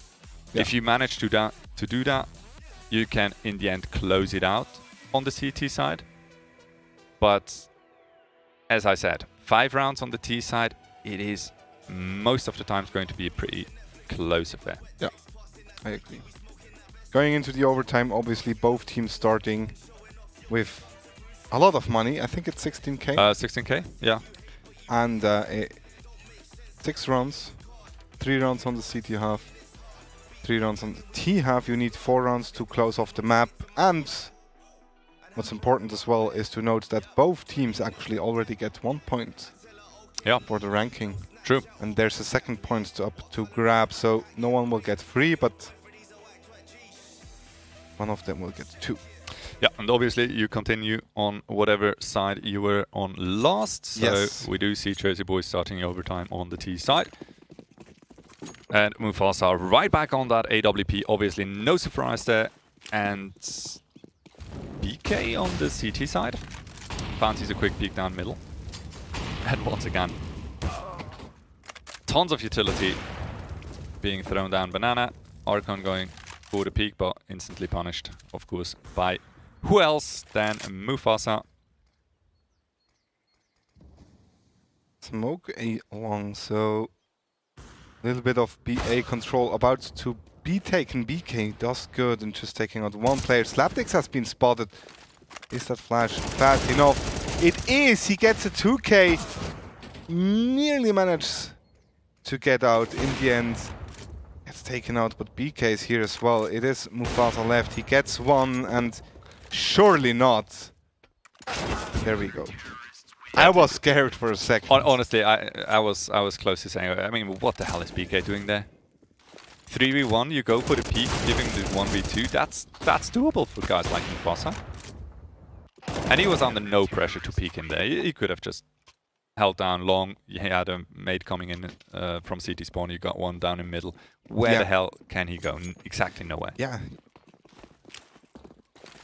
Fragbox Gaming taking the first one. Obviously very important to take those rounds on the CT half. We already talked about it.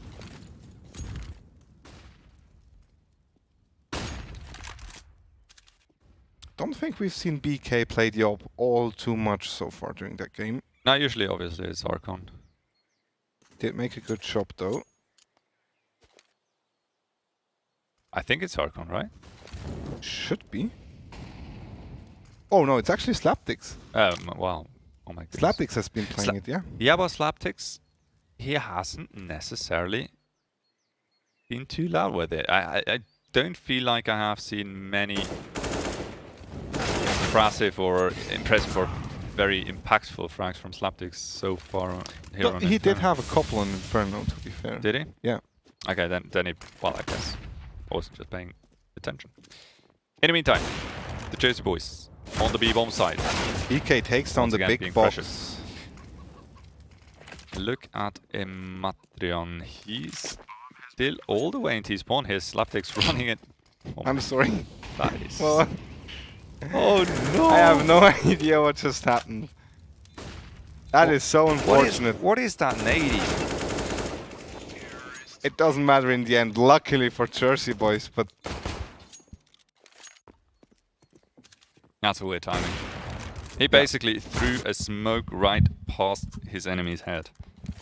He actually nearly hit him. Like, imagine... I think so, yeah. Imagine his enemy being on 1 HP and then he just randomly kills him with the smoke there. That would have been fun. Well, if that happens in that situation, then, well... Yeah, that's 1 in a million. BK... Dangerous peek down middle late. Yeah, loses the battle against Dave, and Archon on Banana misses his shot, decides to stay aggressive.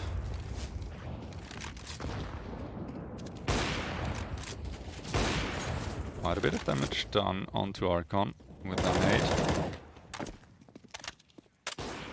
Still 2 players very actively. Look at Davison. What? How? I completely missed that, but Polio... No, he misses the timing. Oh, this is going to be so awkward. Oh, there we go. 1, 2, might be good for 4. He actually gets 3. He gets a tap on the CT player as well. That is insane. How did he even see that guy? I have no idea how he even got there. First one, okay, fair enough. Second one, decent. Oh, that's come on, that's just that's ridiculous. Oh my god. What are you supposed to say about that? I mean, sure, the first one, okay, nicely done. Second one, cool, he spotted him. Third one, panic, taps. Stuff Simple does usually. I guess, yes. All right, cool. 17-16 for Jersey boys. Now on the CT side, so the advantage definitely on their side right now. 2 rounds. Please take 2 rounds. Yeah, I think so, yeah. I mean, Fragbox Gaming, T-side, not exactly stellar. Yeah. And this time it's you know, you don't get 15 tries. It's 3 times you got an approach and probably you gotta make it stick. all too much time to kind of like shift around your defense and try out various things. Yeah. You gotta be solid from the start, so let's see how that goes. Looks like quite a fast B take. They even misses the head there. Ooh, Mufasa misses one as well. Who is playing on his computer? Mufasa doesn't hit doesn't miss those. Probably his brother.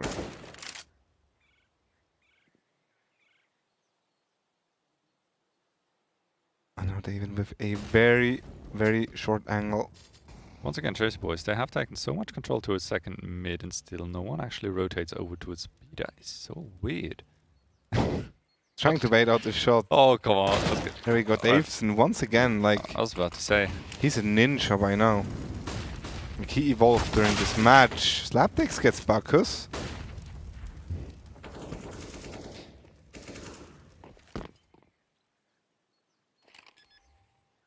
Ooh, that was close. Right under his arm. Yeah. Gets a leg shot then. DK meanwhile gets one for Fragbox Gaming, so it is a 4 versus 3. not really a realistic way back into that round, in my opinion, for the Jersey boys. So, it pains me to say, but ooh, that almost was a lineup. It pains me to say, but I think waiting so long to kill that guy in second mid might have lost them the round. Yeah. They should have just dealt with him and instantly rotated towards B, because that rotator, he was missing on the B bomb side. Yeah. One more guy would have significantly heightened their chances to pull through on the defense there. But as it stands, once again, scoreline equalized. Mufasa is on 40 kills, right? Yeah, for dropping a casual 40. Yeah. I mean, someone has to, right? True. And with an aggressive peek, just barely misses the timing there. That's a good Molotov. Actually forces Archon close. If he goes for a wallbang, I was about to say, but didn't quite hit him. Still a very aggressive angle, I like that one. Decides to go back now though, after hearing that nade. And he is actually alone on B. yeah, imagine he was starting to rotate over. I guess the call came through from David that he's not under any immediate pressure. Now Imatrin moves back, and that might be the right timing. Two players actually moving back. Mufasa gets Polia rotating, and that should... This time they should be in time. Yeah. Where's the utility? David definitely needs help here on site. They're very late on the boosts. Still works out somewhat. Imatrin even makes it down alive. Yeah, and that was Just very barely. important. Yeah, DKH gets him in the end. It's a 3 versus 2 BK on the op, so... Oh, Mufasa, that's a frag you need to make now. Really getting tight. Connects finally. And Jersey boys now on the retake. Should be doable. BK trying to make it difficult. I was closer, actually, than expected. If he gets Mufasa there, then there's a good chance to actually win that round. I don't think he can reload quickly enough before Bakus peeks him, but yeah, that's probably. just a guess. Once again, Jersey boys, or actually first time Jersey boys with a map point, match point 18-17. And also worth noting, during overtimes, money-wise it can go pretty low sometimes, so not this time though. Both teams actually still with way too much money. David, now he finds the kill on Archon. Finally it pays off. Good boost. And good shot. I think that was the hardest the hardest one to hit so far. And that's the one he connects on. Mufasa once again from long. Goes for a pot shot through the smoke. Not going to connect, but his position obviously is well known by now anyway. Polia might get flashed. No flash needed. Wins a straight up aim duel. And into an A-Rap we go. Still two players holding from the Jersey boys. Player in pit has been dealt with. Imacho now needs to stay alive. Can't do that. And Fragbox Gaming, quite frankly, this is looking like a second round of overtime. Here on Inferno, not really working out for the Jersey boys. Bakus way late to the party. Tries to flash his teammate over. Into the side we go, but instantly taken down by Polia. Slapdicks with the last kill. 18-18. 18-18, and first overtime done and dusted. 22 it is now. 22. That's exactly how many rounds you will need if you want to finish it in the second overtime. And potentially we might be here until Sunday. I mean, so far it actually looks it's a holiday. Not even it's a holiday on unreasonable. Monday, right? So yeah, no issue whatsoever. Yeah. But honestly, I still, even through OT, I couldn't really tell you who's going to pick it up in the end. I even would go as far as to say it is going to be decided by some weird hero play, 4K, ace even. Yeah, or some kind of like good utility usage, nade usage, something. Yeah, something that really like sets off that default play we're seeing right now. Yeah. Yeah. Just breaking the kind of the standards that we've seen so far might actually work out. Yeah. Or even just a I don't know. Something stupid like a mid push. Full aggression up middle or something like that. Yeah, something like that. So, let's Match see. is live. Into second OT we go. Jersey Boys continuing on the CT side, obviously. And Mufasa first round with a shotgun. Okay, then. No way. You gotta be trolling. No way this is actually happening. Well, he is going to play apps, which is alright. I know, but... Look at that two-player coming this way. Gosh. No. Oh my god. Oh, that was close. Still worth, though. But Fragbox now on site. They do know a second player is inside house, and just like that, that's a very clean round coming in for Fragbox. Honestly, that shotgun kill, the only kill they got that whole round. Mufasa almost making it 2, and obviously had he gotten that, he would have switched rifles to a rifle instantly. Yeah. But as it stands, obviously it is Fragbox Gaming to pick up the first round of the second OT. Mufasa with the trade mark mid push or peek. David sees no one banana, and that might actually just trigger Bacchus to rotate towards the A bomb side. There we go.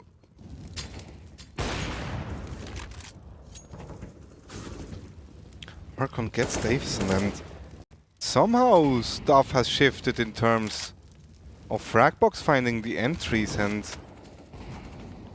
Mufasa falls as well. 2 players left on the A bomb side. But Bacchus and Matreon somehow make it work. It is just Polya left. He gets one, knows where the other 2 are. Almost connects that pre-fire. And Matreon, well played. Together with Bacchus, what a performance here on the A side. Definitely lovely to see as they bring back around for the Jersey Boys. Holding strong towards A. 2 ops on David and Mufasa once again. Mufasa might very well hit the 50 mark here. I'd be surprised if he doesn't. Yeah. And there we go. Bacchus with a fast push. Gets one. Gets the second one as well. And that's what we've been talking about. With that aggressive push, David gets 2 as well. It is just Archon left. Yeah, there we go. He is on the A bomb side, but what without the bomb.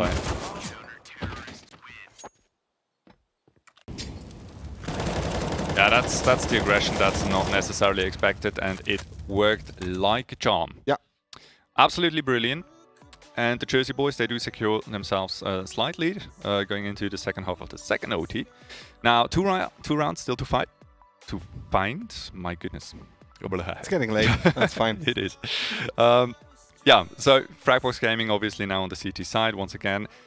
Nothing is lost just yet. No. So far, I would be surprised, honestly, if we wouldn't see at least one more round go the way of Fragbox Gaming. Yeah. And until I'm proven otherwise, I almost already expect a third one. I wonder if Fragbox decides to kind of like shift to a more aggressive gear as well, just like Jersey Boys did right now. Well, the problem with the OTs is usually you started to pick up on the tendencies of your opponents, right? Yeah. And going into OT, it's really, really tricky kind of to break that mold that you find yourself in. So you do start, or you tend to overthink things, and you try to mix it up because it didn't really work out in regulation, and you end up with really, really weird rounds from time to time. Mufasa, by the way, just whiffing way too many shots. Finally, he connects on one. Yeah, and that's the A side open. It is just DKH and BK left. DKH is quick on the rotate, but is he ready for mid? Not entirely, and Bacchus basically secures round number 21, and another chance for the Jersey Boys to finally finish it on Inferno. Well, as I say that, obviously BK completely goes ham, takes 2, and Bacchus only on 7 HP, so he knows where the player on the house is. Ooh, that was close. I like how he took his time there. Yeah. Really wanted to make sure to connect on that shot. But as it stands, Jersey Boys, once again, they do have the chance. 2 rounds this time. So... Yeah, pressure is up for Fragbox Yeah. Gaming. Well, Mufasa did not hit the 50 yet, so gotta be a 4K by him. Well, stranger things have happened in Counter-Strike. Quick peek, he was not wrong to go for that. Yeah, needs to fall back right now. But already pulls out a lot of utility from the CTs towards the B-bomb side. Yeah, but no aggression coming in from Fragbox, obviously. I am entirely sure and super convinced they are feeling the pressure right now. Under no circumstances they want to give it up to the Jersey Boys here on Inferno. I'm not sure about that double CT setup on B. In general, I'm not a big fan. I mean, you can do that, but then you absolutely have to go for a retake. Yeah, and still, if you get checked on boost, you go down instantly, and obviously no one on the side to trade. Now the CT player has to push through the smoke, go for the fight. If you go down, basically the round's gone. I don't know. I like to have at least one on site. You can still play from coffins, you know. You can fall back from there as well. Just 30 seconds left, and now the B rotation is coming in. Daven doesn't find the first one. Still doesn't, so that's 2 players on the B bomb side. Bacchus gets the first one on DKH. And 5v4, Archon going for the hero play, pushes through the smoke, gets a frag bot instantly traded, and now it's going to be really, really tricky for Fragbox Gaming. One more player to fall. BK and Polia, 2v3 retake attempt. BK on the AWP needs to connect on the first one on Coffins, doesn't quite spot him in time. 3 peeks right into Ematrio and Polia now. Last man standing, 1v3. It is looking dire. In the end, there we go. It is Daven to finish it off. And finally, the last frag has been found. What a game. I honestly didn't expect it to be that close. That was fantastic. Not after that nuke game. No, nuke really, really under-delivered. Yeah. And I feel like, well, I guess Destiny made it up to us with a banger of Inferno. Yeah. Really impressive from both sides. I have to say. Good game. Got to hand it to the Jersey Boys as well. What a performance on Fragbox's map pick.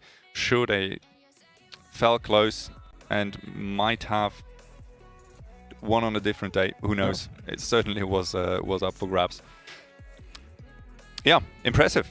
And shoutouts to everyone betting 2-0 for Jersey Boys tonight, because that was the obvious pick, right? 2-0 Jersey Boys was like if you apply common sense, I guess so, yeah. kind of comes to your mind. But Fragbox Gaming really showing off, even after they got quite a battering from My Insanity, 16-3 on that last map against them. So yeah, huge props to Fragbox Gaming. That's certainly something you can build upon. Yeah, and even just to pull yourself together one last time, to put up a fight and go to town, even after a beating like that. That always is so impressive. Yeah, mentality-wise. Yeah, that's true. Guys, once again, for those who are still watching us, first of all, thank you. It is late, we do know, but make sure to go on social media at ESL Swiss and use the hashtag ESL Swiss. Tell us what you think. We will still read it, even though if the stream is offline, at least tomorrow. And before we finish things up, let's have a look at the rankings right now. Sure. As we see Gaijin still reigning on top with 11 wins. Fragbox made it a bit closer, moving towards Jersey Boys. Jersey Boys obviously do get 1 point. Yep. They're able to grab 6 next week, but are going up against CG. On the other hand, Fragbox is going up against Arctic Gaming, if I'm not mistaken. So it's gonna be a close one. We have Prifu as well as everyone up there still qualified for the playoffs, so congratulations to those teams. And I gotta explain a little bit about my my tinfoil thinking about Bubbles Gaming. We do have the first team picking their opponents for the quarterfinals, so that doesn't work out at all. Ah. You see. There we go. All right, let's have a look at the next days and streams, as well as tournaments and games. On the 7th, once again, we have Clash Royale group stage. And then on the next day, next Tuesday, that is, we do have... No, that's not next Tuesday. The 7th is next Wednesday, actually. We have Clash Royale. And then on Thursday, it's back with us to the last game of the CSGO group stage. And then we move into the playoffs. Clash Royale quarterfinals with Don Rigoni and Chief Avalon. And then CSGO quarterfinals with Spirits, Someone, me, and Kairos. Yep. Looking forward to this one. It's going to be Should good. be a good one. Yeah. It's going to be great. Awesome. Looking forward to it. Yeah. That being said, thank you to the whole production as well, staying up very late, helping us out to actually deliver you sound, images, also the mods on the Twitch chat. Huge shoutouts to Nessie, you're a beast. And yeah. Good times all around. Yeah. Thank you to you as well. All right. Thank you for joining me again and having me. Always a pleasure, obviously. No surprise there. And I do believe, with that being said, we are drawing to a close. Yeah. Thank you for watching, guys. Have a good night. Have a happy Easter holidays. Yeah, enjoy. And see you back here next week. Bye-bye.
It's hard, you know. I just wish someone on my team would have told me. Apparently, I'm really not that good with this thing. Also, I die way too often in apartments. Seem to never have enough money on buy rounds. And flashed 4 teammates just yesterday. Wait, what? I didn't. You did, Sean. Oh. But I'm much better with the 5-7 than you are, Elias. And I got 34 entry kills last week. And I should actually be playing B-site. I'm much more useful over there. What grade did you get this week? I got a C. That's not too bad. Right? Let's go. Nope. Gotta go.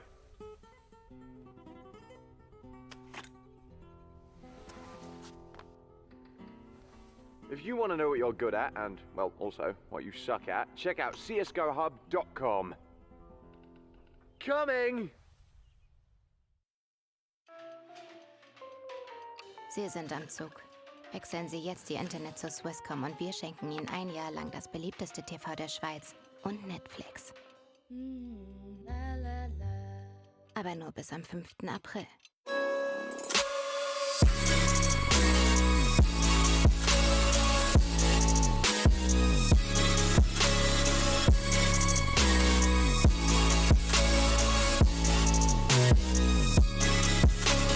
You love it, you wear it. What's your style? Get your merch at shop.eslgaming.com.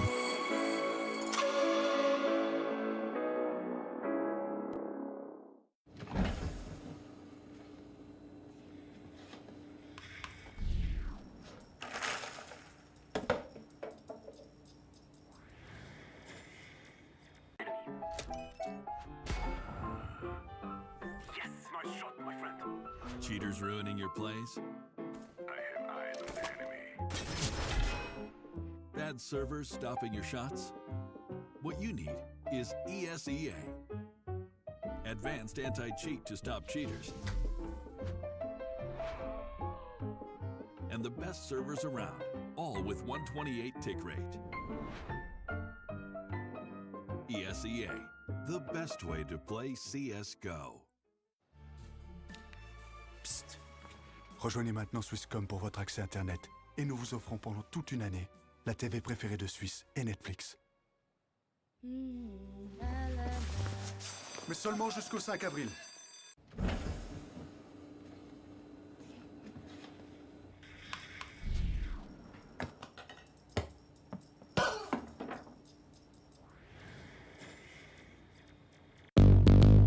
What's your style?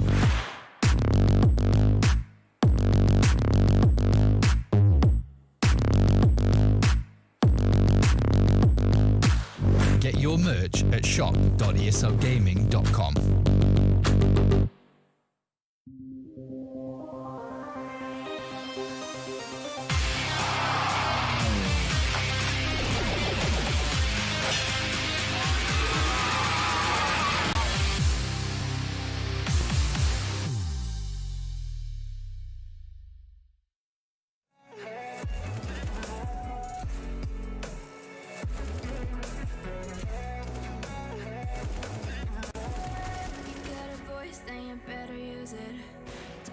Day after day, it's time to prove it. No days off, keep the hustle moving. Wanna see you be what you want it to be, prove it. I know I sound crazy to the ones who said oh. I know I empower those who dream like me. I know I sound crazy to the ones who said oh.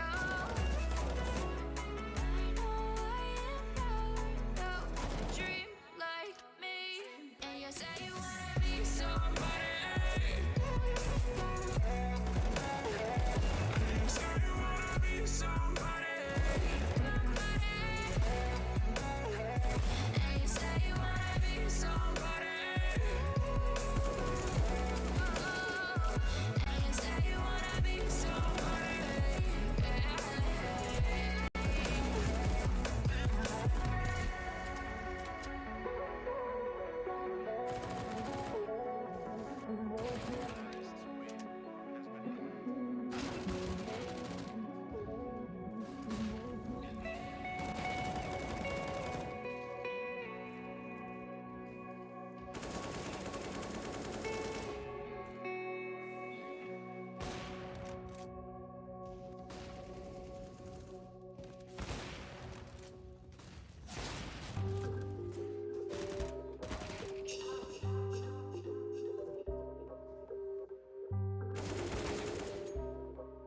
Yeah.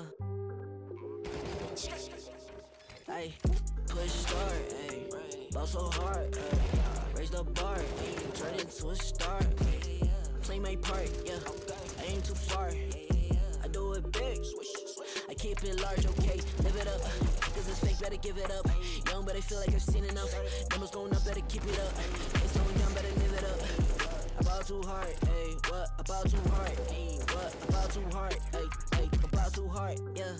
I'm killing your favorite rapper, it's minimum effort. Yeah, your corpse getting severed. The industry dries the desert. Do whatever it is that you think that you're doing, I'm doing it better. Straight double use, that's my letter. Don't got no snakes, only ladders. Ay. They tryna figure out what's on our plate. Infinity sideways, we already ate. Skipping his basics, skipping his classes. Stay out of trouble, now I can relate. Nevertheless, again, I'm doing great. I just finished the scene in the debate. You ain't my dog, you ain't my family, and sure as hell, you're not my mate. Yeah, I take my place at the summit. I can't wait till we count in the hundreds. I cannot lie, I ain't rich, yeah, but when I say my time coming, it's coming. And some of y'all got ahead of me, to be honest, I wasn't even running. But very soon I'm gonna run it. I demand it, man, I want it. Push start, ayy, ball so hard, ayy, raise the bar, ayy, turn into a star, ayy, play my part, yeah, I ain't too far, I do it big, I keep it large, okay, live it up, cause it's fake, better give it up, young but I feel like I've seen enough, numbers going up, better keep it up, they slowing down, better live it up, about too hard, ayy, what, about too hard, ayy, what, about too hard, ayy, about too hard, ayy, they not gon' like this, don't like surprises, I cause a crisis, man I'm a scientist, with the music I spice things, up to my liking. Man, I want nice things, nice things. This not an AK, it's a movie. I pull up and shoot it's a movie. I'm chasing the bag, not a coochie. Cut ties with the fake, now it's Gucci. Word of my nigga from the 021. You count 6 shots and I come 2 guns. Some people still think I rap just for fun, but some they look up to me just like the sun. Yeah, you can come over here. Swear it's like no career. Swear you got no idea. See you have no career. Take a good look in the mirror. They need to know that I'm here. Don't you act like it ain't clear. Yeah, push start, ayy. Ball so hard, ayy. Raise the bar, ayy. Turn into a star, ayy. Play my part, yeah. I ain't too far. I do it big. I keep it large, okay. Live it up. Cause it's fake, better give it up. Young, but I feel like I've seen enough. Numbers going up, better keep it up. Ain't slowing down, better live it up. About too hard, ayy. What? About too hard, ayy. What? About too hard, ayy. About too hard.